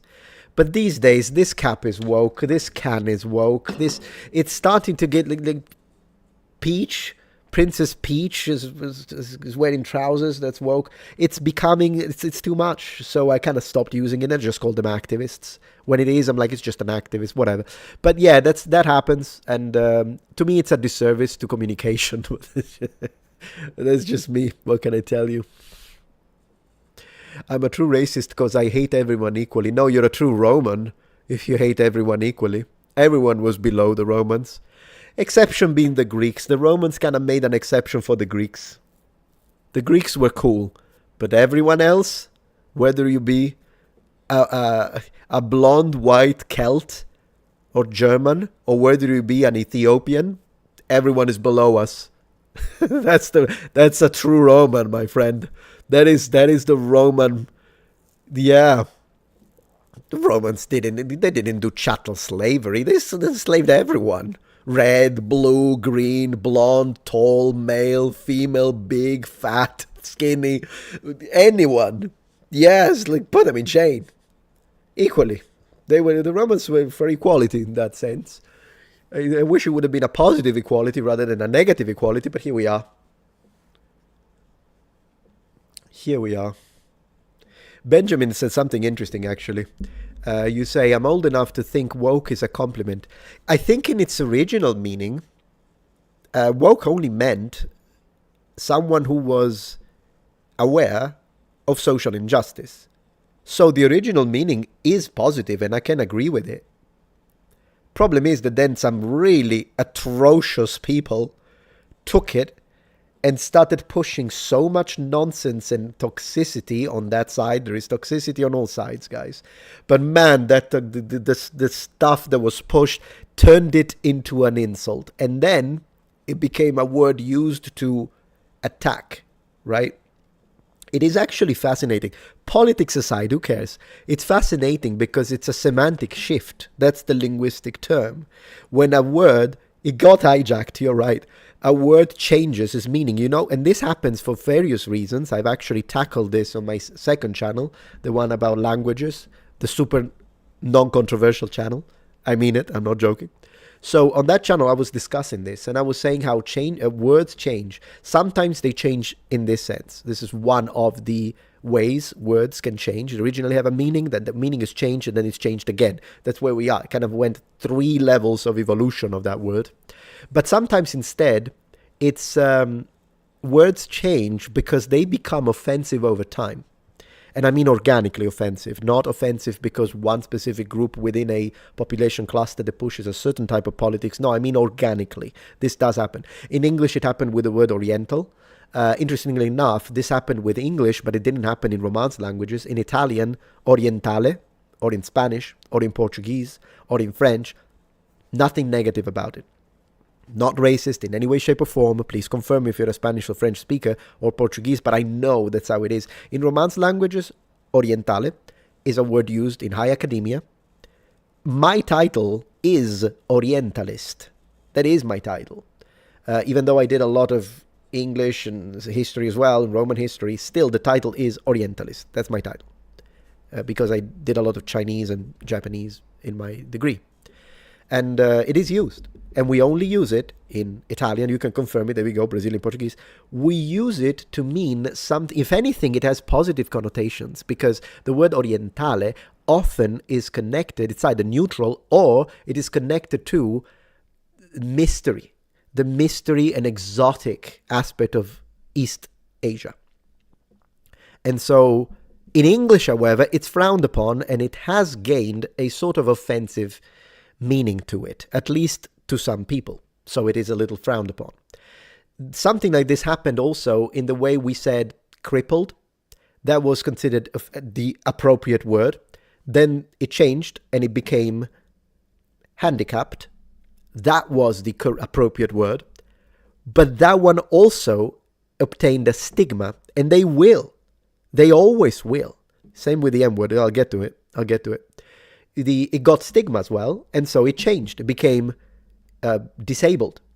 But disabled also became a problem, because it's like, what do you mean? Is a person is disabled as a negative thing? No. So it became differently abled. Then that changed as well. A person of different, and it will continue like that. Because unfortunately, it's a matter of time. Words like this, usually, the more appropriate one, in a matter of 2 to 3 generations, will continue, which kind of shows you it's a useless exercise. It is a useless exercise. And so, she's messaging me from her new phone. My wife got a new phone. Let me tell her. That's adorable. I told chat. 1 second. So anyways, that's just one thing. The N word is similar. So if you look at the other version, let's call it the lowercase N word, the one that is spelled Negro. I suggest you not to type it because I don't want you to get blocked by the system. That word was in fact considered the appropriate and sometimes formal word up to the 1960s. So when you watch or read content from the 1940s, they use it, and it's not considered a racial slur. In the 60s, however, it became inappropriate. And by the time we reached with the 1980s, I actually looked into this for a video. By the 1980s, the word was completely replaced and by black. But if you look at, for example, Martin Luther King Jr., he uses it. He does use it to show that it had a different connotation. So whenever we hear that word in period, we also have to take that into consideration, which kind of links back to what I was telling you. What is the intent of the speaker? So anyways, that was a word that was used, and it's gone, mostly. You know when it's not gone, and this kind of goes a little deeper?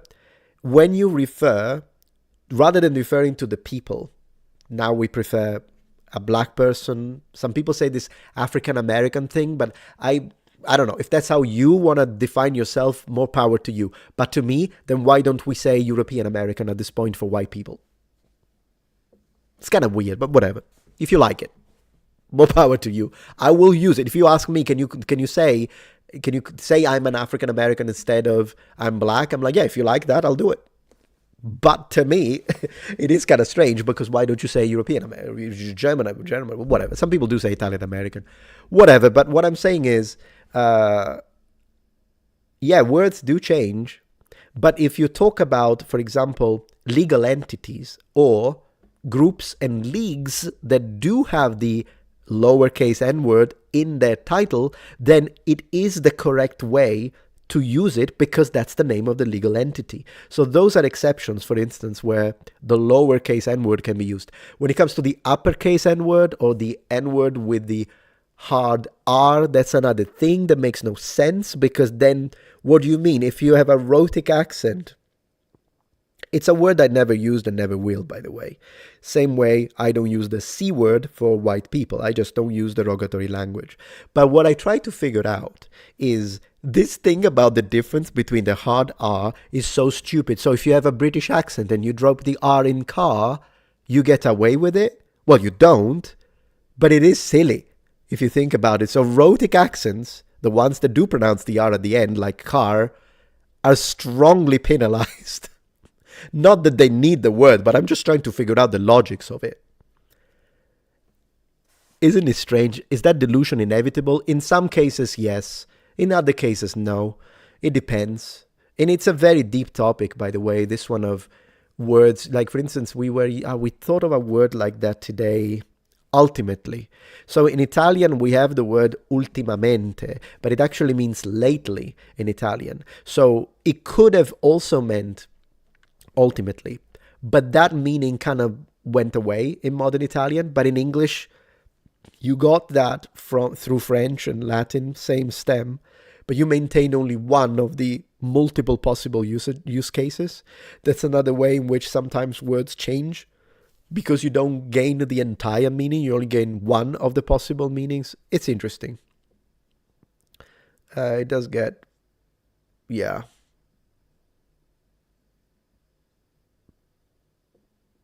Whites ended slavery, ask anyone.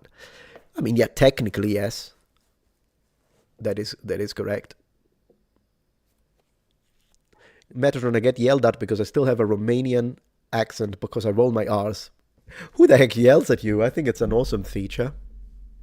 I could, if I wanted, I could roll my R when I speak English. I just don't because it doesn't feel natural anymore, but I could. I could say, really, but I feel like I'm putting on an accent at that point, if you know what I mean. Yeah, I am talking about that, TGs.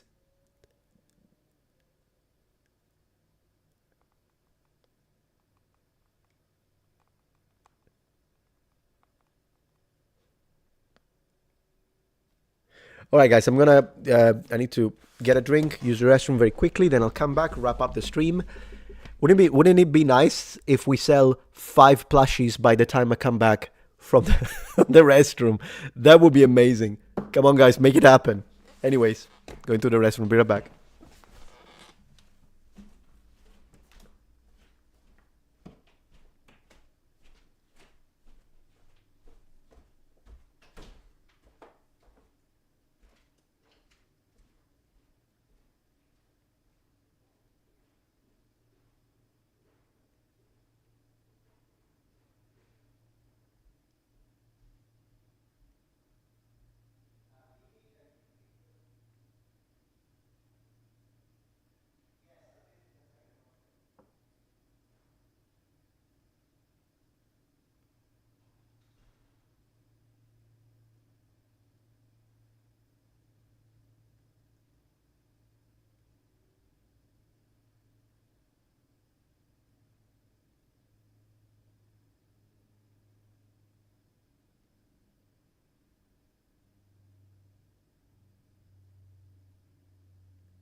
My friends. Okay, so guys, my dear friends, thank you again for your patience. I am starving. I'm gonna be honest with you. I am so hungry. I am gonna have to go and make some food. Let me put you back on screen. Sorry that I remove you there. I do want to thank you. Of course, I wasn't trying to be too pushy with this. I'm already extremely grateful for all the plushies. I mean, I can't believe it. We're literally five to fully funded. So it's guaranteed now. You made it happen. It's guaranteed now that this will happen. So hi Hungry, hi hello. And thank you for the subscription on Prime. We're going to play some Age of Empires soon, as I was saying. So I do want to thank you all for making this happen. Thank you so much. And I really appreciate it. And for anyone who would have wanted, but you couldn't afford it, I appreciate, of course, the thought. So thank you so much. And fantastic result, guys. Fantastic result. Nobby, thank you for food money.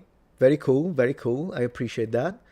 And do the jeans commercial, maybe. Yeah. Oh, Meta Wife do the jeans commercial. Yeah, she could do that. Totally. Man, that would be funny. It's the only thing is that she might get some backlash, and I'm kind of protective. You know, I'm the protective type, I guess. Peace and love. Yeah, thank you very much, guys. I really appreciate it. It was a thank you, Guardian, for becoming a... I really appreciate all the subscriptions on Twitch, by the way. We need to get some gaming going. But I do want to thank you again. Thank you for everyone ordering a plushie and whatnot. And I will make an announcement once we hit 200 on the community tab and possibly on a video. And who knows, maybe we'll go beyond 200 at this point. But fantastic stream, at least thanks to you, of course, and all your... I can see you, Baron. You got your plushie, Baron. I can see it. Love the content. Thank you so much. Appreciate that. So yeah, it was a good stream. I had a good time. And I need to go make that pasta, though. Gotta stream Mafia when it releases. Totally. Yeah, I'll do that. 100%. So again, thank you very much, guys. Thank you for making everything fantastic tonight. And I'll see you for the next stream soon. And in the meantime, remember that on Friday, I am dropping the video on the Sumerians. And at this point, as soon as we hit 200, I'll begin production for the Anglo-Saxon video. And we'll see how that goes. Thank you very much, guys. Have a good one. Good night, and thank you again for your generosity and for your support. Buon appetito. Ciao, ciao. Ciao, ciao.